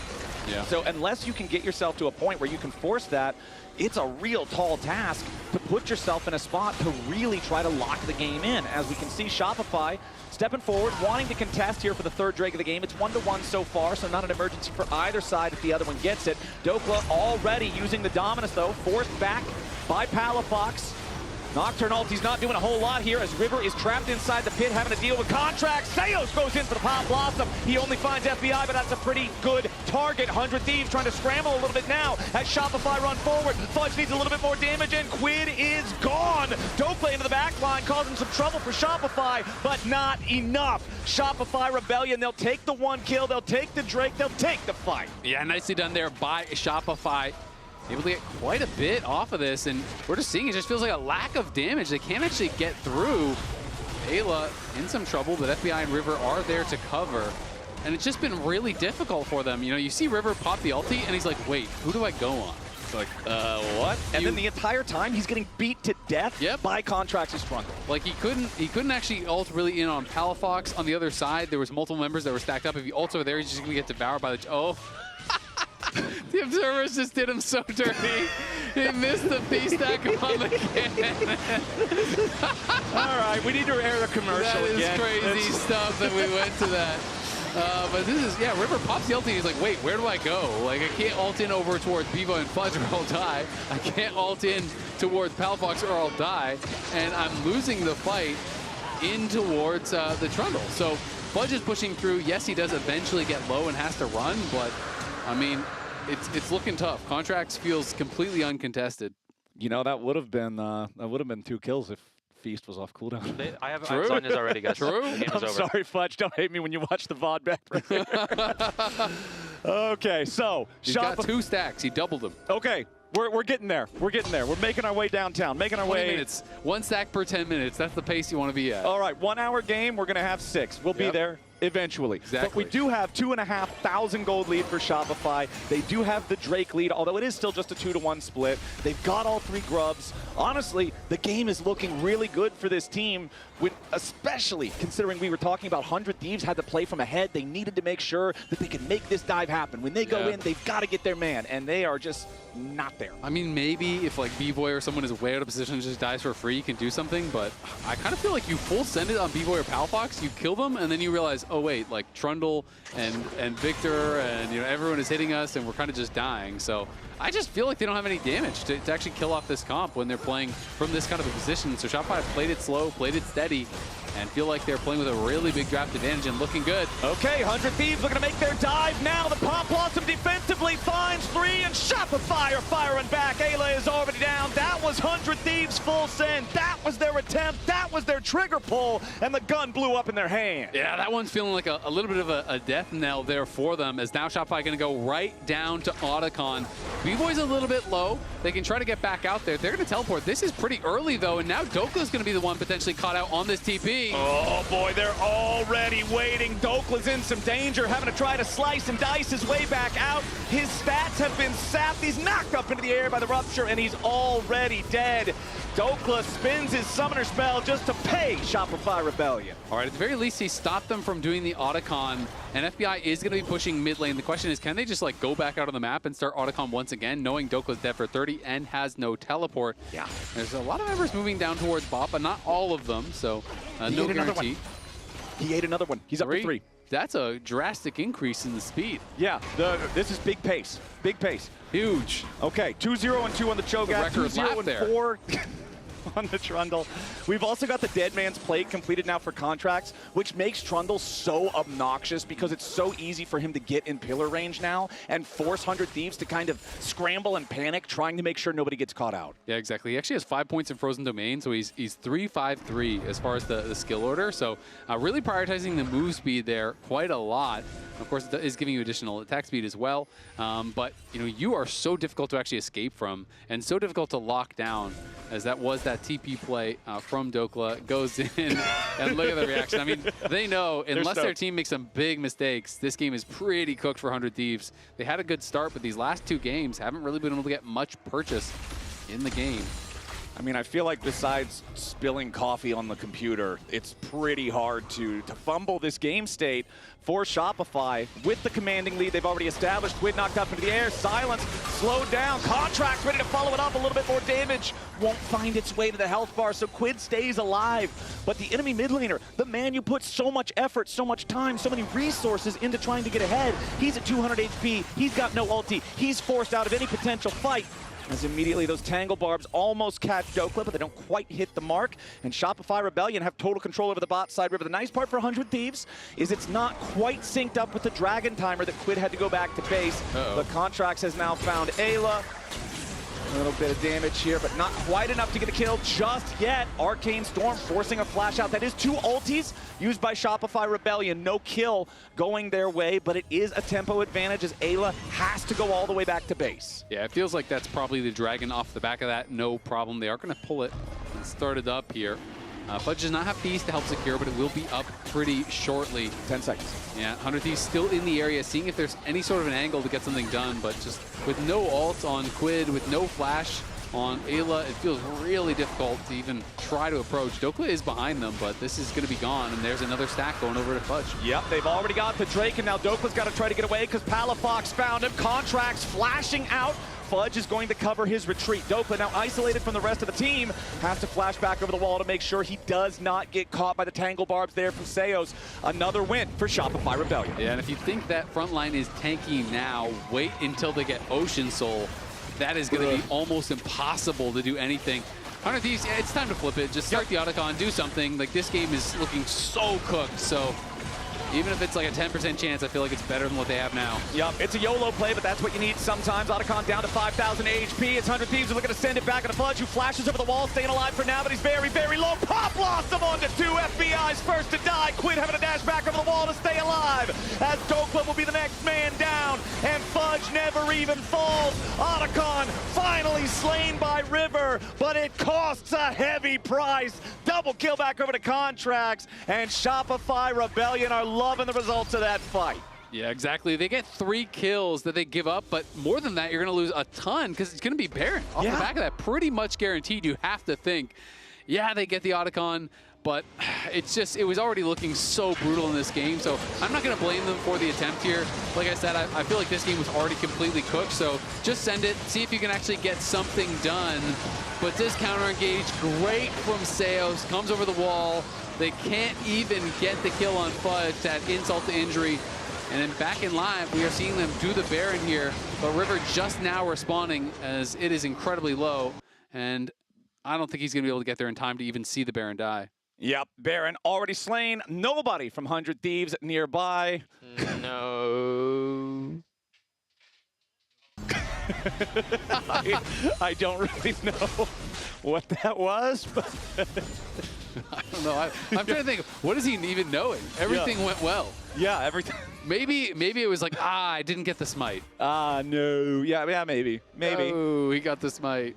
But 6K is the gold lead. They have the Baron.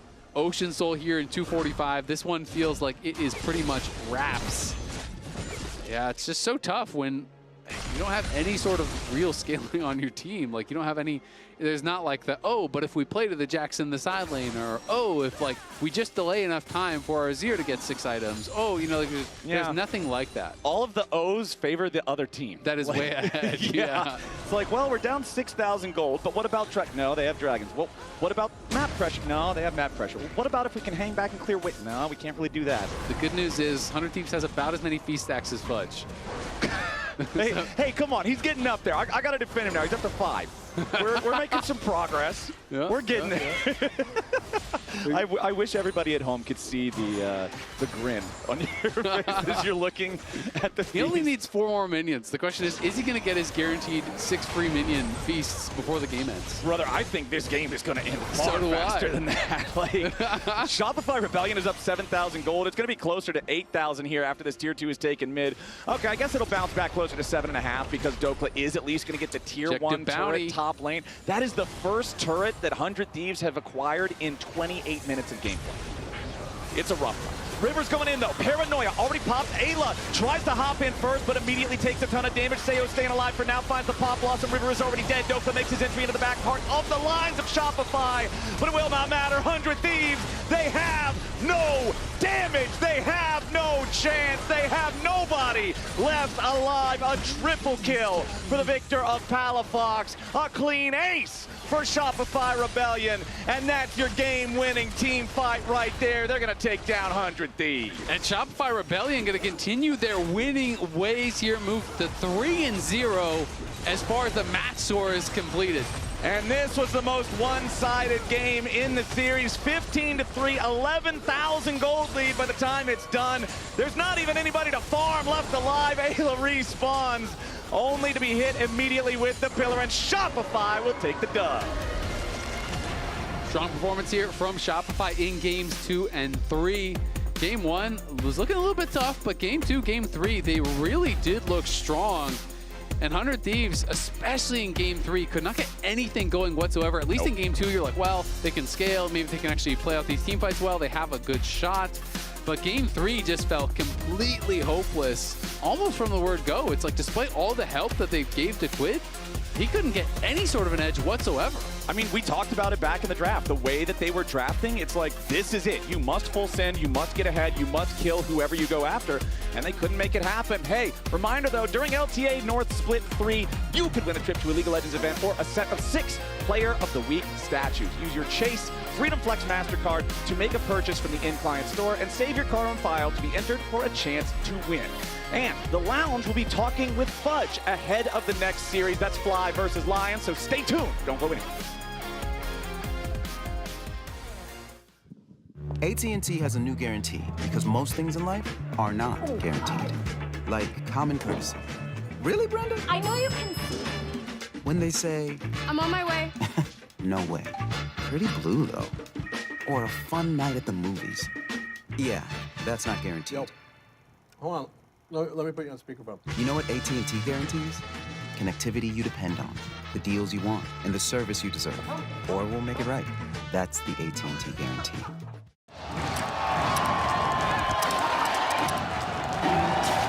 Red Bull gives you wings. The human body was built to move. Not trapped at a desk in one singular posture for 12 hours a day. It's time your chair evolved. This is Secret Lab Titan Evo. Ergonomically engineered for you, gamers, hybrid workers, artists, backing your every move.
welcome everybody. Okay, we've got Fudge with us for this one, so we're going to be taking away 100 Thieves' slice of the banner, and we're going to be adding it to your side with your victory. I got mine. I got mine. Okay, we're good. Now we're going to add it to you. How'd the game feel for you? You were going crazy all 3 games. I mean, my fingers are way too big for this, but anyway, we'll just leave it like this.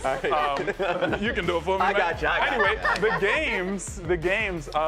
Honestly, every game of scrims I play, I lose on Gwen. Yeah. So I kind of expected to lose. Yeah, I kind of Okay. expected to lose game 1. Give them faith in game 1 just so you can run it. Yeah, I mean, I feel like my early game was really good. Like, I was like really far ahead of Jax after early game, and I just like kept slow pushing. He couldn't really farm very easily.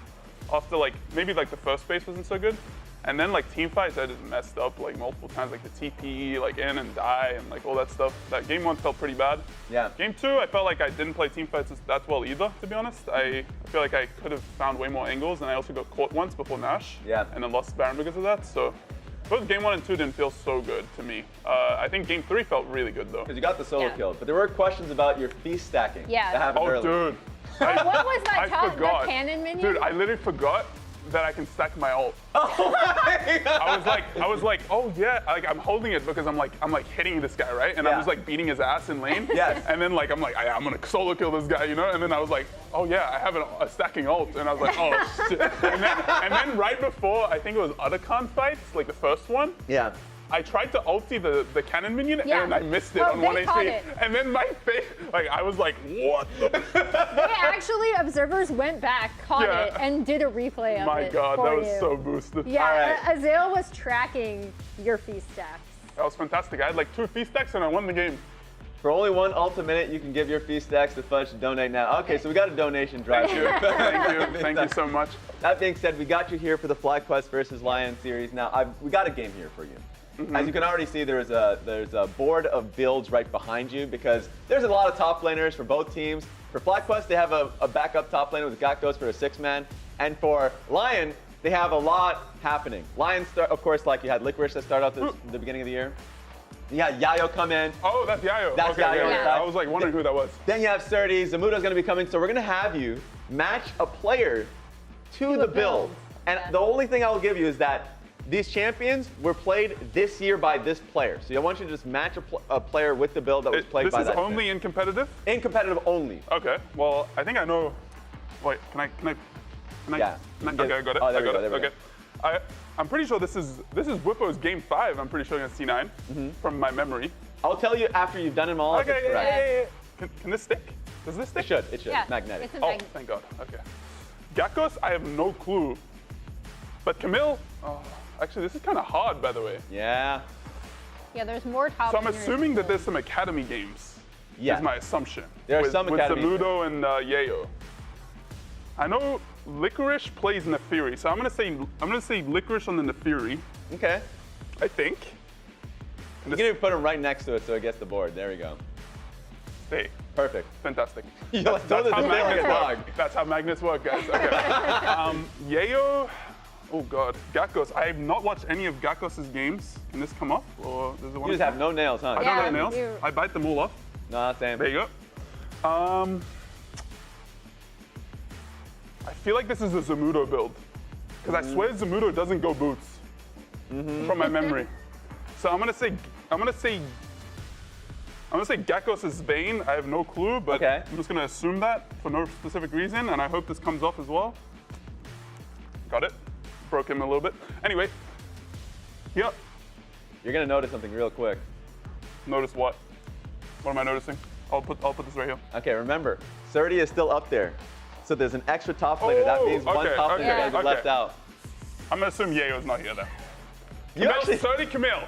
You actually got them all right. You got every single correct. Boom! Nailed them. Surdy Camille, you can't forget about Surdy Camille. You can't forget about Dignitas Surdy Camille. did not let Surdy play Camille, but Lyon will. Yes, it will happen. And honestly, I like the fact that you hit the Zamudo build just because, like, he also builds like Malignant sometimes on Gwen.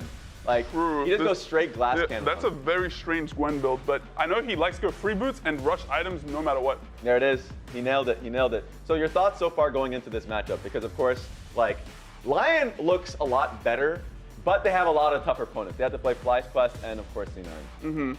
I think Lyon. It's Lyon Fly, you said, right? Yeah.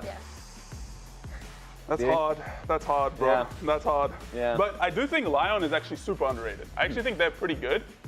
And in scrims, honestly, we scrimmed both this week, and Lyon was actually harder in scrims. Wow. Yeah. The funny part was, Lyon was actually, I think, gave us a harder time. Maybe it's just because FlyQuest disrespect us, and they was like, we're playing as we're playing as SR, and we're just gonna like int a little bit. Maybe that's why. But I actually think Lyon's pretty good. I do think Whippo and Inspired are better than their counterparts, but I do think like, as a team, Lyon seems pretty good. I think there's actually a chance they can win. What would have to happen for, because obviously, as they're showing on screen right now, FlyQuest have been super, super dominant. So like, what in Lyon's like gameplay, specifically, I'd assume like a lot of their team play would put them over the edge. If, like, tell me how Lyon would beat FlyQuest. I think it's just early game fights. Okay. To be honest, I feel like FlyQuest isn't like super like strong at early game skirmishing. Like they're not like, I feel like C9 might actually be better than them at that, at least from my like experience. And I feel like Lyon's pretty good at finding good early game picks and then fight angles. So I think that's a possible way. I do think like Whippo's probably knowledge gapping a little bit on Sodi in top lane, but if they get the good fight angles and they're on comfortable champions, I can see them winning. Let's see what the predictions are for this one, because I know. I feel like they're going to be kind of boring. I'm pretty sure I gave a game to Lyon. I'm pretty sure I gave a game, just a single game. I thought right now they're riding on a high. I think they're much better than people expect. I think, of course, I think Fly's gonna take the series. So, interested. What would you say, Bud, before we hand it to the casters? 2-0 FlyQuest. There it is. All right, let's go to the casters. Let's go to the casters. All right, take it away. Very much, Raz. And he did say there was a chance. 2-0? He did say there was a chance. There is a chance. What do you got, Kobe? 2-0, 2-1? I'm unbiased caster, all right? What are you doing? Anybody can win, Kangas. Bud said there is a chance, and then he followed up with a 2-0 FlyQuest. So. Yes, there is a chance. Doesn't mean he thinks that that's likely, but if it were to happen, I mean, Lyon, they've had a crazy story so far. Surdy coming in again, substituting for the top lane. We have yet to get Zamudo in, but he had a good week last week. They actually looked like a pretty solid team, all things considered, but FlyQuest just have been dominant so far this split. I mean, yeah, Surdy is just, everything about him seems so much happier.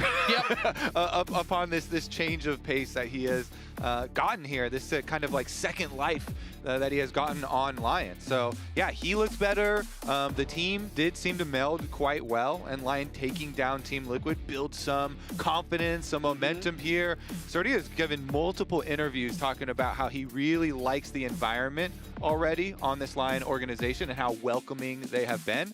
So that is good to see, because as Fudge alluded to, like, the opponent you're going against is, definitely expected to beat you, and is the best team in the LTA. And when Surdy joined Lyon, he had 3 days of scrims before stage. He's had 5 days of scrims this week. So what we're going to see... 2-0 Lyon is what I'm hearing, though. I thought it was interesting last week when Lyon was playing with Surdy. They really did just hard weak side him. Yep. They were making all these confident plays with 4 players. The top laner and then test. Surdy was just on his own, which can be punishable if that's what FlyQuest really wants to hone in on.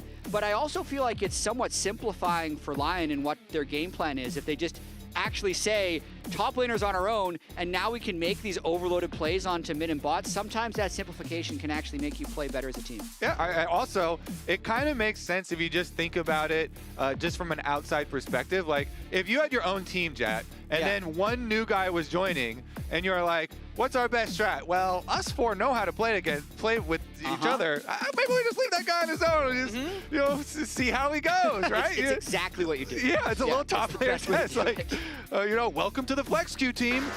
We'll be over here. You take care of yourself, and then if you do well, then we'll welcome you in. But against Whippo, that's gonna be the question: is can he do it in this top lane matchup, or do they try and get 30 more on the page? It did allow for Henna to take Player of the Series last time around. I think Henna and Sane had a fantastic series versus Team Liquid, so Lyon do show that they have firepower elsewhere on the map and can win through.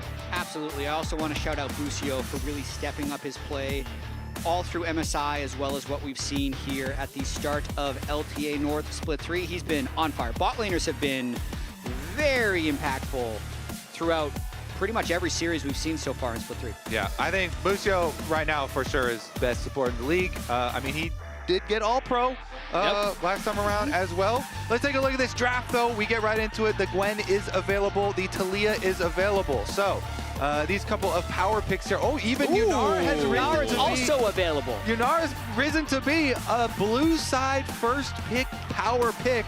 To me, this champion greatly excels if the enemy team is going to be more clumped up and like has a lot of melees. Yeah. But if you're first picking it, you obviously don't get to see how spread out, how many like ranged champions your opponent's going to have. But feels like, I guess Masu doesn't care, FlyQuest doesn't care. They think she's just that strong anyway. I am half on the side of, yeah, they think she's that strong. Other half on the side if they really just wanted to make sure they got a stage game on Yunara. And there's a little bit of disrespect. Possibly. Okay. Another champion, though, that we were talking about in last game, actually, when it was early picked, was the Trundle, and how the pillar buffs have really empowered that champion for its teamfight utility. But it is that melee matchup, which you're talking about. Yunara likes the melee champions because you can always let them clump up, do the damage. Orianna, not exactly that. A little more combo ability there. Definitely true. And the lock-in here of the Synergy, Rumble, and Wukong for FlyQuest. A lot of level 6 potential there.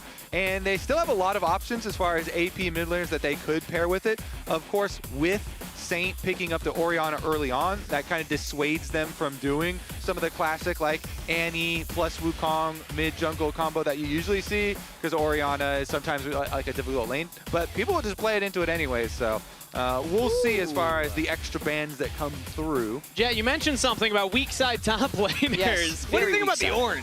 I think it is a known decent pick into Rumble for what it's worth. I don't think this is anything like off meta or we're really going to weak side this guy. If you want to try and answer the Rumble, Galio and Ornn are two of the most popular answers. And the only thing I'd say is those three champions, big time scaling. That is all frontline. We're going 5v5 team fight and we're going late game. Also, I think this comp does make it hard for the Yunara to move around at all. You know, Pillar, plus you have to keep track of the Orianna Ball and the Ornn Ultimate is always very difficult to avoid, unless they wanted to do a Braum on their team and like get the Unbreakable to block an Ornn Ultimate or something. But I don't really see that angle coming through. So let's take a look here. The Bard ban, Busio Bard. Get rid of it. He's too good. actually Gotta respect it. Insane. So that is a very well-deserved respect ban. And there's the Annie I was talking about that pairs so well with Wukong. Even if you have the Orianna matchup into it, they're like, you know what, that synergy is just too strong. We'll take it away. And there's the Rakan ban from FlyQuest side. They have one more ban ahead of them because Lyon also has not picked their support either. So they also get to take away something from Busio here on their next choice. Yes, absolutely.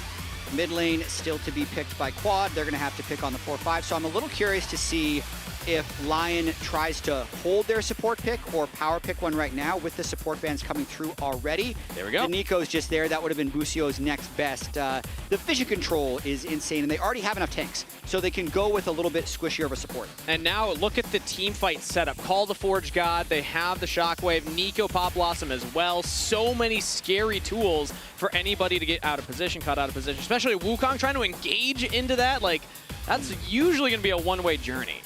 All right, so are they going to go some sort of Enchanter with the Yunara or something like the Rel? Because they did ban Alistar, and so that maybe signals more like Rel-type action here, and you need a bit more CC, so expecting a CC here like Braum or Rel, if you wanted to do the Braum to like block some of the Ornn Ultimate or like Teamfight Engage or something, maybe you go that direction.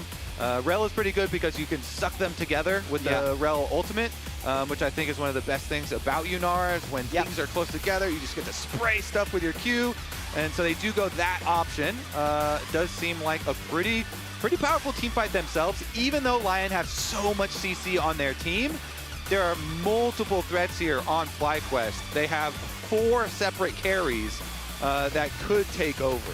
Yeah, and I think for a lot of the game, they might actually be trying to spread out Lyon since Lyon is that scaling team composition. Kai'Sa is an interesting pick. I think one thing that we're going to learn more about Yunara as players get better at her is that 575 range makes her a pretty strong laner if you're using that spacing just right. So he's going to be outranging the Kai'Sa in this matchup, even though they have a disparity with a melee support versus a range support. I'm really curious to see actually who ends up having the push in that lane.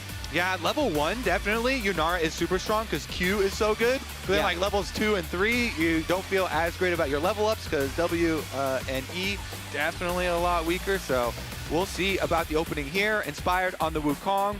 we assume is going to be looking for full clears. So Trundle definitely has advantage early on over Wukong. He's going to look for level 6 and try to affect lanes more. Hold your expectation for the jungle for FlyQuest affecting that bot lane early on, but I love it when a new champ like Yanara comes out because all these questions we see answered once it's in the hands of the pro players. I had seen almost exclusively Yanara with the Enchanters, with the Lulus, with the Jannas, but now we're seeing it paired with these engaged supports because of what you're saying, Kobe. If you pull them all in, the damage is still gonna ring from Yanara. FlyQuest, Titans in the league right now, yet to drop a game. Now ready to take to the Rift versus Lyon with their upset victory over Team Liquid above them in the standings. And that man on your screen, Surdy, subbing in the sequel now as he's in week 2 here for the squad, hoping to upset yet again, taking down FlyQuest, game number 1, and we're into it. Yeah. For people that are wondering how Lyon is playing up against FlyQuest, they got a little unlucky. They ran out of eligible opponents that they hadn't played before when they were in the pick and play phase last week, so they were left with selecting FlyQuest. I'm going to pay a lot of attention to the Surty versus Bwipo matchup as well, because they have a nice relationship going back to when Surty was on FlyQuest Academy. Going to be quite interesting. Yeah, they've always been very complimentary of each other. Bwipo even was like, hey, yeah, I kind of wish Surty was our backup sub that I was coaching this, though. Yeah, do you remember the whole horse versus lion that we had last week? Well, this is Lyon trying to eat some lettuce. Yeah, you see FlyQuest is the leave. Doesn't like it. So far, FlyQuest is 1-0. No, FlyQuest is 1-0. Lyon didn't want to eat that one. But they've only played each other one time this whole year. That's crazy to think about. Which means, yeah, they've only played against one time the entire existence of the possibilities in the north, yeah. So one time, and it has gone FlyQuest's way. We'll see if the analysts are correct. Rivalries start with one game, you know? They got to start somewhere here. We're going to build it up from this position. Do they start with one game, or do you need more to build a rivalry, though? Well, I mean, a marathon begins with a single step, Kobe. Okay. That's the origins. You all look back.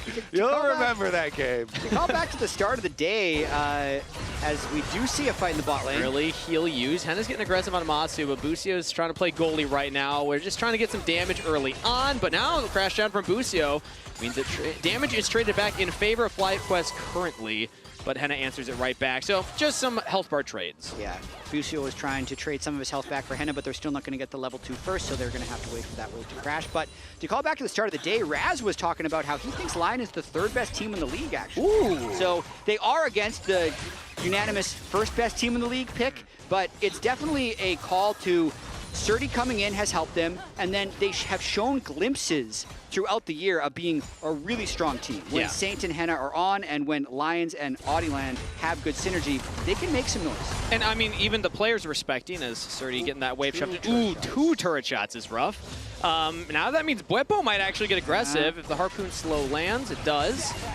Surty able to walk that one off, though. But the players giving respect to Lyon as well. I caught Quad before the games, and he was talking about, yeah, Saint's a tough mid laner to go up against. Like, he gives a lot of respect to this guy, and it really shows that Lyon have been on the cusp. They've had a couple of rough, series, especially Split 2. They finished much lower than they wanted to, but the teams and the players do respect them.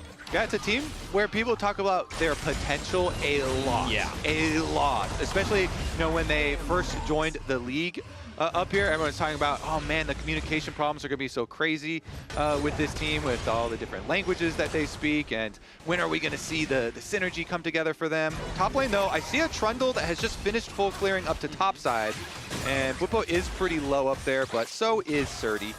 So both junglers just taking their crabs. Bwipo's going to recall to avoid a dive situation. I also think it would have been a little too risky for Audi to do it, but a good early laning phase, like first 3.5 minutes by Surty, even though he took the 2 turret shots, stopped Bwipo from being able to freeze on him and has a nice 200 gold lead. Yeah, very big for that Ornn pick into the Rumble. Very nice scaling on that one, but Bwipo feel it with his Dark Seal here. He's feeling the stacking. Gonna look for some kills, some skirmishes here when you get your level 6, when you look for some grub fight maybe. See if there's any sort of swaps that go on, though.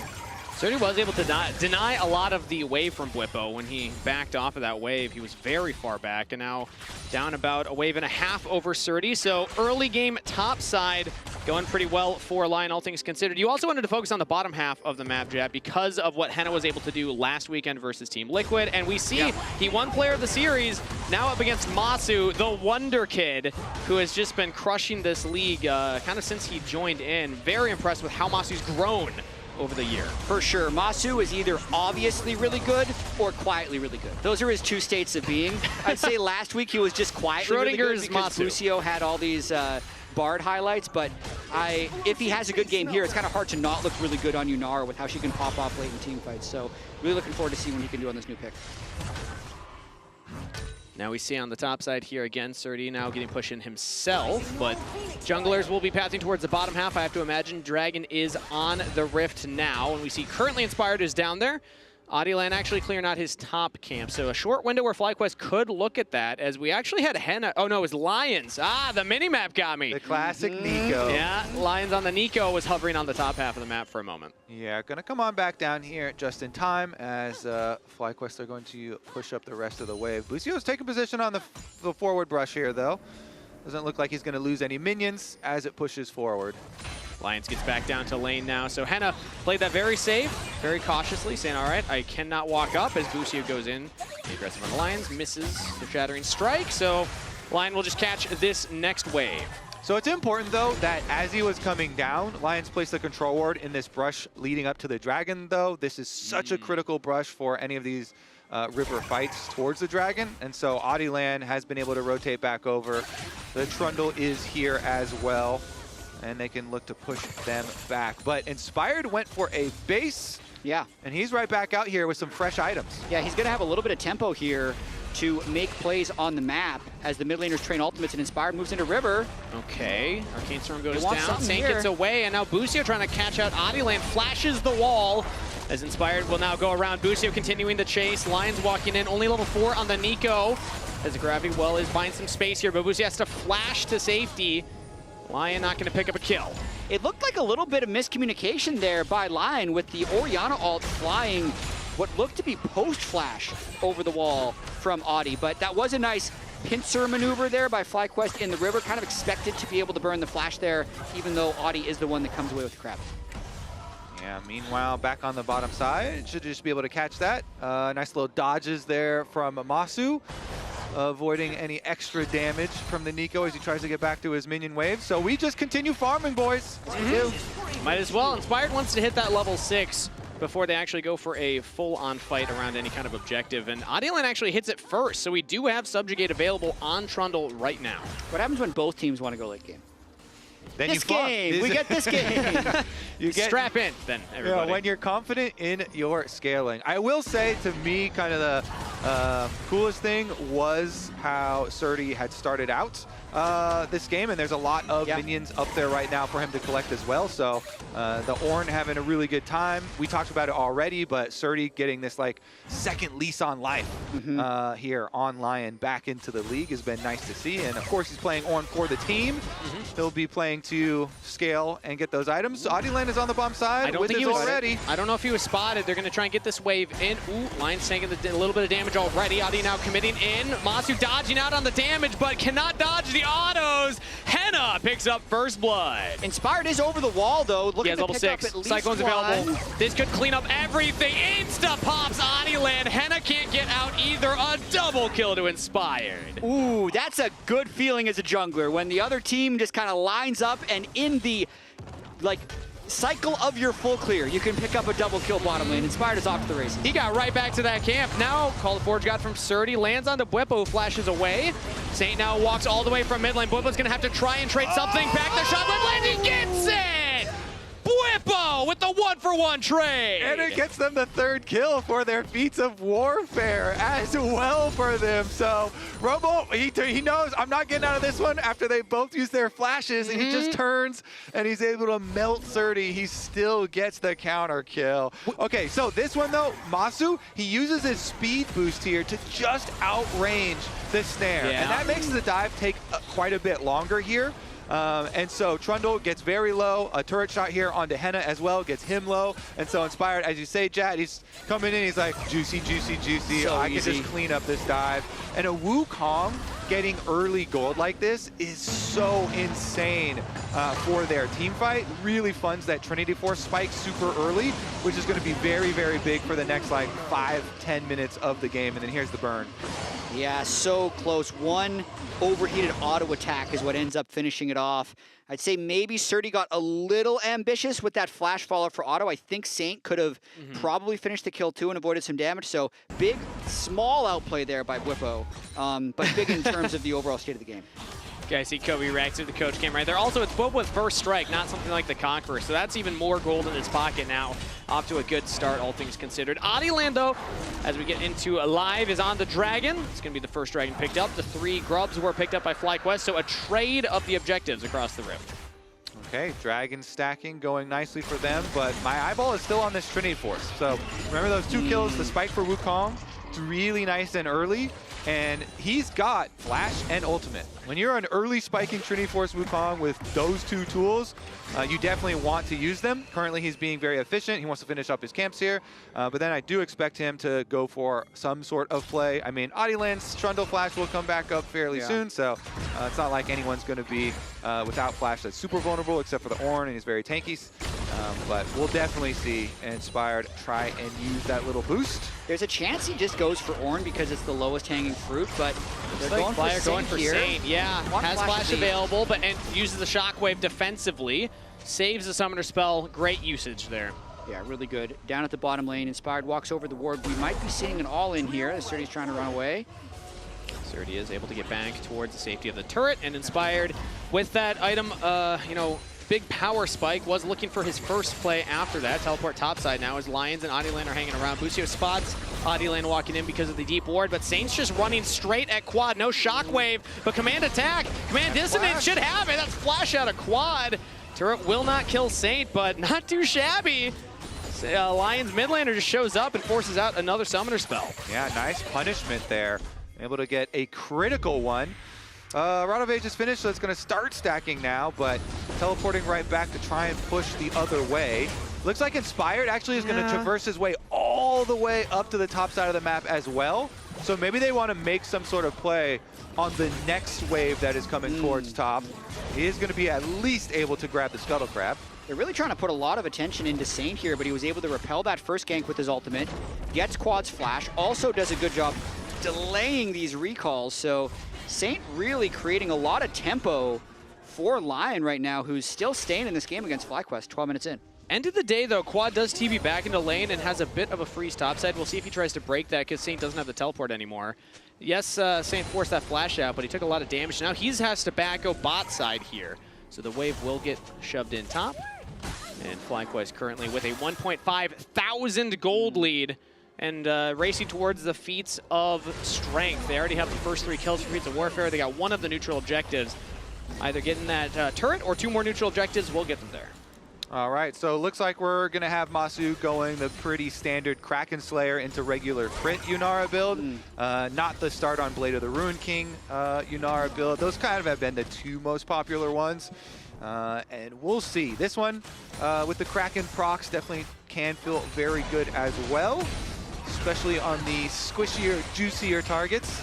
Going to be able to spam push this mid wave. They've got plenty of vision leading up to the top side as well, so allowing Quad to push in his Ornn matchup on the top side for FlyQuest and getting a couple lanes of priority. Yeah, I would say the Kraken build here, not going Blade of the Ruin King, potentially because there's not that much poke online, so he might not want that extra sustain from the Blade of the Ruin King build, but I think both choices are pretty strong. And it's just going to be a game-by-game preference thing that we see until they make changes to Yunara. We might not see a fight until the next Drake, unless we have somebody overextend and press their advantage a bit too hard. Man, so far FlyQuest are not looking for it right there. That's partly, though, to the Yanara point of the different builds we've seen, the different supports you pair with it. Why I love it when a new champion like Yanara comes out into pro play is we get to see how each individual pro, each individual team chooses to play around it. Right now, Masu with that one item power spike is just holding the mid wave, while FlyQuest with a minute until this dragon spawns can get some time to set it up. And we see Busio just hovering in Fog of War, just waiting. If anyone goes after Masu, he's here for the counter. Just trying to remain in Fog of War outside of vision for as long as possible. Of course, now moving in to retake this vision, and shouldn't be too much here, but trying to fight over this control ward. Broke his shield, fighting the control ward. Got him. He's remounted. That's the nerfed shield, too. Crashing down to I mean, the advantage is all in top jungle right now for FlyQuest. They're just kind of living off of that double kill, and the kill back that Whippo got has allowed him to just get Leandries, and he's been freezing a lot of waves and then pushing at the right time to keep his gold up. And I think they're just going to try and keep playing this slow game until they're willing to contest an objective. I'm not even sure if FlyQuest is going to be going for the next fight. With like Rift Herald and Drake are spawning around the same time, so we might just end up trading objectives here. Yeah, I mean, Inspired went for a reset there. He was spotted trying to reset, stopped, and went further back, and he's passing towards that Herald right now, so it does appear currently Lyon will get this second dragon. FlyQuest will just continue stacking the top half of the objectives. They like the purple ones. Yeah, I mean, if there's one thing about FlyQuest, it's that they always have a clear idea of how they think they can best win the game. Yeah. So what it looks to be like in this one is they're saying, we're going to be able to get such a big gold lead that by the time 3rd or 4th Drake comes up, we'll smash them. If Whippo dies, that might throw a wrench in that plan, though. Ultimate's used by Lyon. Whippo's trying to get away. Lions can chase him down. Angle Barb could be it. One more auto. Oh, Whippo gets the shield back, though. Flash from Lions to guarantee the kill.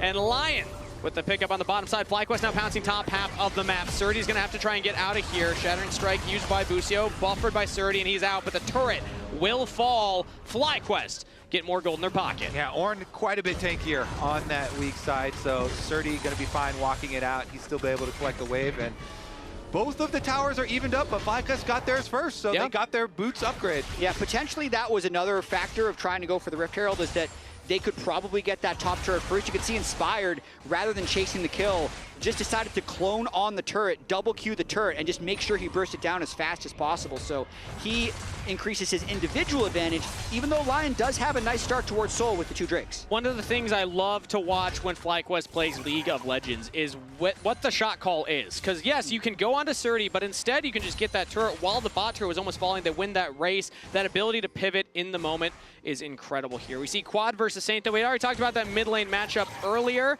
Currently, Saint with a slight advantage. You know, we can give him that right there. A little bit more gold difference at 14. And Quad, again, was giving him a lot of respect before the match, saying, yes, Saint does give you a lot of difficulty when you are laning against him in that 1v1. Yeah, Saint's got, or Quad has some good CS for himself, though, and his Rod of Ages is building up. So looking towards the level extra power spike at 10 stacks, and looking for his 2-item power spike here for the victor. Meanwhile, Lyon doing their best to take over vision leading up to that lane that both mid laners are currently in, up in the top side of the map, and going for a little jungle invade on this blue buff. Inspired and Busio are here. Now Inspired pushed out of the brush. Masu hanging around. FlyQuest might actually defend this. Dottyland just runs forward, chomp down onto Busio, trying to get the damage in Frozen Domain, but Inspired smites it away, takes his own camp, says, get out of here. Yeah, nice job. They drop a control ward in the brush to make sure there's no vision in there, and then pull the blue buff into that brush. Now we see Quad all alone topside, though, because everybody was so focused on the buff. Quad alone means that Lyon can pick him up, give the kill over to Saint. 2 in his pocket. Lyon pounce and get a kill topside. Saint pretty happy about that one. Nice coordinated play, but now this is the counterplay by FlyQuest trying to get the mid turret. They don't get the kill, but they will be able to get the turret and are trading up a bit in map pressure. Charge. Inspired is the second charger. Audioland is here, smites it away, and now Cyclone, he has to flash, exhaust use, but Busio trying to get out of there. Now Lion's on the flank. Busio very slow right now as he's looking for the remount. Call the Forge God now. Surdy looking for the engage. Oh, misses on Busio, but didn't need it. They still get the kill, and Henna was set up because of it. Gets onto Masu. Lyon find 2 in the mid lane, looking for more. Inspired trying to use the healing from the Scuttle Crab to get out of there, but the pillar blocks his path. Lyon are making FlyQuest sweat as Inspired is desperately limping away, has to flash, does escape, but what a play from Lyon. And specifically Surdy, that roam over. I mean, he started out the game so well on the Ornn, keeps his money up, and then this roam over with the ultimate, he snipes Masu. Yep. He looks right at him, gets the knockup. That allows Henna to ult on in there, and they collect so many kills, getting that gold lead chopped down a bit. Of course, FlyQuest still have 2,000 gold lead, but remember, Lyon had been stacking the dragons as well, so some money on kills there is very nice for them. This game's in a really precarious spot. If Lyon can get another team fight like that before the next Drake, they could pull into the lead. The impressive thing to me about the roam there is it's so hard to be first to a fight when your lane is shoved in, because if that play doesn't work, you are even more in the dirt. So we're watching this one more time. I think Inspired got a little carried away going for this, because as they approach, they are flanked by the Nico, which at least delays their retreat, and then we see Surdy fly in from the back here. Now, was he actually aiming for Masu? Yeah, you tell me. 100%. Yeah, I mean, 100% he is. Ooh, beautiful. Because Busio has to sidestep to dodge, and then, like you said, Kobe, it sets up Henna. CC landed, you can throw out the ultimate, chase him down. And yes, Inspired does get away in the extended play, but this is gold in the pocket of the carries of Lyon. Yeah, and of course, we should mention, because you see on the minimap the whole time, Whippo continues pushing. He just got another wave. Whippo did not like come, oh, you know, I'm gonna come answer this roam, right? Whippo is like, fine. He roams, I'm going to push down the bottom tower. So he got that whole bottom tower plus the minion waves during it. So that's why FlyQuest still kind of kept up their gold themselves. Whippo always a top laner to get gold in his pocket. You can see Surdy down here though, just how different he looks. The laning phase versus Whippo, pretty solid. Now much better than he was on Dig, but Dragon set up. Yeah, all ults up for Lyon. I think they're going to look to turn. All right, Inspired's in the pit right now. Surdy's trying to hold the line right now. Call the Forge God has been pulled. He's got to get out of the grass pretty well. And now the Pop Blossom engage. Masu's got to get out of there as the Cyclone from Inspired re-engages for FlyQuest, shutting down Lyon's approach. Whippo in the flank gets flash out of Henna, flash out of Saint. The carries are out of there. FlyQuest absorb the play and get the dragon. When FlyQuest was giving up the first Drake, when FlyQuest was giving up the second Drake, they had this fight in mind. They're saying, you know what? When we hit this spike, we're going to end Lyon. I'd say they dodged the initial engage so well and turned at exactly the right time. Notice how well and how patiently FlyQuest held their ultimates when we see this replay. I think they get the Otacon off this as well. Yeah, I mean, they have their 2-item power spikes on their solo lanes. That's what they're looking for. And specifically, Whippo here has the Bloodletter's Curse, the magic shred. So let's take another look at the origins of the fight. They do go for Masu, and you see Ornn ultimate plus the Nico kind of overlap their knockup. Oh, it's huge though. And then he's fine. But look at that grouping. And the Rumble does a lot of damage. Inspired does a lot of damage on the chase down. And they instantly are able to push them all back. And then, of course, claim the dragon for themselves afterwards. So nicely done there from FlyQuest. Yeah, giant grins. So that's a pretty good. Our Victor didn't get hit by any of the CC. Oh, Rumble was keeping Orianna out of the fight. Yeah, that was a good setup from Fly. Yeah, Whippo with his 2,000 gold lead. He gets to upgrade his boots as well. So for the extra magic penetration, that plus the Bloodletter's Curse here, doing a lot of work. 24 of the petals.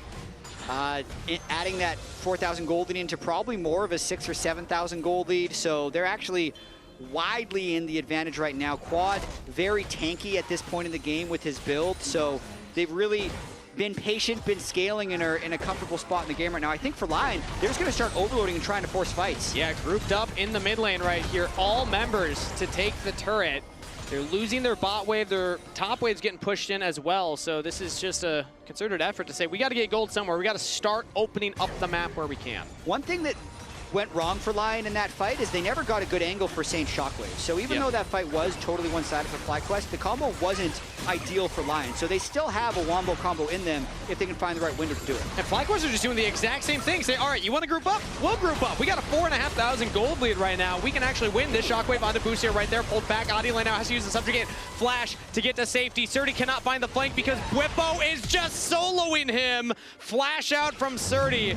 As now the Call to Forge God used, they have the killer instinct, so Whippo has to flash it, not giving Henna the option into the fight. Exactly. The team was coming over to join Surdy on the side lane. So flash for flash there. between Bwipo and Surdy.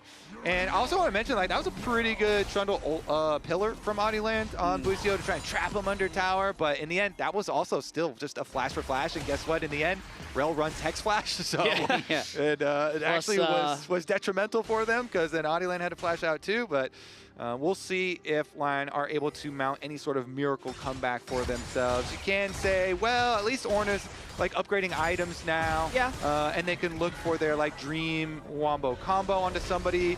You know, sometimes you can pick off people in side lanes when you're running Ornn plus Kai'Sa, the long range CC, and like Kai'Sa can join fights. So maybe people can get sneaky or something with vision and make a side lane play. For sure. And I apologize to FlyQuest fans in advance if this is a caster curse, but I'd also say teams that are willing to forego early Drakes, it's usually a mark of a good team because they are confident that they do not need Soul in order to end the game. And I feel like that's what FlyQuest is going to try to show us here because by getting about a 2,000 gold lead by sacrificing the first 2 Drakes, they then won the big fight, turned it into Otacon, and now it's like, now they say their lead is big enough to force Baron. They force Baron successfully.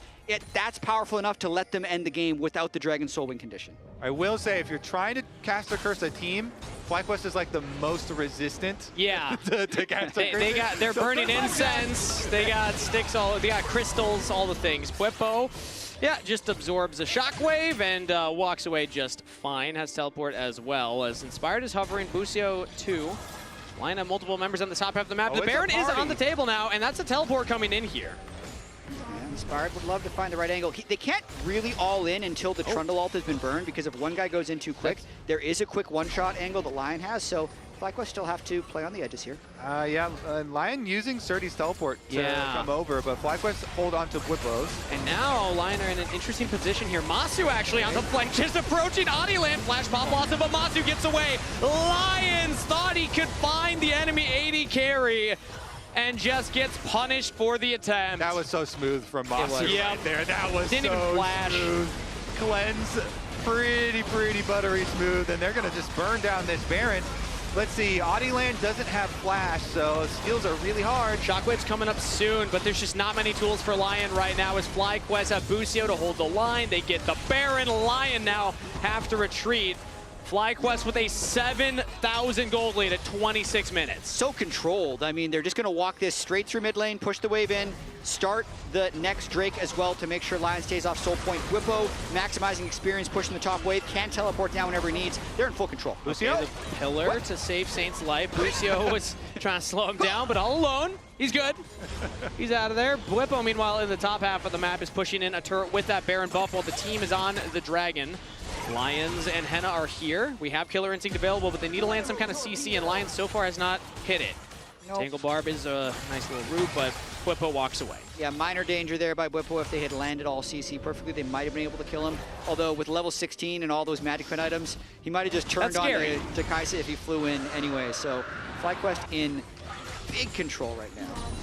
And I got to go back to a point that you had mentioned earlier, Jad. Just FlyQuest's patience, not forcing early dragons, accepting their win conditions. There's layers to League of Legends and how to actually win games. Some teams are focused on how do we set up the objective? How do we make sure we win these fights? FlyQuest is a team, they've been together for so long. They're at the point of how do we play the game as clean as possible and win games as consistently as possible? And their setup for that fight was so good, especially Busio. You know, Busio getting into the angle to get the Rel engaged, kind of group them up so they could actually win that fight and make the game look as smooth and easy as it does look now for FlyQuest, because now very easy on their reset, just bring their extra vision right back out, invade the jungle, take away more resources, push in 2 lanes at once, mid and top lane currently, while both Inspired and Busio kind of flexing here between the jungle. Ready to go to either side. Saint's all the way bot side right now, shoving a deep wave while the rest of Lyon are trying to hold the line here. FlyQuest with their banner-powered minions, though, will always be able to outpush. So Saint now backing, coming back to the fountain. But that inhibitor turret has already fallen, and FlyQuest are just going to throw their wallets around and say, Lyon, you have to do something if you want your base to survive. First inhib will fall, pillar invested on the Masu, but Lyon gets exhausted, has to walk away. Now FlyQuest looking at this middle inhibitor here as they're letting the minions do most of the work for now. Call the forward Scott. This is the big go button for Lyon.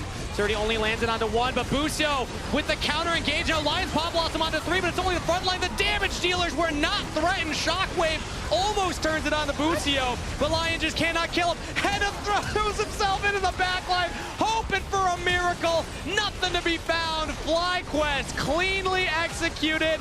No panic whatsoever. They will crush Lyon with a 12,000 gold lead in game number 1. It's another day in the office for FlyQuest as they remain undefeated in Split 3. The first pick Unara does pay off. Masu looked very clean in that game.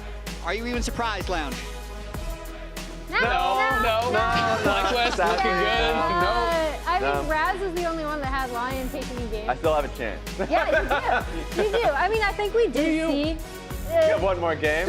Let Someone can break a hand. Right, we do have one more game. Yeah, we got one more game. Let him thank you as a chance. Which means you don't have a chance. Oh no, why not just walk into that? We have 2 more games, guys. We have 2 more. You spoke the 2-0 into existence. Yeah, I did. It was not great. They just look at me. I got Nico no flash. Nico no flash. Nico no flash. I'm just hitting guard. Take it slow. Take it slow. Help him. Help him. I'm fine. Kai'Sa. Oh, there are no flash here. Okay. Oh, it could have been Penta. I speed you. Nice. GG. Not about this game. I'll play him. Reminiscing about that lost Penna, but it was a 12K gold lead. Look, it was a 12K gold lead factually. Did it feel like a 12K gold lead? I feel like it felt a little bit closer than that. I mean, it was like slow and steady. It didn't feel like FlyQuest was ever actually in danger of losing or anything like that, but it didn't feel like just an absolute blasting either. Yeah, I mean, it felt like, I think Fudge's take on this was interesting, where he was like, okay, I think if Lyon are going to have a chance, it's going to be off of forcing plays early, because I think sometimes FlyQuest are a little bit slow to start.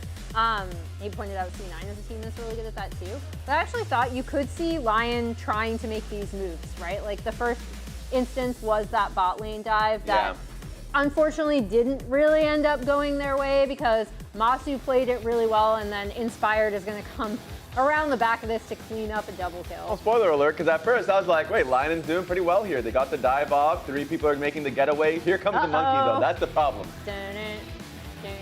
Yeah, I mean, Inspired shows up and you just get a couple freebies, right? It's like, yeah, they did kill Masu. Yes, they're going to deny some CS, but when your jungler gets this much off of that, it is really tough, especially when it is, you know, relatively early on into the game. A champion like Wukong. Wukong can crush team fights. Yeah. Especially when you're getting like early item completions. Like that was at 755. I feel like he finished his first item like almost right after that. Yeah. Exactly. Especially if it's any Triforce abuser, like you just do not want to get anywhere near him with those early kills. And so that was the case. I think Lyon did still do a good job at being able to still play for stacking dragons.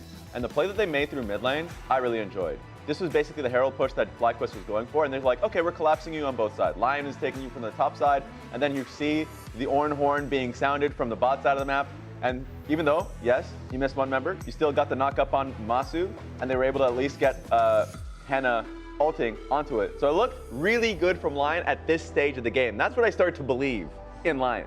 Yeah, I mean, they did, again, the focus on early Drake stacks, which we'll talk about again because we're going to see the FlyQuest Drake fight where they just kind of take over. But I did like this, right? Like, they recognized, okay, we can end up collapsing in. I still think Surdy looks pretty well coordinated with the team, despite, I mean, he has another week of practice under his belt, but they've had to deal with all those visa issues. But then FlyQuest are like, look, not close. Look, we let you get those early Drakes. And then they just absolutely steamroll over this one. Yeah, exactly. I mean, they show up, they're ready for the fight. Lions has a really good engage, but the problem with these kind of engages is always if you can't actually get the follow-up shockwave, if Henna can't really get involved, all that ends up happening is FlyQuest kite back and just slay the front line, right? Yeah. They're full sending it, but Henna and Saint were not connected to that engage, right? And as soon as that happens, well, now they're not hitting anyone. All 5 members of FlyQuest are hitting the 2 frontliners really that are going for that engage, and they just kind of died off instantly and are able to make that a pretty clean fight. Yeah, that was rough. Like, just seeing the back half of the fight and knowing that Bwipo is literally just eyeing both of the carries, specifically the Orianna. So like they had no way to be able to connect. So fights like these make you recognize how good FlyQuest is, even though it was like pretty close at that stage and they had just lost the fight prior. They were really focused, and you can even see them right now getting ready for the next game. Like Inspired has his hand, like probably going over the play or the team fights. I mean, it is kind of interesting, right? Because this does seem like a pretty animated review, and every time we've seen back to their team room, Inspired has been like locked in on this. So clearly wasn't happy with how some things went in the game, because it does feel like often when a team wins a game and it's pretty one-sided, they're just kind of chilling and laughing and eating some snacks, whatever. They look like the losing team. Like they're locked in. They're locked in reviewing, but that also gives, I think, some insight into how FlyQuest is as a team, right? They're so self-critical, and they've talked to me about how, when you go international, you play the best teams in the world, and then you come back and you play some of the weaker teams in LTA, it's really hard to keep yourself accountable for mistakes that you don't get punished by, right? Yeah. And so that, I think, has been their goal and what they're trying to do. It's like, even if you won, if you could have done things better, you still need to be looking at those. Yeah, and I really respect FlyQuest for that. I think on the Lyon side, they, again, are going to be on blue. We'll see what they end up locking in shortly, but don't miss any LTA action when you get your favorite foods delivered on Uber Eats for less gold. Scan the QR code on screen, click the link in chat, or the Uber Eats button on lullesports.com to access the champion shop featuring exclusive deals and 50% off on Uber Eats. That's pretty great. We'll see what Lyon and Fly have in store for us going forward.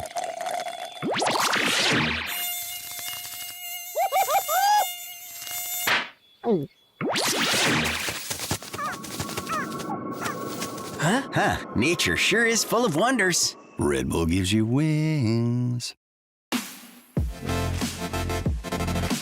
The new Red Bull Zero is here. 100% wings with monk fruit extract. Imagine this. The League of Legends World Championship. Energy's electric. But how did you get here? Hit the League store, save your Freedom Flex MasterCard, made a purchase. Boom! You're in. 3 purchases, 3 chances each week to win the grand prize, a trip to Worlds 2025. Plus, a chance at 7 weekly prizes. Sweepstakes runs August 2nd to the 25th. Scan the QR code or go to the URL to learn more about free entry and official rules. You in? Rich in the ground before Dub can even get there. In time to try to knock out as Impact gets burst. Don't feed. Get fed. Scan the QR code for LTA deals only on Uber Eats.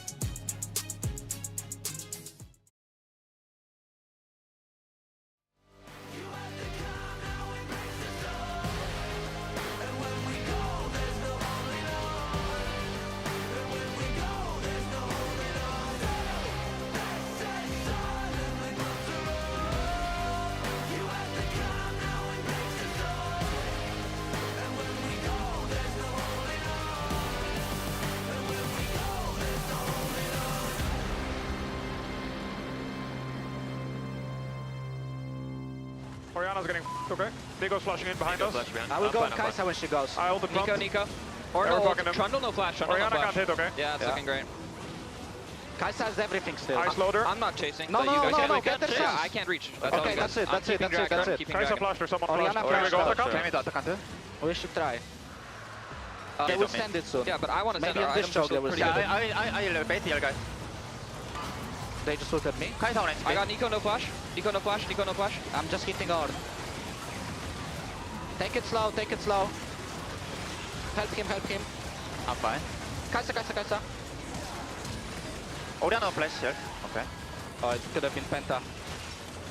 I speed you. Nice. GG. Not bad this game. I'll play team.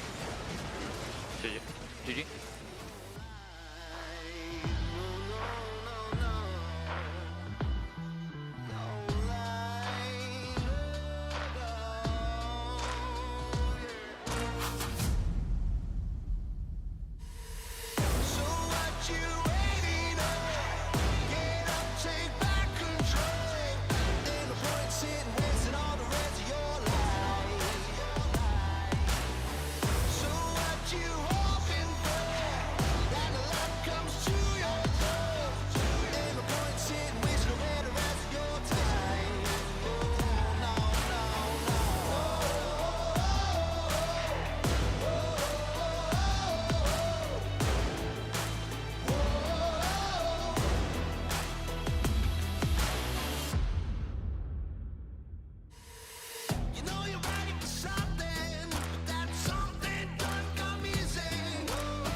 And we are back with FlyQuest versus Lyon. FlyQuest take game number 1. Lyon, though, did make them work for it, showing a couple of coordinated plays, Kobe, and I think that is why we're excited for this team. Still, we see that spark, we see that potential out of the squad. Potential. Now, let's see if potentially swept. FlyQuest's potential. Probably. FlyQuest also have potential, though, Kangas. Here's the problem. Yeah, okay. And their potential is to 2-0.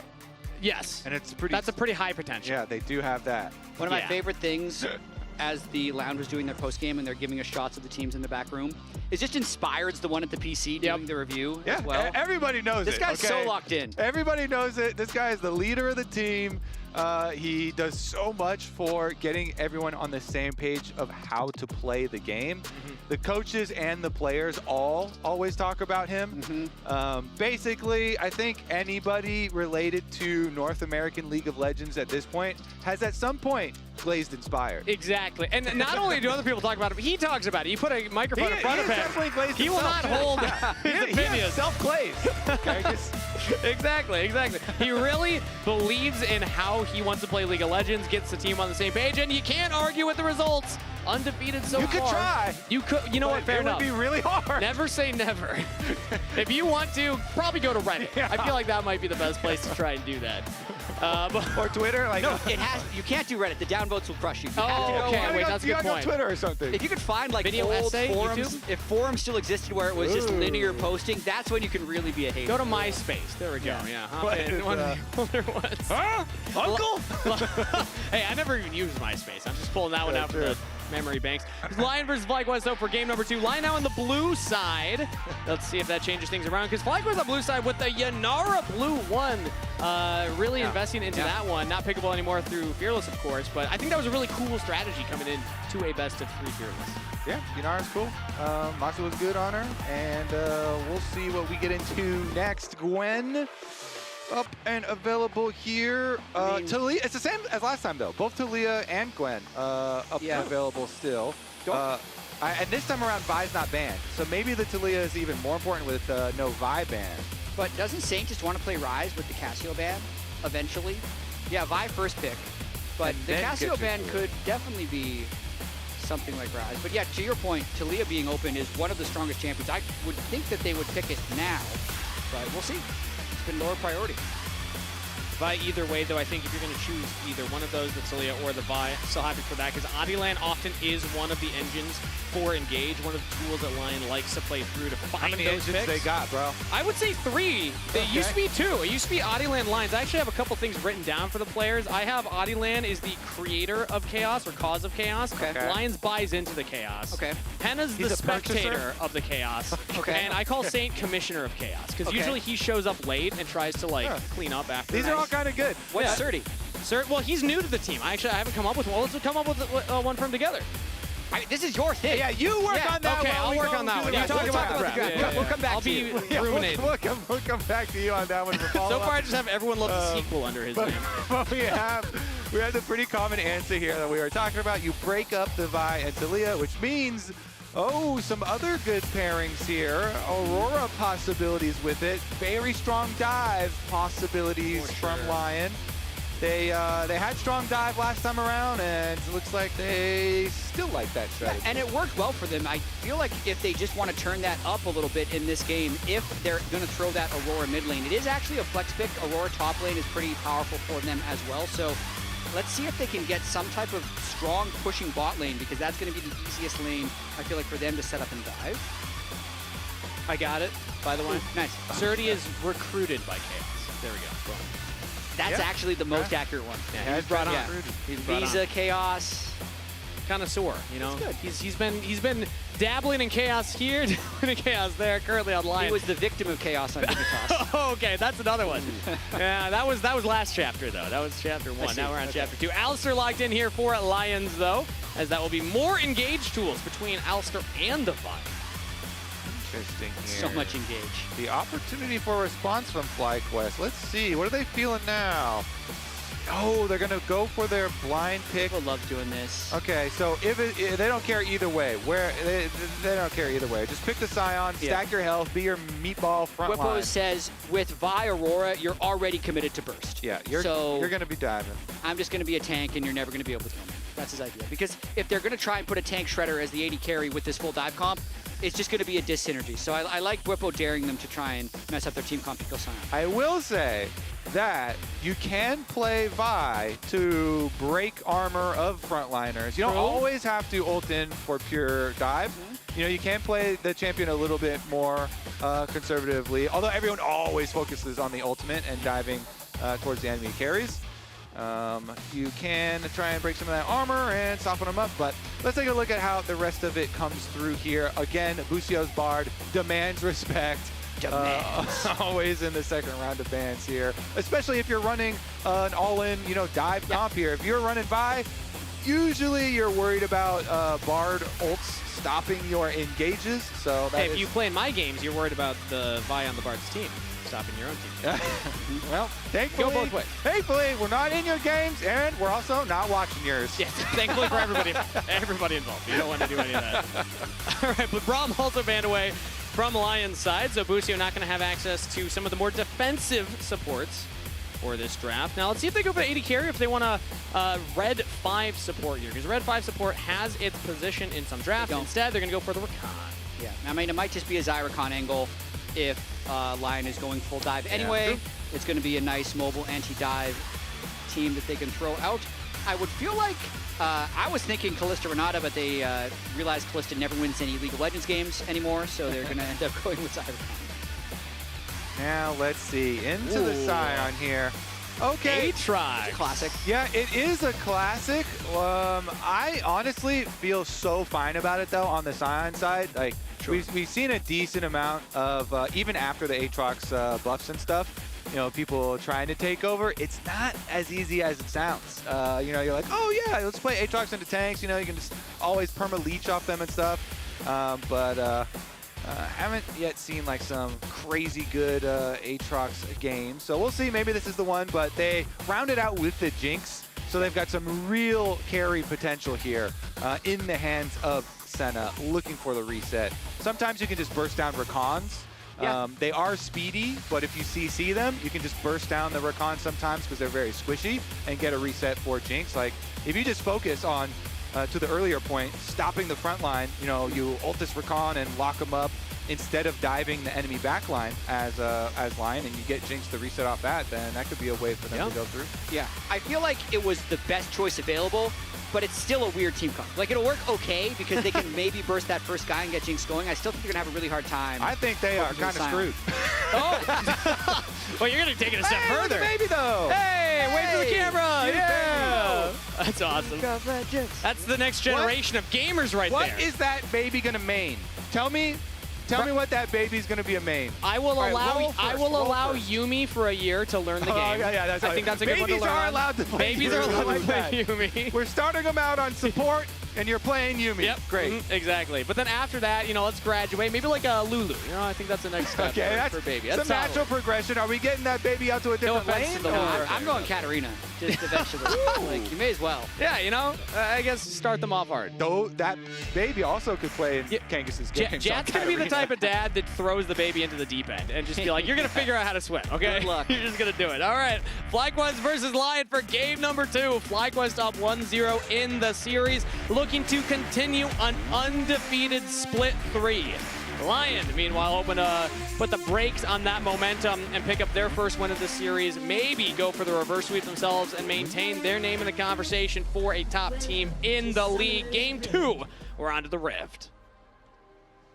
We'll have to see what FlyQuest picks as their win condition this game. It doesn't look like they're positioned to play super aggressive early, as they never do with Inspired, but he's got a lot of agency on this Chen Xiao. So they do have a sweeper on Busio at the moment, Rakan. So they could try and go for some early sweeper action, but currently Henna's just sitting in the tri-brush, and we didn't get to see if he saw Masu or not. It looked like Masu kind of moving up there.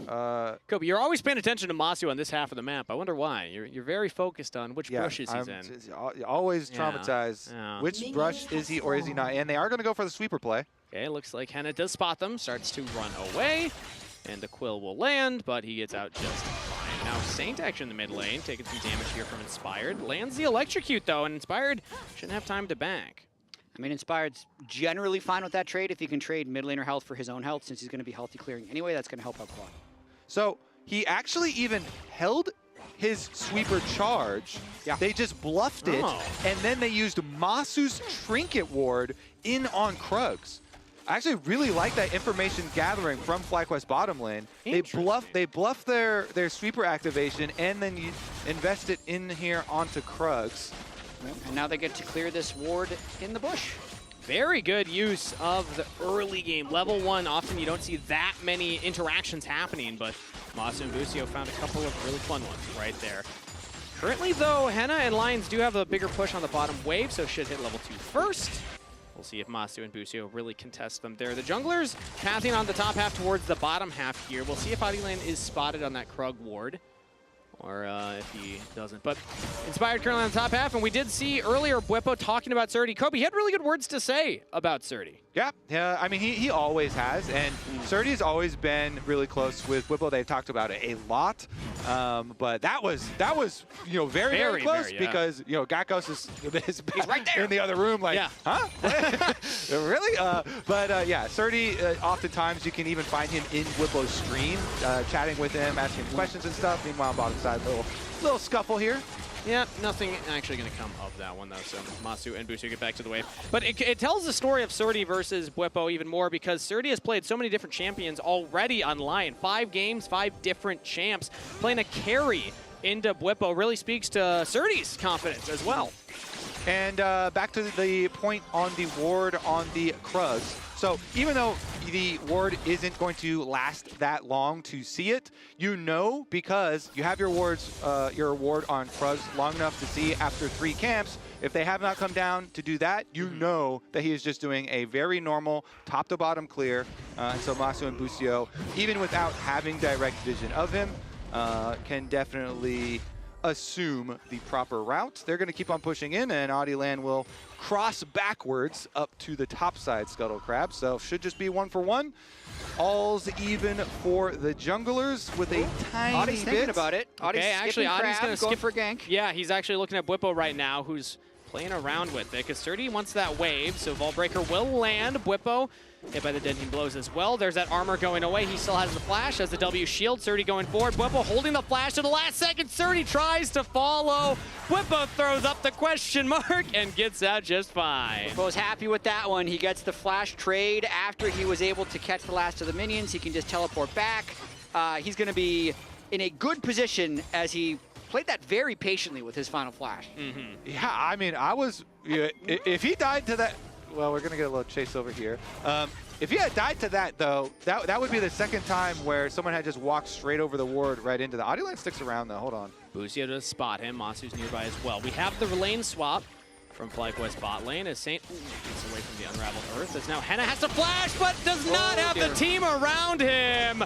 First blood picked up by Inspired. I mean, it's a big extension of the top lane gank avoidance by Bwipo there. Audi didn't want to give it up because he hadn't reset yet. And can we get a look at the top wave, minion wave? Well, we got some action down here first, but the top minion wave, they could freeze that big old wave, I'm pretty sure, from looking at on the mini-map. Big old wave. That invade on top Not side good for them. And killing off Henna, and then they could just keep it here. Like, that is insane, that play from FlyQuest. Very has no summoners, so there's a threat that they can just try and all-in him again. I think they'll be able to reach the wave now that they've burned cooldowns on the Owl.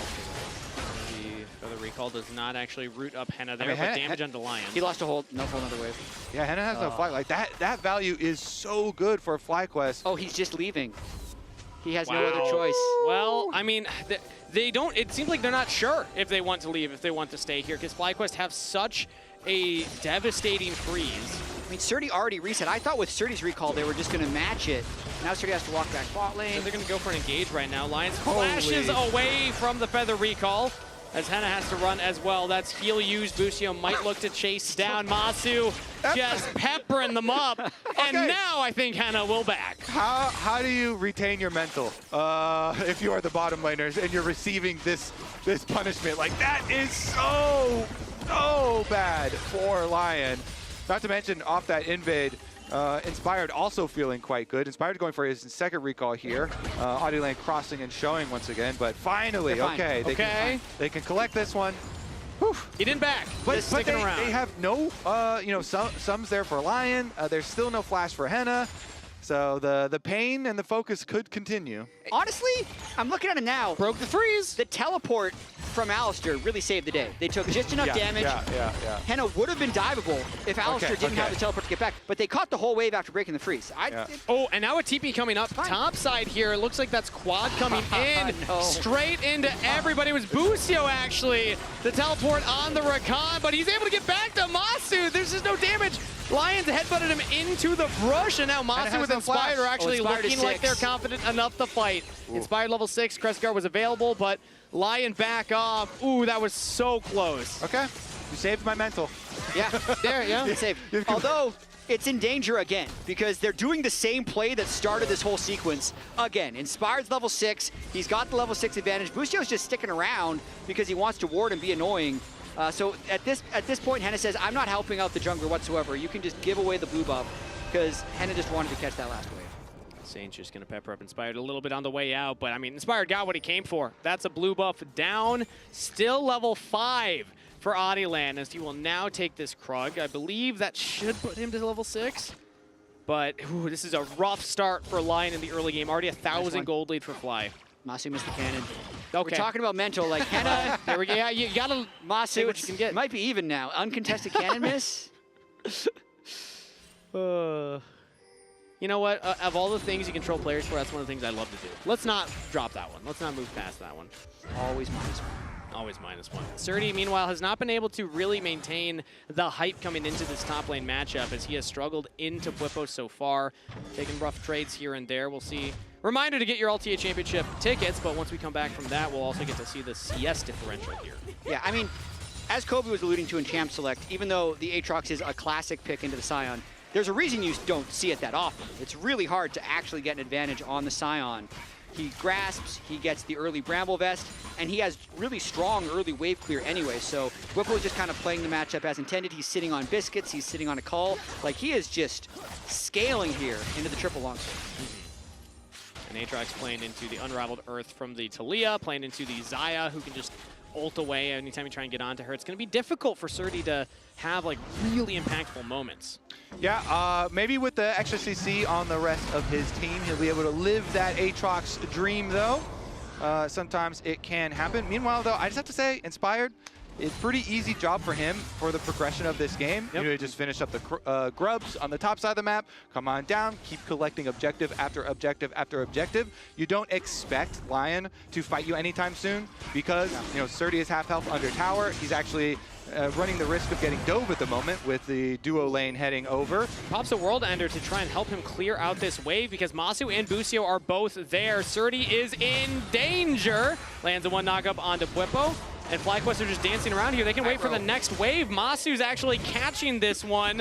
And Surdy's like, all right, I'm not quite sure what my out is, but he is buying some time, wasting some of FlyQuest as Bwipo does have the damage. Surdy might actually be able to turn that. No!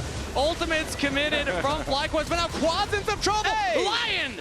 Bite back in the mid lane. A much faster gank in the mid lane, for sure. I thought Surdy played that pretty well, all things considered. He stopped the wave from getting there the entire time, and also made it so Masu didn't get any assist gold. It also gave the time for Lyon to set up that dive in the mid lane, which we're going to get another look at. I mean, they got the flash from Quad and killed him.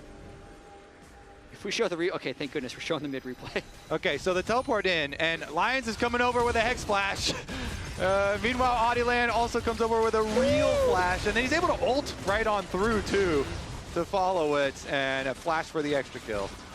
Great chain CC right there. And the bottom side, like you had said, Jet, Surdy actually played that pretty well. It seemed like Busio didn't want to commit the quickness. They were trying to save abilities rather than use too many to get that kill, and that bought time for Surdy. Yeah. Meanwhile, they took the Dragon while they were going for both of those two different plays. So FlyQuest continues to stack their objectives like we were talking about, as well as just keep up a really efficient farm for Inspired. Saint, ooh, dodges The knockback, and Quad's in a lot of trouble right now in the 1v1. Saint takes it, solo kill to Lion's mid laner. Nicely done, no flash on Quad. Saint with the level advantage, level 9. That's a big spike for the Aurora if you're landing your Qs. I think with this team, those are the plays that they have to do if they want to have a way to actually win here. So really, really important for Saint to get this side lane 1v1 kill, because that not only gets him the kill money, it also gets him tower plate money and gives you some real threat behind this Aurora burst, this extra possibility, because this team does need to burst someone down to get their reset for Jinx, to get Jinx excited.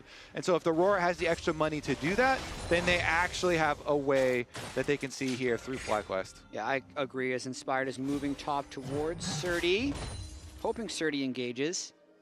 Surdy, if he wants to get aggressive, could get punished, but Audilian was hovering nearby as well. Lions was hovering the top river, so Surdy does have the backup of the team for right now, as Henna will push this mid wave in.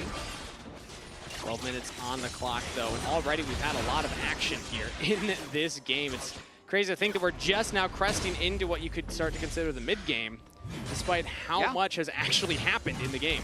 Yeah, plates haven't even fallen yet. Inspired got such a big advantage with the back-to-back invades in the blue buff, and he's just trying to take what the game gives him on this Xin. Usually when Inspired's in a good state in the game, FlyQuest is gonna be fine, but it is that, what Surdy said, even in the interview that you did, Kangas, after they had to select FlyQuest, if they're gonna win, it's just gonna have to be through a hand stiff, because you're not actually beating FlyQuest in some way of identifying the win conditions and playing the perfect crisp team fights. No, you just need to be able to get 1v1 advantages so that you have gold advantages when it comes time to teamfight.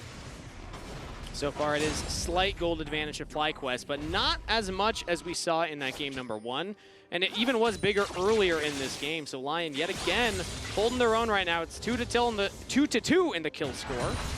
And 3 grubs plus the dragon to FlyQuest. So Lion might be looking at this next dragon as where they want to start contesting. Surdy takes a rough trade right there. On top of onslaught comes in from Bwipo. Now the world ender from Surdy. We got a 1v1 classic in the top lane. Surdy feels pretty good about that one. Flash forward, one more auto, he takes it!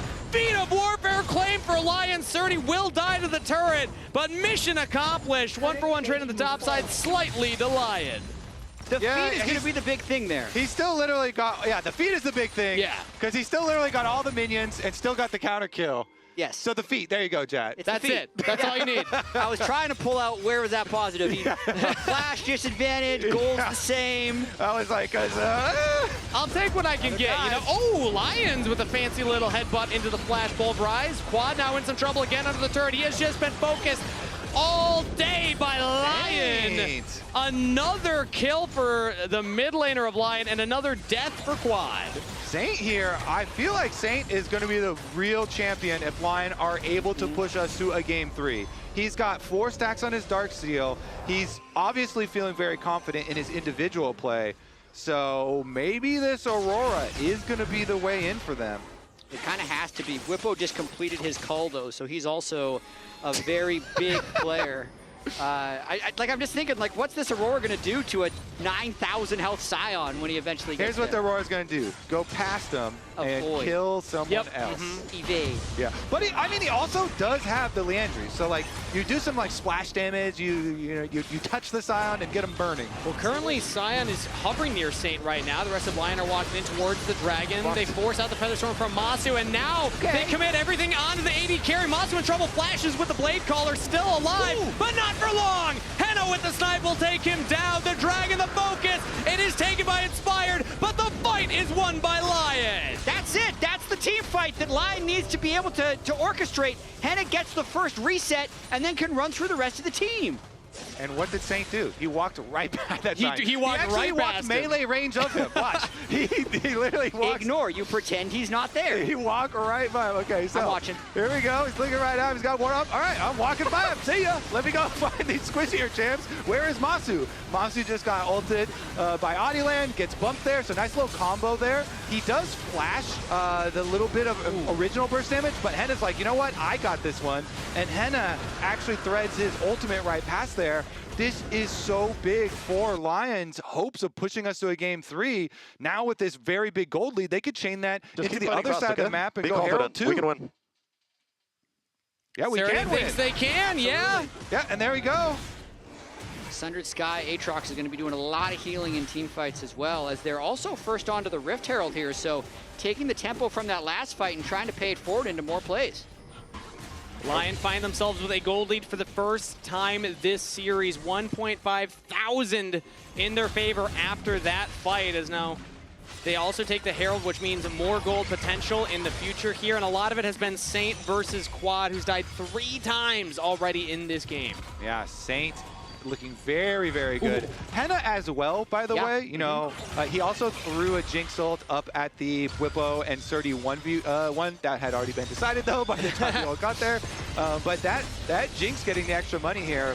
These Lyon carries. Here we go for the dive. I mean, we are just laser focused on Quad. It's going to be Lyon taking it up. Saint gets the damage. Saint gets the kill credit. Now, Busio under the turret. Quickness was popped, but not going to lock anyone down for long enough for a kill. Lyon get another onto Quad. Talk about a nightmare game for Quad. 0-4-0 so far.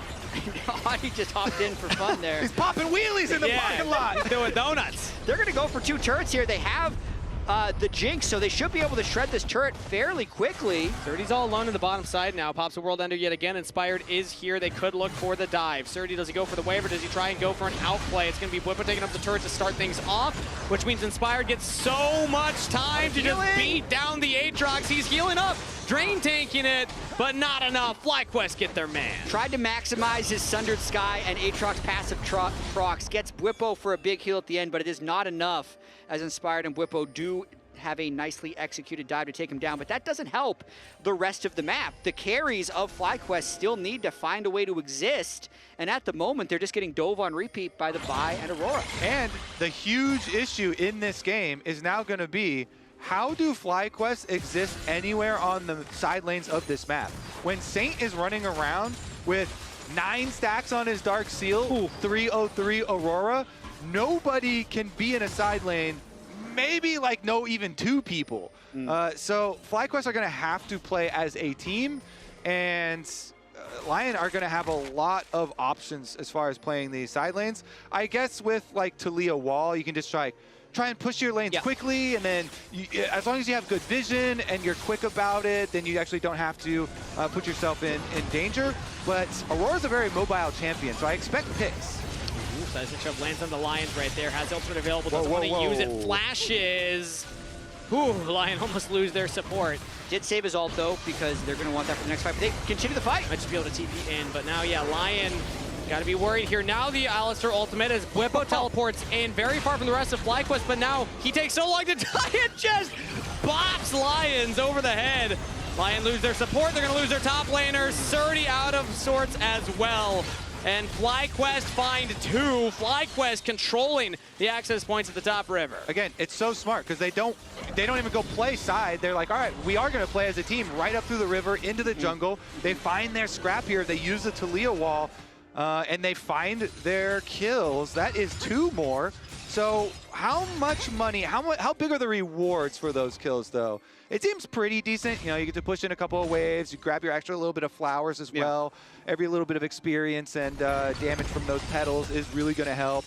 Quad gets to come back a little bit into the game as well. And also, Masu has completed his second major item with this Drake coming up. So before that fight, I was going to say that this game is mirroring game 1 in the fact that the team with Drakes was down in gold. Now the team with Drakes is even in gold, and it's kind of all about the setup and execution of these next team fights. So it's still going to be a little bit about how well Bwipo can avoid, or rather stop the Aurora from getting access on his backline. Well, or Fly's just going fast. Short window. Yeah, Lyon can just try and make a fast play onto Bwipo right now. Saint does a lot of damage with that. Leandri's completed. They're going to kill him. Riftmaker completed. Bwipo has no backup close by. Busio's now making it here. Flash from Bwipo. Trying to shield himself back up. Audio Lane goes forward, but now the rest of FlyQuest has made it. Bwipo goes down, but he has a zombie form. Mega Death Rocket lands, but across the veil between worlds. Big damage coming in here from Saint, but he's out of the fight.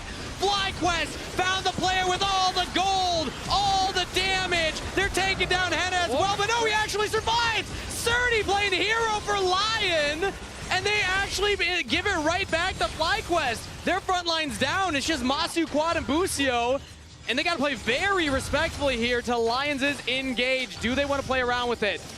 It's really dangerous because even though Talia is so far behind, the rocks are still really really difficult for like an Aatrox and an Alistar to play around. So you can see the hesitancy there from Lyon, as Surdy really wanted to have that dream Aatrox game where you just get to run over the rest of the members of the fight. But they just, it's a little dangerous there with Talia having the cooldowns on her abilities back up. Still, what a start to this fight. I love Saint going for this play early on, but then Bwipo does a really good job dodging the skill shot. So he avoids the first by Vault Breaker, flashes here, and gets just out of range of the second one. I feel like if either of those Vault Breakers land, he's dead before the rest of FlyQuest can arrive, and we're having a whole different conversation here. But he dies as FlyQuest arrives, and then they get a nice charm right onto the Aurora and get that shutdown onto Saint. Yeah, Saint wanted a little too much with that one. He went in and immediately responded there by every member of FlyQuest. You saw them flash on him too. Very good response there from FlyQuest as right when Saint went in. And one thing about Aurora, as this Drake is still up and they're posturing over about it, sorry, one thing about Talia is even when you're really far behind, your rocks still do their job, and the wall still cuts off team fights. If you have the right angle, especially in Dragon, you can completely win a fight with Talia ult. Lion pops the ultimate early. Audiently gets flash out of the carries. Masu's the target. They're trying to lock down the Zaya, but now Bwipo's 1v3 on the side here. Lions will fall. The support is not as tanky as the top laner, and FlyQuest are just inevitable. They'll get onto the back line. They'll take down Saint. He tries to get away from the fight. The only member to live. FlyQuest crushed the fight. Honestly, the perfect Talia ult. As Audioland tried to engage onto FlyQuest, he completely traps them and makes a 4v2, and then Bwipo is the one who's trapped on the other side with Lion. Saint! He's going for it. He thinks he can outplay Masu right now, but with Busio there, it's a 1v2. Weirding lands, and he gets it. Okay. That's kind of one of those like kind of tilt plays, I think. But you know, I think that was a shutdown. Okay. Yeah, it's something. But you know, everything's exploding around the map. Everything's on fire. It's one of those moments where everyone else is dead. Everything's on fire. House is on fire, but you got your wallet. I'm gonna go get a kill. You're able to grab that on the way out. Yeah. Alistar Vi trapped on one side. All damage dealers left with Bwipo, not wanting to use all their cooldowns because they're going to need them for the fight. When the fight happens, it's everyone versus just them, and they're completely run over. And this is why in Champs like when we're like, oh yeah, you know, people do this Aatrox and a Scion a lot, but I always just personally really like having the Scion on my team because you're such a good front line. And you can make so many team plays with your ultimate. It's just, this is, it's 100%, it's 100%, I'm going to go get mine. Everything's on fire right now, whatever. Yeah, we had TP top. Kurwa, perfect.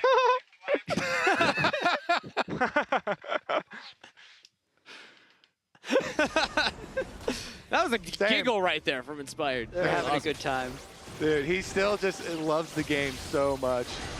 Here we go, though. He's right back onto the Otacon, and we got some pings up here, so maybe Lyon try and do another. Okay, is he gonna go in and try and steal? There's no way in. No shot. Now with Bwipo on the flank, Busio holding the line. Now the Otacon goes down. The Weaver's Wall comes in, and Lion have two members on the wrong side of it. Lion splashes forward, knocks Quad back. Chain CC, Henna's doing damage. Quad is actually out of the fight. Lion found it out of nothing, and FlyQuest bought right into that chaos. Shutdown for 30. Lion take down 3. Wait, they're over chasing, and Baron is going to come up. This Baron timer is going to overlap with Depth Timers. Oh, and now they're under the turret. They can just keep going, but Masu is still full health, has the ultimate available. Featherstorm can buy so much space for FlyQuest, but now Masu's taking some damage from Saint, and the turret holds. They got to be more organized here. To Kobe's point, they got the 3 kills. They could have reset, been on top of Baron in 25 minutes to take it right now. Now they have these slow resets as FlyQuest is still trading back with them in the mid lane. That fight could have been so huge for Lion. It still is. They get shutdowns, Kobe, but that could have been a Baron as well. Because you don't lose, if you just pull off after you got your kills, you don't lose so much HP going this tower dive, and I think you have a timing window there. But we'll take a look at it, because this is FlyQuest looking for the chase. They go Scion ultimate into Talia ultimate, but Quad is in there. But the thing is, when they cut them off, the damage dealers are close enough. So Henna's still hitting the whole time, and then Saint arrives as well. Big time damage. That was 5 knockups chained on the Quad. Yeah, Lion's there. He's just like, you know what? Not allowed. Talia ulting into here. He flashes on him, knocks him up, headbutts him back, and they they got what I feel like really could have been the comeback. So, but it's just going to be a comeback. Yeah, we get another Maybe shot, not though. Okay. Now gold's dead even here, whereas that was a 2,500 gold lead for FlyQuest going into that one. So the gold in Lion's pocket I don't think can be understated. It just isn't really enough to get them a lead again. Yeah, I mean, you can see here the story of the game. Lion are pushing FlyQuest in a way that we don't see many teams push FlyQuest. No, they really hasn't. It's only the third game they played against them all year. That's a good point, yeah. But also FlyQuest and Lion is delivering here. I'd say Surdy has made this Lion team look so much better, but the Lion team is still talking about potential, Kobe. Well, we've got the potential for a death cap on Saint. So here's my next break point for will there be a real, actual, the comeback for Lion? When they get death cap, if they can get death cap for Saint before this dragon. Or Soul? Another Weaver's Wall comes down here. Looks like they're trying to block off the approach. Maybe looking at Surdy as he seismic shoved back over the wall. Bwippa trying to lock him into place, but he's healing right back up. That's Mini Smash lands as now the rest of FlyQuest are trying to back up Bwippa. Quad's doing damage here onto Lions. Another seismic shove. Lions now has to try and escape. So strange. Will do just that. Nobody falls, but the mid wave actually turret falls to Saint. Yeah, if that solo tower gold is enough for him, like if you can actually Can he live? But can he get out? Yeah, I mean, he's crossed the veil, but Quad has the damage there. Between worlds to jump to safety. Inspired's right waiting for him, though. Now comes Surdy trying to play the hero, trying to keep Saint alive, but he just can't do it. Masu with the kill credit. Saint's down. Kobe, you look so disappointed. That was just so funny, the angle trying to get out there. I mean, he did get his death cap, though. He did? He got enough money for it, but he's dead. Unfortunately, he played Martyr TP in, for that man. death cap. Yeah. Okay, well, Dragon Soul is on the map. Here we go. As soon as Masu walks his way back, there is a teleport on Saint. Exactly. So Lion is going to try they're going to try and stall a little bit, maybe by going for Baron. I still feel like if FlyQuest just burst the Drake and then do their best to contest the Baron, that's going to be good enough for them. That's what they're doing, actually. You can see Inspired is laser focused on finishing off this Drake. Yeah. And Lion aren't even starting up the Baron. There's so many wards, too, so FlyQuest will see if Lion want that. So, if a Aurora Burst champion gets a death cap, but the enemy team gets a Mountain Soul shield, that makes it way harder to burst people down. A little bit. That's okay. Look at the Baron. Whoa, Look hey. at the fight. Wait, who's up there? Yeah, I think that's Surdy. If I saw, no, it's Adiland. Caught out of position here, deep in enemy territories. Not sure what he was looking for. Flashes over the Baron wall, will survive, but no flash on Vi anymore. Dangerous stuff. Ugh. No flash on the jungler with some Baron confrontations ahead of us. They're going to need Henna to be hitting for a very long time in order to win these fights. The Mountain Soul, the Mountain Soul is the best soul for FlyQuest in this game. And I really, this is the frustrating thing about Lion, is that they do have the ability to get these big leads, but they're lacking the cohesion. I mean, the fight where they got sectioned off by FlyQuest originally at the Drake, and that was the first comeback fight. After that, Saint burning his alt flash, just like try and trade 1-for-1 is a bit of a tilt play. And then here, just like over-indexing on, trying to get the death cap, have your cake and eat it too, dying before the soul and completely winning that advantage. They're still going to try to have a clean engage. It might work, but FlyQuest is in the driver's seat. Yeah, Saint has the death cap now, but now he's getting engaged. Chasing Seed, he's just focused. Saint goes marching home as FlyQuest catch the mid laner yet again. Okay, that's going to be FlyQuest heading over to the Baron then afterwards with the jungler and the mid laner down. There has got to be like a 0.1% chance that there's a steal from wait, Henna doesn't even have ult. There's no Jinx ult. Okay, there's not. I am tilted for Lion right now. Like, this has been such a sequence of events where they did so well to put themselves in a position where they could beat FlyQuest. And the thing about this format as well is, like, every game matters, even in the elimination phase, because the tiebreakers constantly are your game wins and game losses after your match score is the original thing to rank you. So being able to pick up even one win against FlyQuest would have been so huge for Lion. It's still possible, but it's feeling more and more unlikely as this game progresses. I'm going to give you a little snapshot of the odds here, because you see the 4 dragons, that's Soul. You see the gold lead, 2.5K. I was just told by production that the petals, just the petals that FlyQuest have picked up is 2,000 worth of stats as well. Yeah. This is a massive lead that FlyQuest have right now. Okay, but there's an 18% armor penetration last whisper on the Jinx. Do you think that means that he could get through any of Whipple's 255 armor plus Mountain Soul Shield Mega Sign with crit reduction, by the way, with the Randuins? It's somewhere around, I think. Wait, well, let's do the quick math. I wonder. So you know how they do those videos on time to kill? Like, what is the time to kill on Whippo here? If it's just Henna, just spam attacking him. Yeah. Which gun? Well, okay, if you do the math, it's closer you can use to both. 200. I'll let you use both. You can charge up your minigun, or you can use rockets, do whatever you want. I think if Whip was allowed to press Randuin's and W... Wait, let's look here. Okay, the shields, okay. It's not gone down. It's still up. I think it got bigger, actually. A Saint, seismic shove back, not into the Unraveled Earth, though, so he is fine. I was real worried for Lion's mid laner yet again. Such a dominant lead he found for himself early on, but has stumbled here towards the finish. FlyQuest stand tall as they push in the mid wave, take another turret. I wouldn't mind practice tooling this, Kobe. I think it's about 45 seconds. That's just my gut, gut instinct. We also have to be, is there anyone in range for the unending despair leech? Ooh, no, it's a pure 1v1. I think pure 1v1. Well, pure 1v1 would kill him. Like, Whipple's not allowed to hit back. Otherwise, that's not fair, bro. What? Yeah. Pure 1v1. I mean, he can move. He can move towards him, try and get in range of the heal. We're only saying, can the unending despair be in range? If he's allowed to auto and it's a 1v1, then that's just messed up. Yeah. Nobody wants to see that. I mean, he's got the full Lord Doms now, so it's probably down to like 35 seconds. Good. Yeah. Okay. 35 seconds. You know what? We're looking for the bright spots here for Lion. What about Saint? Look at their faces, There's not a lot of man. magic They're resist. very not happy at the moment. Yeah. Again, there were moments in this game, moments in this series where Lion were staying in it. They were keeping up with FlyQuest. You saw that gold grab, and that's why, again, it can hurt for teams to be like, we were within striking distance of the best team in the league, but at the end of the day, we got to remind people this is the best team in the league. FlyQuest are undefeated and are, really making a run for like generational NA team performing at international events too. All right, what about 3 people? We're still on it. Okay. 20 seconds. I'm just throwing out numbers. I don't know, man. Like, if he was letting them hit. So can they even get through the Mountain Shield before the cooldown for his W comes back up? Well, he's not letting them hit. Yeah, true. So he is not letting them hit. It's too hard to tell. I think every W adds another 5 seconds, actually. What if they have Elder?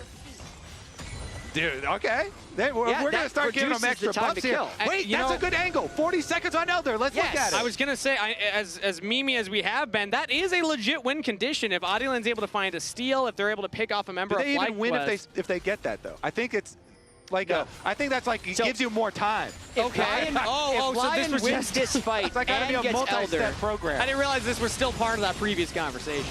Yeah. If they win the fight immediately after Elder, they might be able to win the game. Okay, yeah. I mean, if you win the whole fight after, then you just kill the base, I mean, if you take down the enemy Nexus, I think you've got a good chance of winning that one, but it's looking rough for now, right now, as Bwippo starts to engage onto Surdy. Inspired following up here. Lion, we're not ready for that one. They got through the shield. Adilan, no steal potential onto the Elder Dragon. Lion now have Saint across the wall, but he's spotted out here. It's a 4v5. He's going to try a desperation play, but it is just that. FlyQuest again are inevitable. Busio buys time for them to take down the Alistair. FlyQuest kill 2, and will set their eyes on that Elder Dragon. Yeah, they're in no rush. They don't have the waves to push either, so Jinx they're going to go for Rocket. Elder. Okay, what was that? 0.00001? This feeling. Henna, can you do it? No one's blocking it either. Henna can get this. Generational play. Ooh, not going to land right there. It was a crapshoot, didn't land. Inspired with the smite, will take it. He's locked in. He had the team scatter. He was like, nobody stand next to this Drake. Every jungler has been there. Everyone's been traumatized at least one time by a steal like that. And Surdy's caught out as well here right afterwards. Yeah, the wheels have fallen off for Lion. FlyQuest are reminding us as to why they are the boogeyman in LTA North, why they were our representative there at MSI. And now, teleport in from Bwippo into the mid lane. Saint trying to get away here as Adilan and him are just trying to catch waves wherever they can. There's not many safe places on the Rift right now. Adilan will go back to get the cannon, but I mean, it's just these melees might be enough, plus the bottom wave. Yeah, it's going to be interesting to see if they try and end here without Baron and Supers. It depends on how well Lion can clear the wave. I feel like Bwippo will be fine tanking the turrets if he moves in a little early. They might try and end right here. Yeah, Lyon going to go for one final desperation play. No Suri for 10 seconds. It's a 4v5 under their Nexus turrets. Bwipo taking a lot of damage here. Saint gets big damage spread across multiple members. First Nexus turret will fall, but Inspired actually leading the team forward. Yeah, he's out. Bwipo just got caught. What was that? That was the Aurora burst right there. Yeah, no fair. Saint's hitting them. 4 completed items on the Aurora appears to be enough to get through the health bar of Bwipo, so FlyQuest decide to back off. Our test was Henna. It was. It's true. They cheated on the test. They had the study guide. AP goes through Hell Rush. Baron. Is this it? Baron. Are they going to trade Nexus for Baron? Okay, it looks like FlyQuest are saying if they go for the Baron, we can just threaten the end. They still have 4 members in the base right now, but now they're actually leaving. Talia wall is up. Yeah, they're walking back up. It was Henna and Adilan, and now if Henna, he's got to stay safe, has the flash available, no Ghost to reposition the fights though. I like that call. I thought that was one window where they had a chance to win the game if they could have somehow avoided the end. But FlyQuest isn't messing around. They know they have Mountain Soul. They know they have the game in hand as long as they don't get too cheeky. Even that last push was a little bit greedy with Bwipo, but now that he's about to revive, they're just going to take this Baron and then continue their push. So Surdy does have teleport to join if they wanted to full send it there, but it looks like they're going to decide we'll get better odds at positioning for a team fight inside of our base. So we will wait for this Elder Dragon to fall off. You see Bwipo? He didn't like that Saint killed him. Picked up a Negatron cloak. Now. True. Just a little bit. You think that's enough? Yeah. I don't think he's dying another time. I definitely do. That's enough. We'll see if Twitch chat agrees. Nexus might kill him. Yeah, I mean, if he goes into the fountain or something, he would. Okay, he definitely could die. If I know Bwipo, that's his mission now. Just give his team a little more kills for that death. 15-19. This has been a bloody game, all things considered. And FlyQuest just have to put the final nail in the coffin of Lyon. Yeah. Two waves of supers and Baron that they're going to escort in on the non-super wave. So Bwipo's probably just going to make sure that the other wave is empowered and threaten a bit of a flank here. Inspired gets chunked out, has the Guardian Angel, so even if flying full send on him, the rest of FlyQuest might be able to punish. They're catching the waves now. Supers are going to hit that bottom turret here shortly. Lyon have a short window now to avoid that and look for a pick. Weaver's Wall going to come out from quad as all of Lyon are able to get onto the correct side, but the flick back onto Adilan, full engage, full commit onto the jungle. But the damage from Saint is just insane! Masu looks for his own little fight there on the Henna. Inspired's down. Masu's got to get out of the fight. Saint's chasing him down. Triple kill to Saint. Lyon hold the line. Quad will fall. Henna with the kill. It's only Bwipo left. Lyon roared alive. Let's go, Lyon! They do not tilt off the face of the earth. They get the combo. The burst there from Aurora Jinx was unbelievable. I mean, they're going to run straight back up, but can they do... I'm 20 seconds on recon. They can at least get a turret. Yeah, they got to be able to get something here. I don't think you can get anything. In. No, I don't think you can get anything really. So you have 3 inhibitors down. So you have super minions, double supers in every lane for FlyQuest. So the onslaught's going to continue. How'd this happen? It does buy time. Busio Inspired got full comboed by the Aurora, and since all the spells are AoE, I think that's what happened. So Jinx rockets, AoE, Alistair knock up into Aurora combo, EQ. Didn't even have to ult. Didn't even have to Aurora. And then Masu tries to take down Henna on the side there. Henna has flash, then Masu's out of there. Yeah.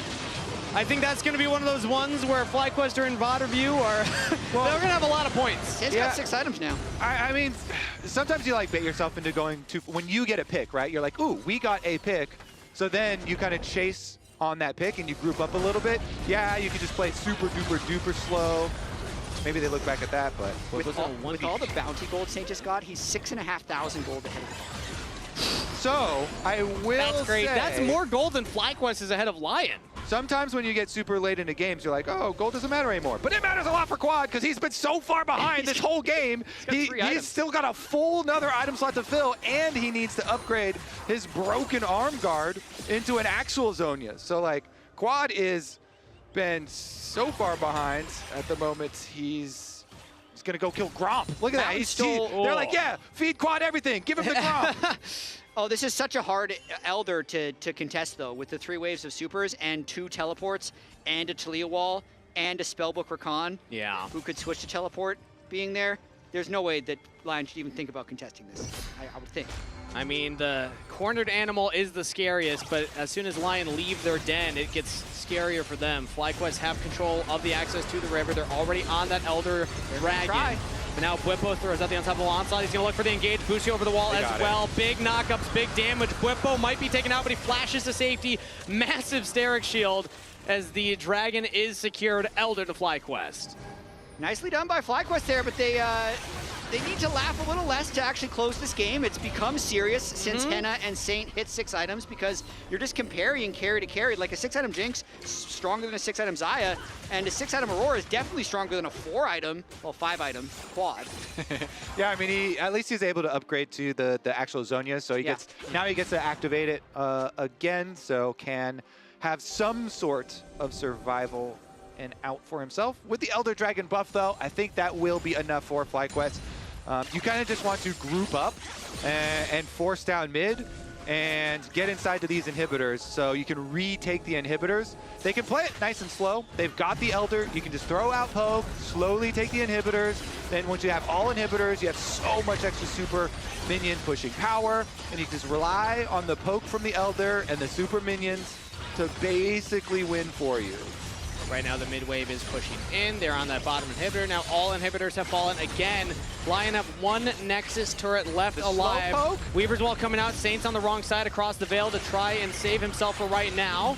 In the camouflage between worlds, big damage on the Mossman. Inspired again. FlyQuest are getting engaged on. Crescent Guard will keep Inspired alive for right now, but Bushi goes in for the engage. It's another re-engage from Lyon, but they just lost it. Surdy's down. Busio's down in response. Henna with the Jinx is excited. Masu forced away from the fight. Flash available. Blade Caller will not land. And yet again, Lyon hold the line. Oh! Quad takes down Lions. So with the fadeaway. They did get the inhibitors, but then they did not slowly poke, wait for the supers to come in and use their Elder. They had step one. Went for a Taliyah wall pick again. Look at this damage, though. 66,000 damage by Saint and 42,000 by Henna. They're crushing through the Mountain Soul. That was a Mountain Soul Elder Drake. They literally had Elder on this whole fight. And Lyon is the one who won the fight. That was, it could have been a 1-for-2. They do lose Lions there, as now the rest of FlyQuest is on the Rift here. They're running up towards the Baron, and it looks like they're going to get it. I mean, all Lyon can do is just prevent Fly from ending the game, but they haven't been able to get back onto the Rift and get anything sizable. The Nexus turrets will respawn. You never know. Nice block. Look at the mini-map. Jinx down here. Jinx. Yeah, Henna, 1v1 versus Bwipo. We were wondering how many autos would it take. I think we might figure that out. Zerdy is nearby, but so is Quad. Henna has the flash again. Saint with Between Worlds will push back the rest of FlyQuest, but that's a couple flashes, couple ultimates used. Busio had to flash too, so it's not like it's a free engage onto Henna now that Henna's flash is down. You can see one next turret is respawned, but here's Baron and maybe the slow end, but the Jinx clears waves so fast, we'll see. Yeah, they're able to Baron up the bottom super minions. 2 are hitting that turret. As now the rest of Lyon here again trying to hold the line. This is the 3rd attempt from FlyQuest. Big flank from Adiland here as he's all the way around threatening the backline. Bwipo now in his own, but up flick back out to Henna. Quad with the savior play, the redemption play takes out the AD carry for FlyQuest. They'll march in. No more Jinx, no more hope for Lyon. And FlyQuest will 2-0 this series. Just like we all expected, FlyQuest dispatched Lyon in the 2-0. No, man, this was an insane game. But you're telling me that was only 2 games that we won? That was 2 games of League of Legends right there, I think this last game was probably like 3 games wrapped up in one. The 3rd approach is what it took for FlyQuest to close it out. 46 kills in a 44.5-minute game. Absolutely unbelievable. Quad at one point was 0-4-0, ends 4-6-12. He did actually pick it up towards the end. That's not the type of win that FlyQuest would love to have, but they actually are still undefeated. I'm hearing all from production that Saint did over 42% of his team's total damage in that game on the Aurora. Insane. We're walking with Busio on the way right now on screen. So Loungers, take it away. It definitely feels like we just watched at least 3 games. I had to look up at the UI just to make sure when it wasn't a 3rd game. That was 42% of your team's damage is crazy in a loss. Yeah. It was insane what the Aurora was actually doing. like constantly bullying bot side. I don't know why I'm like. Yes, the Aurora was amazing, but they lost the game. I was focused more on the Aurora than FlyQuest actually bringing this game back. So, insane. I mean, it's also because the Aurora was stopping them from ending. Yeah, pretty constantly. Constantly. There were what, 2-3 sieges that FlyQuest tried on? Yeah. It happened a number of times where they kept getting fights turned around on them. How Hey! Welcome. How OP is Aurora these days? Before you sit down, you must take a piece of Lion's banner. You gotta get What over does there. that mean? We gotta put you to work. Piece? You just lost. Take your trophy. Take a juicy slice. How do you do this? All right, let me get to the other side. You're blocking you me off. unbuckle Yeah, it. what? You're blocking me off. All right, so there's the notch. Just take off the banner on the back here. Boom, I got mine. Oh, I see. Yeah, see? You said, faster than you Raz says, I got mine, and then finishes after. I thought it was close. You, actually. And now we put it here? Yes, Yeah, you do. attach it Take to the other edges. side. I made. Okay, you're good. You're good. I was confused for a second there, but I got mine. Easy. Your guys' banner's getting a little big. Flawless. Getting a little thick. Flawless victory. Yep. All right, settle in now. Looking solid. There you go. How was that game? That game, it looked like you guys were going to end a lot earlier than you did, but it kept going. Saint was kind of popping off, and you guys had some ill-advised engages, perhaps. Yeah, I was a culprit for sure. Like two fights in a row, I just straight griefed, gave Jinx a reset. And like once the game reaches like 40 minutes, even if you're ahead, like just small team fighting things can lose you the game. So like I was low-key sweating at the end. I'm like, oh no, this is going way too long. How did it feel playing against Lyon in general? I don't know if you guys have scrimmed at all, but they seem pretty good. I mean, week 1 was tough for them, but just in general, it feels like they have leveled up to a pretty wide margin now. I mean, I've always thought they were a pretty decent team. Yeah. Even last split, they definitely always had more to show than they actually showed on stage. So I'm not surprised that they're like one of the better teams. Yeah.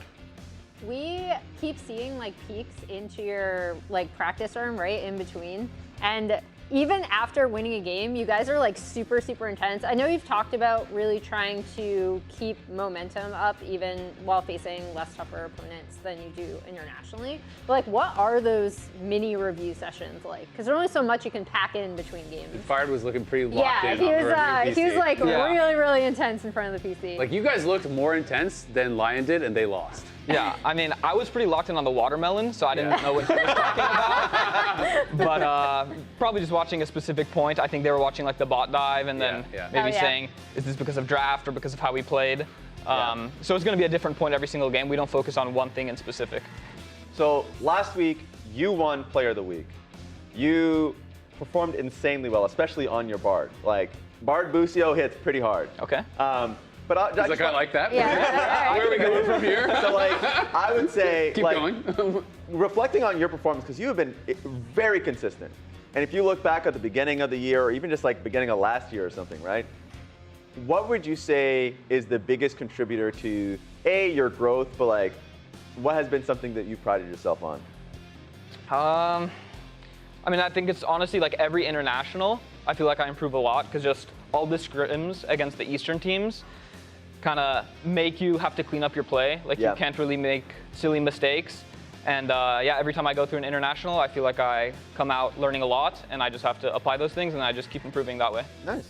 Like, what types of things would you say you've been able to add to your game from international supports? Yeah, I mean, I would say, like, for one, it's just our mindset in the lane. Like, everything has to be consistent to, like, our room page, to how we play Wave 1.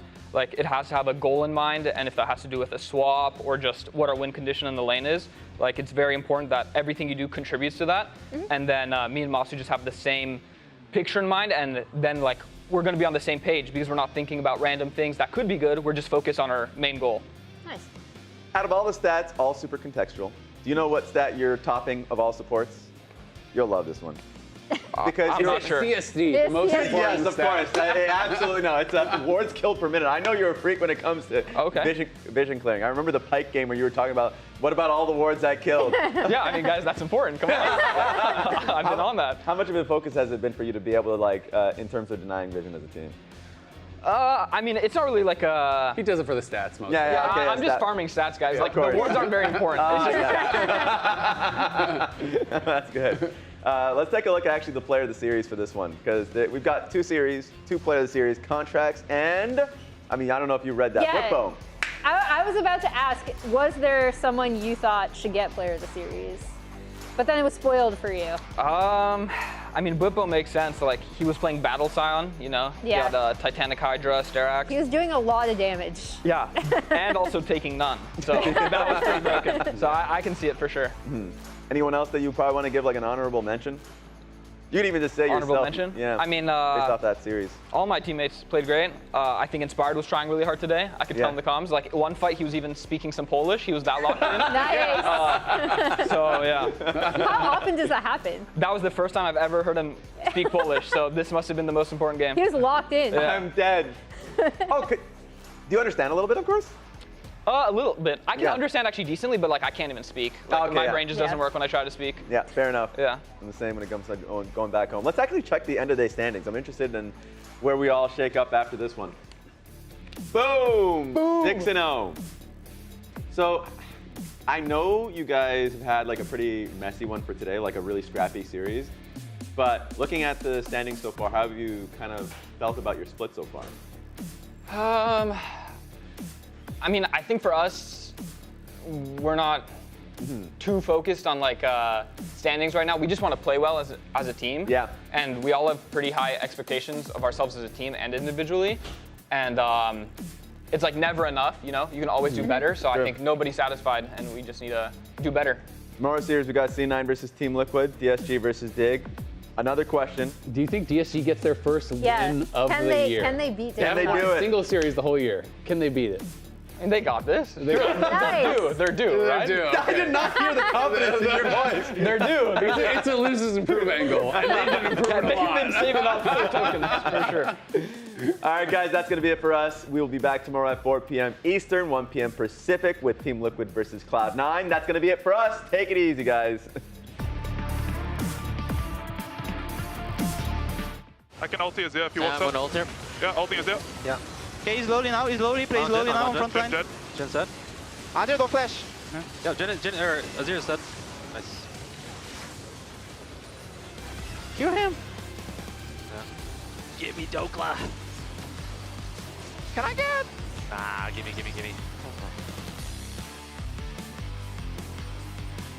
Okay, They're going? Yeah. They're going. I'm on front. Yeah, I'm yeah, coming yeah. to connect bot side, okay? Can we get back? They're TPing behind with their neck then. Yeah. Careful this angle. Silver's gonna get chunked out of it. Front. Yeah, I'm just sitting front. Alright.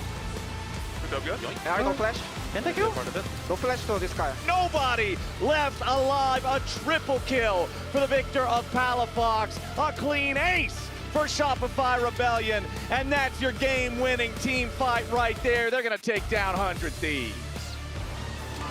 They just looked at me. I got Nico, no flash. Nico, no flash. I'm just hitting guard. Take it slow, take it slow. Help him.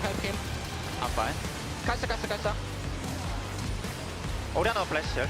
Okay. Oh, it could have been Penta. I speed it. Nice. GG. Not bad this game. I'll play team. GG. Careful, don't give angle. Buy here. Bye. I will stop by combo maybe. Bye. And Alistar. Kill the Alistar. Whippo, try to buy time. I'm fine. I'm on between them. Jinx, no flash. I'm on between them, man. I have combo. What the? Whippo? Fight. What the They just ignored me, bro. We can drink another go. No more hope for Lyon, and FlyQuest will 2-0 this series.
Bye.